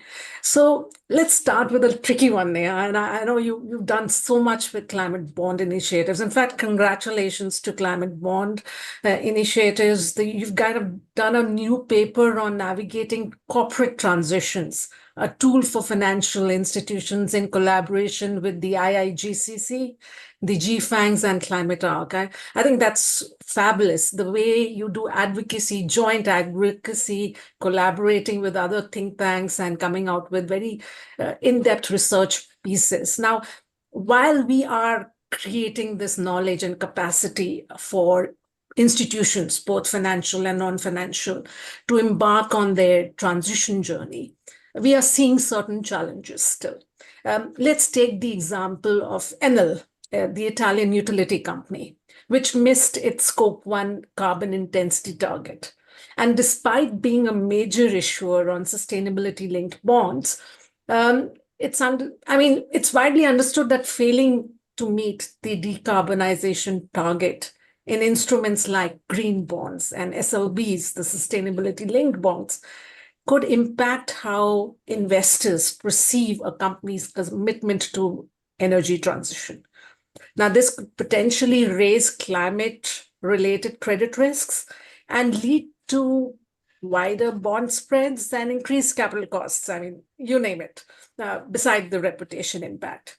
Now, are we seeing such cases coming up in India? And if so, how do we kind of reassure the international community and the investor community that these penalties, at one hand, should be severe enough to not take these green bond KPIs not seriously, and on the other hand, missing them due to reasons which are beyond the company's control? How to communicate that. So Neha, over to you. Shed some light on what is happening in South Asia and in particularly in India on penalties and KPIs around green bonds and SLBs. Thank you so much. Thank you so much to the business world. And thank you, Chandni, for really a question which can be called a deep dive right at the beginning of the discussion. And thank you, all the panelists as well. So yes, I do have, unfortunately, I think it spilt over, the previous discussion spilt over. So yes, I do have to run quite quickly. But let me just begin with two things. One, like you pointed out, for any kind of market to grow, integrity has to be at the center. People have to believe that this is a credible product, and the purpose, the difference between finance as usual and finance which is green or socially conscious, which is thematic, is this. It is the transparency, accountability, integrity of the use of proceeds on the purpose that you have raised that money for. Okay, so that's the simple structure that green bonds have allowed till now.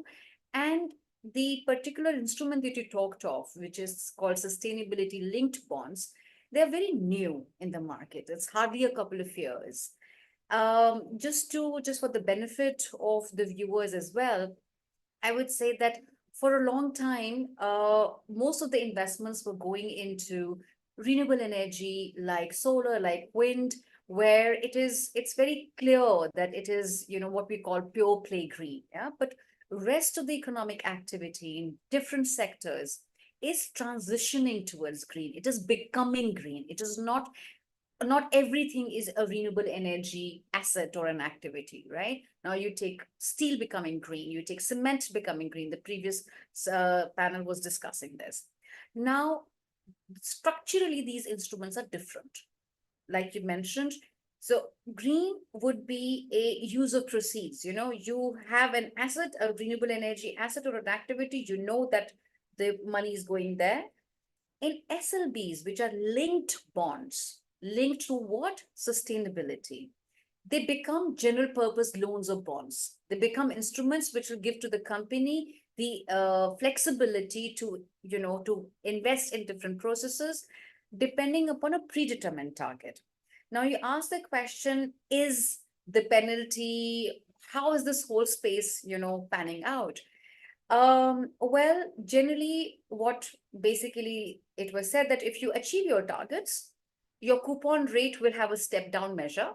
And generally, the ballpark was 25 basis points. Okay. And if you do not achieve your predetermined targets, then you will have to pay an increased coupon on what you have raised. Again, 25 basis points. This also varies, and the debate right now in the market is whether it is high enough, low enough, what's purpose is it serving? Are corporate entities feeling threatened enough in terms of penalties? Now, I have to say two things. Do not underestimate the reputational loss factor. That is a very, very big factor for an entity because it directly impacts investor relations. It directly impacts, how you're doing your business. In terms of how it is, so one, it is evolving. These things were meant to really urge the entities to really get onto greening their processes of production. So penalties haven't really, I mean, NL is one case, and how this pans out for NL itself is something to be seen. A lot more debate will be on this particular topic. But in India, there are nearly four or five SLBs which have been issued. Actually, 4 SLBs and 1 sustainability linked loan.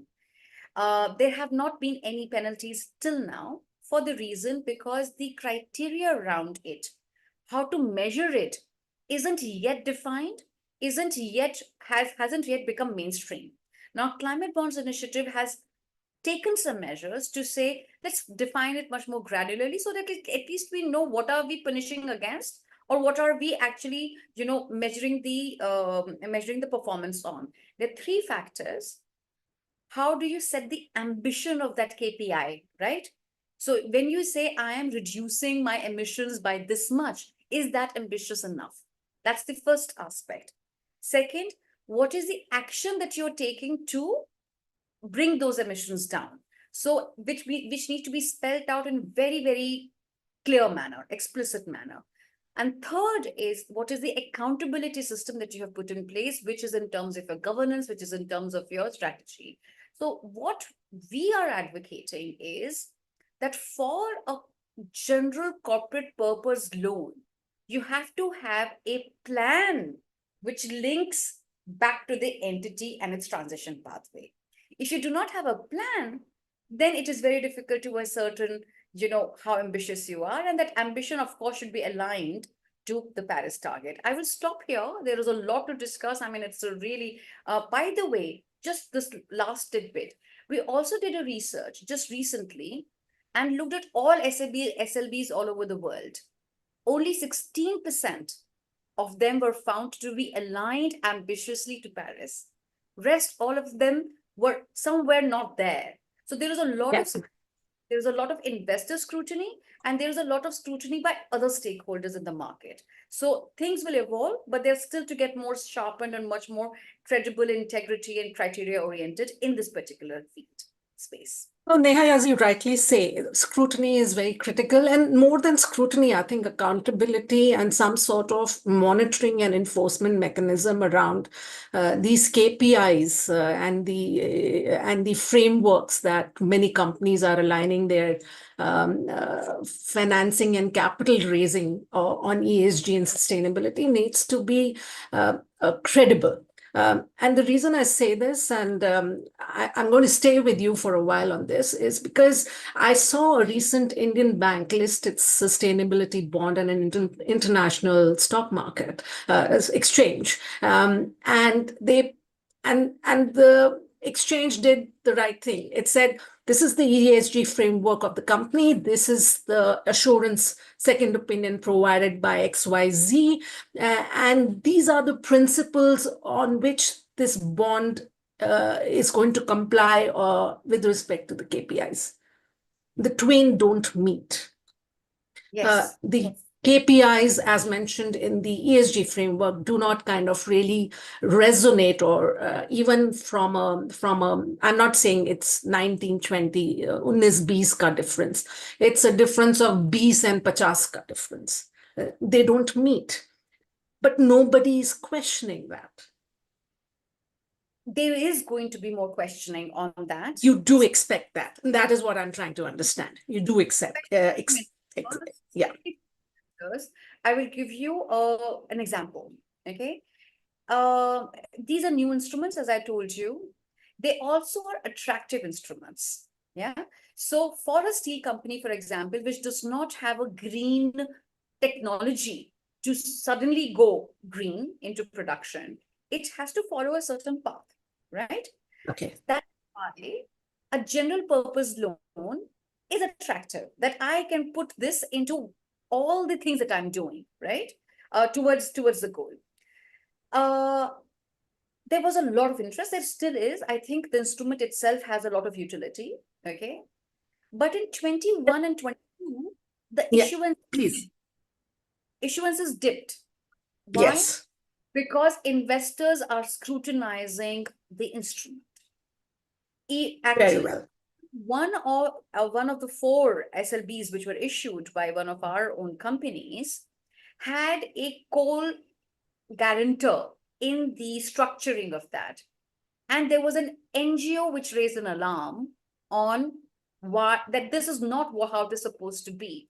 So there is so much scrutiny that actually the pickup then is right now, it is the potential that we are talking about, but investors are scrutinizing that. I'll stop here. So I think Thank you, Neha. No, that's very well said. And let's expect more scrutiny on sustainability bonds and sustainability-linked fundraising.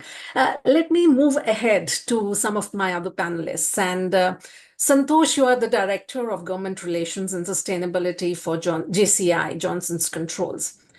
It's listed on NYSE. It has more than, I think it's included in more than 40 prestigious sustainability indices. It has reduced absolute emissions across its operations by 42% since 2017 and is on its way to achieve the SBTi-approved science-based target of 55% by 2030. 41.5% of all your electricity globally comes from your renewables resources. So quite commendable. More than 90% of new product R&D was invested in climate-related innovations. I think what you are doing as a world-class infrastructure, renewable energy and infrastructure provider is quite commendable. And I'm sure the opportunities, the way technology is evolving, there's a lot of organic and inorganic opportunities coming your way. Now, my question to you is, again, very limited to how climate finance decision-making is happening at JCI.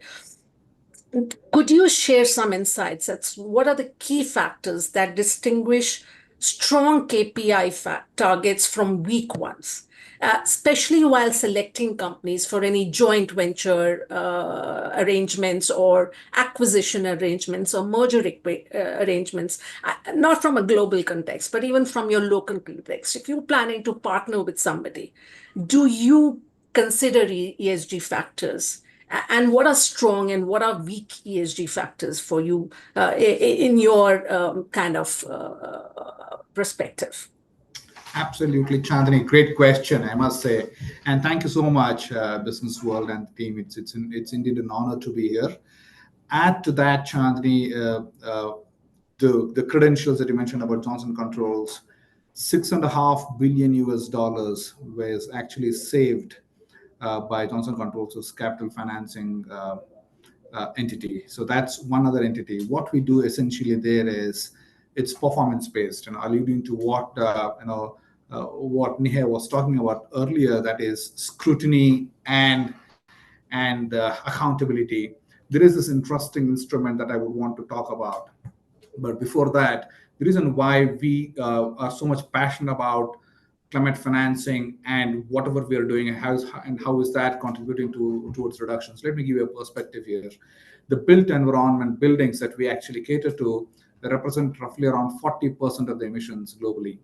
And if you look at just India, buildings consume roughly around 1/3 of the electricity we generate. What's interesting is that we haven't seen any major improvements, and there's not been so much of awareness, if we must say, in terms of reducing energy emissions from buildings. And that's where I think we're coming in. We have been working very closely with the government of India, especially the Ministry of Finance, to introduce instruments which can not only reduce energy, but then also give a fillip to the entire climate financing here. Now, this is what we call the energy savings company model. You may have heard about Nirmala Sitharaman, Minister Nirmala Sitharaman talking about it in our union budget. Now, the way this works is that you enter into a building and then say you are, let's say, spending 100 rupees on electricity today, and that is converting into X amount of emissions. Now, we easily see and say that this 100 rupees of electricity can be reduced down to 50 rupees. Now, for us to reduce that consumption or savings, we will have to invest in higher efficiency equipment. Now the builder will come back and say, I don't have the money, right? So now, and then that's when Johnson Controls will say, look, I can partner with you, provided you declare your goals publicly, and we are able to put some mechanisms where you are able to measure your improvements. I think, Chandani, one of the points that you're mentioning here is that we believe in companies that have mechanisms to digitally measure improvements. I underline the word digital there. Digital is something that there is no human intervention. For example, electricity consumption directly through bills is a digital intervention. Electricity consumption water consumption being monitored through smart metering, it's a digital intervention. And using equipment which are directly communicating with, let's say, a system is a digital intervention.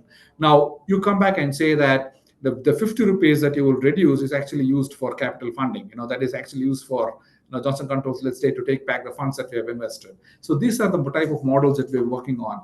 But to simply answer your question, that's all great, Santosh. And I know what you're saying. Something is also something that's becoming the new normal for most corporate institutions who are seeking to bring more credibility in their Scope 1, Scope 2, Scope 3 emission calculations. What we're trying to understand is that as a global enterprise and also as a company which is quite respected within the Indian context, how are you kind of ensuring that not only your suppliers and not only your users or partners with whom you have arrangements with are working on building credible ESG disclosures? But in your sense, have you had the chance of refusing somebody because their ESG factors were weak, or did you go ahead and give some monetary concessions to somebody who said no, this is a great partner, this is a great enterprise, we need to be working with them, and so I'll let go of monetary considerations, but I'll forge this arrangement because this makes the whole industry move forward?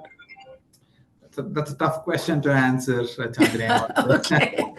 No worries. But thank you for sharing the fact that you do a lot with your other partners in terms of digitalizing the ESG process and ESG capture process. If I may, I know we are a little pressed on time, but if I move on to Sridhar now. Sridhar is the Chief Ethics Officer, Head of Sustainability and CSR for Tata Capital. Sridhar, I went through the Tata Capital website just because we were having this panel discussions, and within the sustainability tab, you have a climate action tab, and within the climate action tab, you have something called some projects named there. If I may, the names are Jal Aadhar, the Green Switch project, and the Ecosphere projects. Now, this is evidence that Tata Capital is deeply committed to bringing positive change in India through its endeavors. But could you clarify for the audience today that whether these projects are more categorized as CSR philanthropic initiatives, or are they climate finance projects which are aligning with your business practices? So thank you. So it's a pleasure to be here. Thank you to Business World for having me as a part of this uh, panel discussion. So yes, so firstly, thank you also for going through the Tata Capital website. Uh, the objective of having put those projects is manifold, but more importantly, I think uh, when we look at what the purpose statement of Tata Capital is, so Tata Capital is that we like to be a responsible financial solutions provider fulfilling India's aspirations. For the Tata Group, the nation has always come first before anything. So we always built in nation building. And when we speak about it, so because we are an NBFC, a non-banking financial corporation, and we're not listed at the moment still, and that may happen sooner or later. And So whilst we may say that because we are not a listed entity, the entire aspect of reporting as compliance is not applicable to us. But I think as a responsible financial partner, it's equally important for us to be committed to what we're doing for the environment cause. So we keep saying, as you know, because I don various hats, and I keep saying that the group is 150 years old, and that's primarily because we've always believed in the community development. And I think we need to leave it for another 150 years for the future generations. If you look at the three Ps. So the Jaladhar project or the Green Switch, the two projects, prime projects, are mainly looking at the environment at large because water security is absolutely key.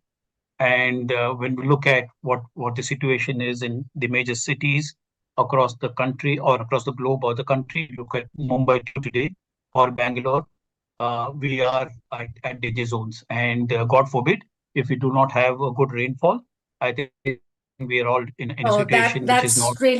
That is really correct, Sridhar. I know that all of these three projects are meant to do good and meant to kind of showcase the responsible conduct as a business enterprise you did. But my question was very, very, very crisp, and I was looking for a short answer to that. Is this a CSR project or is this a business? It's not business nor is it CSR. It's looking at the environment at large. So you missed one more project. So we are also at the same time. See, because it's alignment also. For example, if you look at because we finance, so that's why I said the purpose statement. We fund projects, and our financing.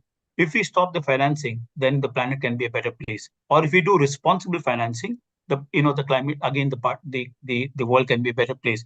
And the responsible financing is important. So if you look at the construction industry, for example, in India, there are opportunities for us to improve the water usage and reusage. And therefore, I use that. And so when we look at something like the afforestation project, which is basically to ensure that we encourage biodiversity, etc. So it's not, we look at the environment at large. It's not about philanthropy. It's not about doing good for the society. Of course, society comes at the centerfold of what we do. It's more looking at the environment at large. And that's what I'd like to answer. Just staying with you, Sridhar, there. I mean, from a broader perspective, and many perceive ESG, that is environment, social, and governance, as a market-based solution to addressing some of the considerable public policy failures. Would you agree with that statement or would you disagree with that statement? So, if you put a gunpoint, then no, I'm not putting that. I'm just trying to understand. What do you think about it? Yeah, so everything has got its own pros and cons. So I wouldn't like to say that whether it's good or bad. It's got its pros and cons, but definitely the advent of the ESG and the reporting and the compliance so as I keep saying, the Tatas are anyway expected to meet compliance. It's for us, it's about raising the bar, exceeding expectations. So when we're looking at that aspect, it's good because we would be more responsible towards the community and towards the environment. And that's where I'd like to place it because so we've always been, advocates of positivity. Positive advocacy is equally key for us. And if we can play a stronger role in influencing advocacy, I think that only helps. So that's what my answer would be at that. But it's good for the country. It's good for the country. It's good for us also because it also lets us. It wakes us from our slumber as to where we're not meeting the expectations. So I think that's what I'm. Fantastic. Very well put. I'll move on further to Prithvi Raj. Prithviraj is the Director for Sustainability and CSR at Happiest Minds. It's the Happiest Minds. Lovely. Nice name. Prithviraj, I was genuinely impressed by the ambition goals outlined by your chairman, Mr. Ashok Soota, on your website, the chairman's letter that aims for Happiest Minds to achieve carbon neutrality by 2030. Well, we have 6 years to go. I mean, really short time there. In light of this commitment, I'm curious about your approach to Scope 3 emissions. Could you provide insights as to how Sustainability Minds is addressing and managing its Scope 3 emissions? And if I can give you a follow-on question, which is, I believe you're more of a service sector enterprise with a strong focus on sustainability. How do you ensure that the partners and the alliances whom you represent, or you say that, pick and choose, and these could be the building blocks from XYZ companies, align with your net zero strategy and your ambitions, and they're not, as somebody you're recommending, they follow the same pathways on net zero as you. Thank you so much, Chandani. Really happy to be amidst this forum and wishing you all a very happy Environment Day. So that's very important, which has united us all together. So thank you so much for that. Yeah, so like you have seen on our websites, we have said that we'll become carbon neutral by 2030. It's a very aggressive target, in fact, very, very aggressive target. If you ask me, I think the sustainability is indeed part of the DNA. I wouldn't say it's just because there is enforcement or policies or compliance which we need to do. But over and above that, when leaders like Ashok Soota says, he's a prominent person in the IT industry, right? So there is humongous effort or humongous interest amidst our leadership, especially. It's not the push from the external forces, rather there's an imbibed interest within, which always happens. So today also we're celebrating Environment Day with a lot of, I just finished my microgreen challenge, and it's so much of interest which comes from internal folks, right? So that's one. Secondly, we are really working hard towards the goal. In fact, Scope 1 and Scope 2, we presume that we may end or get carbon neutral by 28. So what is the ambitious target we're keeping? Scope 3, it's not just our challenge, it's a global challenge. In fact, every day we face a lot of challenges in terms of what we get in terms of the overall procurement or the supply chain, right? So having said that, as of now, 35% of our procurement are green channels. So we have come to that level. There's another 60% or 65% which we need to move, which we have said that one of the activities which we do along with the supply. So that is a very critical thing. It's not just how we evolve, we create that ecosystem on how we develop the suppliers and responsible, entities who work along with us. So that is a very critical thing. It starts with awareness. It's not about, we are a mid-sized company, and it's not about dealing with higher segment like an Apple or the last forum I was hearing. So we deal with organizations or procurement channels which are not even conscious about what's happening in the world. So because of the supply chain, we deal with a lot of procurement channels where, in fact, recently I was doing my ESG reporting, and we were consolidating the reports. We saw that more than 30% are MSMEs. So that's where we support, right? So it's not just about how we want to evolve more from a sustainable angle, but it is important that how we collaboratively look at the ecosystem to make sure that together we move on to that direction. Answering your question, Scope 1 and 2, of course, we are in line and we would be able to do it by 28. But coming to the supply chain, it's a global challenge. Every day we are evolving. And of course, at that evolution takes a little bit more of time, and we ambitiously feel that we can create that ecosystem in the couple of years to go. Of course, many products we may have to let go. One of the advantage we have when you compare with the manufacturing industry, is we are more service oriented. IT development happens. Predominantly, it's more of electronic purchases, and here and there is purchases related to the employees. We have gone to the level of looking at even the downstream and the upstream more from a technological perspective also. So that's in line. But scope 3, we So, wish. Prithviraj, I do believe that in the technology space, and especially in the technology sector, the IT services and technology sector, there are companies which have put robust policy frameworks to drive their suppliers and to drive their, especially the downstream and the upstream partners to showcase and be aware of the fact that you as a very important chain in the whole scheme of things, you would like them to adhere to certain practices which would not derail your ambition, the net zero ambition. There are best case studies. I think some of your competitors have, I won't say competitors, but some of the stalwarts in this space globally have 8 degrees of their relationships across the supply chains, kind of conforming to the best practices that they want to have at the main institution. What do you think? Is that something that you would like to aim for, because there are already examples in your industry? Of course. So I think learning is the most important thing, especially with climate change and sustainability. I learn daily. So in fact, I look at this forum also more from a learning perspective. See, today it seems to be red, tomorrow it moves to. See, we're talking about scope 3, there's scope 4, which is already come. So we're all evolving in that direction, right? Absolutely. Of course, we are looking at players who have evidently proved that what is the change we can bring into more from a technological perspective. One of the foremost thing internally also, we are looking at sustainable technology, right? The low code concept, right? How do we evolve more from that, and how do we make sure that our applications reduce consumption? So we are even going to that level, right? So that it helps us to wear a different kind of hat. It's not just about coding.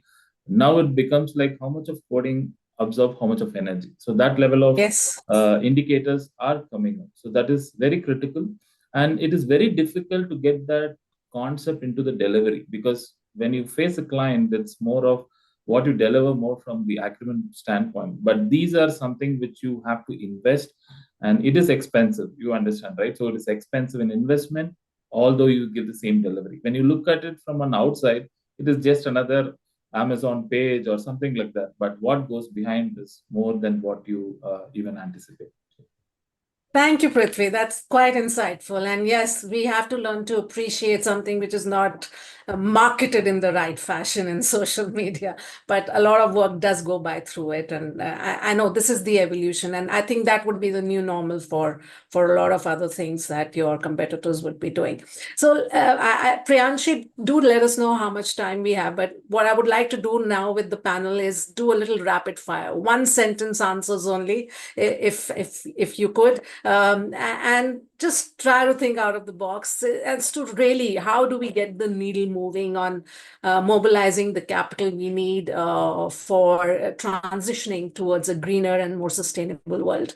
So, I mean, in your experience, and I have 2 financiers, sort of financiers, okay, Neha has walked away, but I have representatives both from the real economy and the financial side of things. So where do you see the opportunity? Which sectors do you see the opportunity, or which projects do you see the opportunity in India, where climate finance is demonstrating positive returns? And I'll start with Sridhar, move on to Santosh, and then to Prithviraj.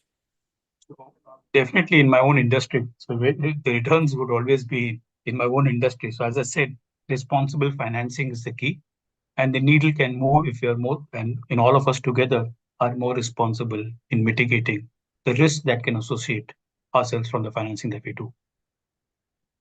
Santosh? Manufacturing, I think that's where I see great returns. I see great positivity. I see more. But which particular sector in manufacturing? Where would you try to kind of narrow it down to?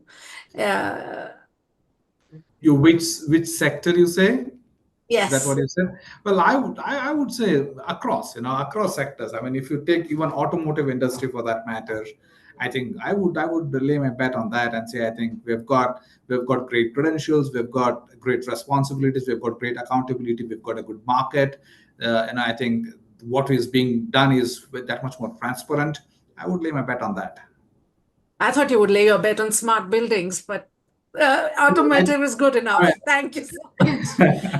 Prithviraj, what do you think? Which sectors are really going to give deliver returns? A lot of people say it's just a cost center. You do so much to get climate finance, but it drains more than it gives back to you. Where do you see the potential? Yeah, I think I see a lot of spike in the renewables. This sector is booming a lot. In fact, corporates like us are really moving towards the renewable energy because of the boom, right? At least for the next 20 years, 25 years, there's a lot of investment getting in there. And we also feel that it's an investment to cherish, and also there is a lot of IRRs and ROIs present with that investment. So I think the renewable is growing in a very, good pace. Fantastic. I hear you, and I think so does the audience. My last question to my panel. If you were to make 3 wishes to the finance minister in terms of policy interventions to promote climate finance, given the current scenario, there's already a lot being said and ignored. But what are those 3 wishes that you'd make to our finance minister that this would really help us do better in the climate transition, not only of the economy, but for your respective sectors? I'll start with Santosh here. Supply side incentives, provide supply side incentives, and the demand side as well, which means like somebody was talking about room air conditioners. Air conditioners today are taxed at 28%. That's a luxury tax, right? You cannot afford to buy a low efficient, air conditioner. So please provide supply and demand side incentives. Second, I think get quick, get a little bit faster with, the ESG guidelines, the principles that you have a very strong regulatory mechanism in place.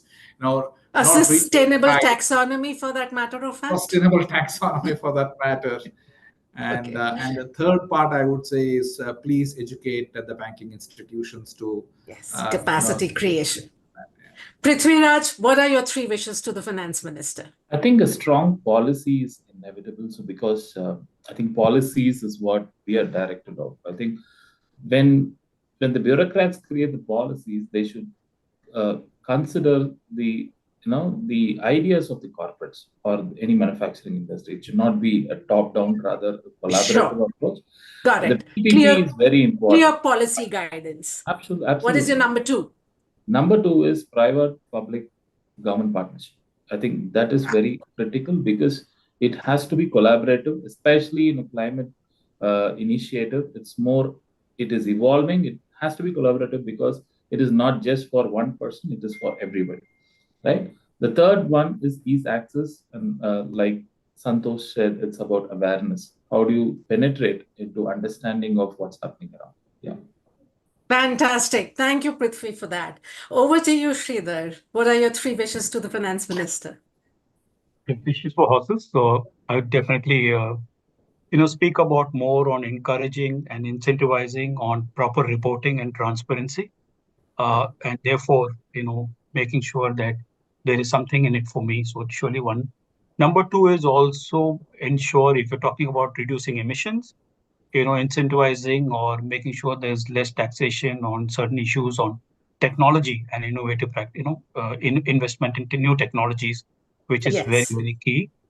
Number 3, again, because everything is on what the government provides us, I think more engagement is required between not only between us, but in terms of, making sure expecting companies to disclose, manage scope 3 or scope 4 as a part of the broader, climate strategies and sustainability strategies. I'd expect that. Oh, wonderful. Very, very diverse requests. I hope the Prime Minister and the Finance Minister were listening in, and I hope they come true. Thank you so much for your time today. Lovely having you on the panel. And thank you, Business World and Priyanshi, for this wonderful opportunity. Thank you, Chandni, for Signing off inviting. now. Thank you Thank you, so Chandni. much, ma'am. Thank you.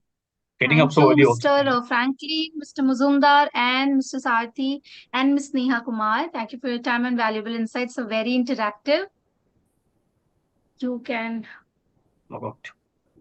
Thank you. Thank you. Have a good one. Thank you, everybody. Thank you. So, Thank you. Thank you. thank you, everyone. So, ladies and gentlemen, as we draw this enlightening conclave to a close, let's reflect on the powerful insights shared today. From the renewable revolution, we take away the imperative of innovation in clean energy. The protecting of our waterways discussion emphasized safeguarding aquatic ecosystems. In reclaiming our lands, we learned about restoration for resilience. The plastic pandemic panel urged us to rethink single use plastics. During transportation transformation, we were inspired by cleaner mobility for a healthier planet. The Sustainability Dilemma panel highlighted the need for conscious consumerism. And finally, investing in climate solutions showed us the power of green finance for sustainable growth. As we log off, let's carry these messages forward, not just in thought but in action. Thank you for being a part of BW Planet Pulse Conclave 2024. Together, we can make sustainability not just a goal but a reality. Lastly, I would like to inform you all BW Business World is soon coming up with its biggest annual IP, India's most sustainable companies. Stay tuned to our social media channels to know more. Thank you.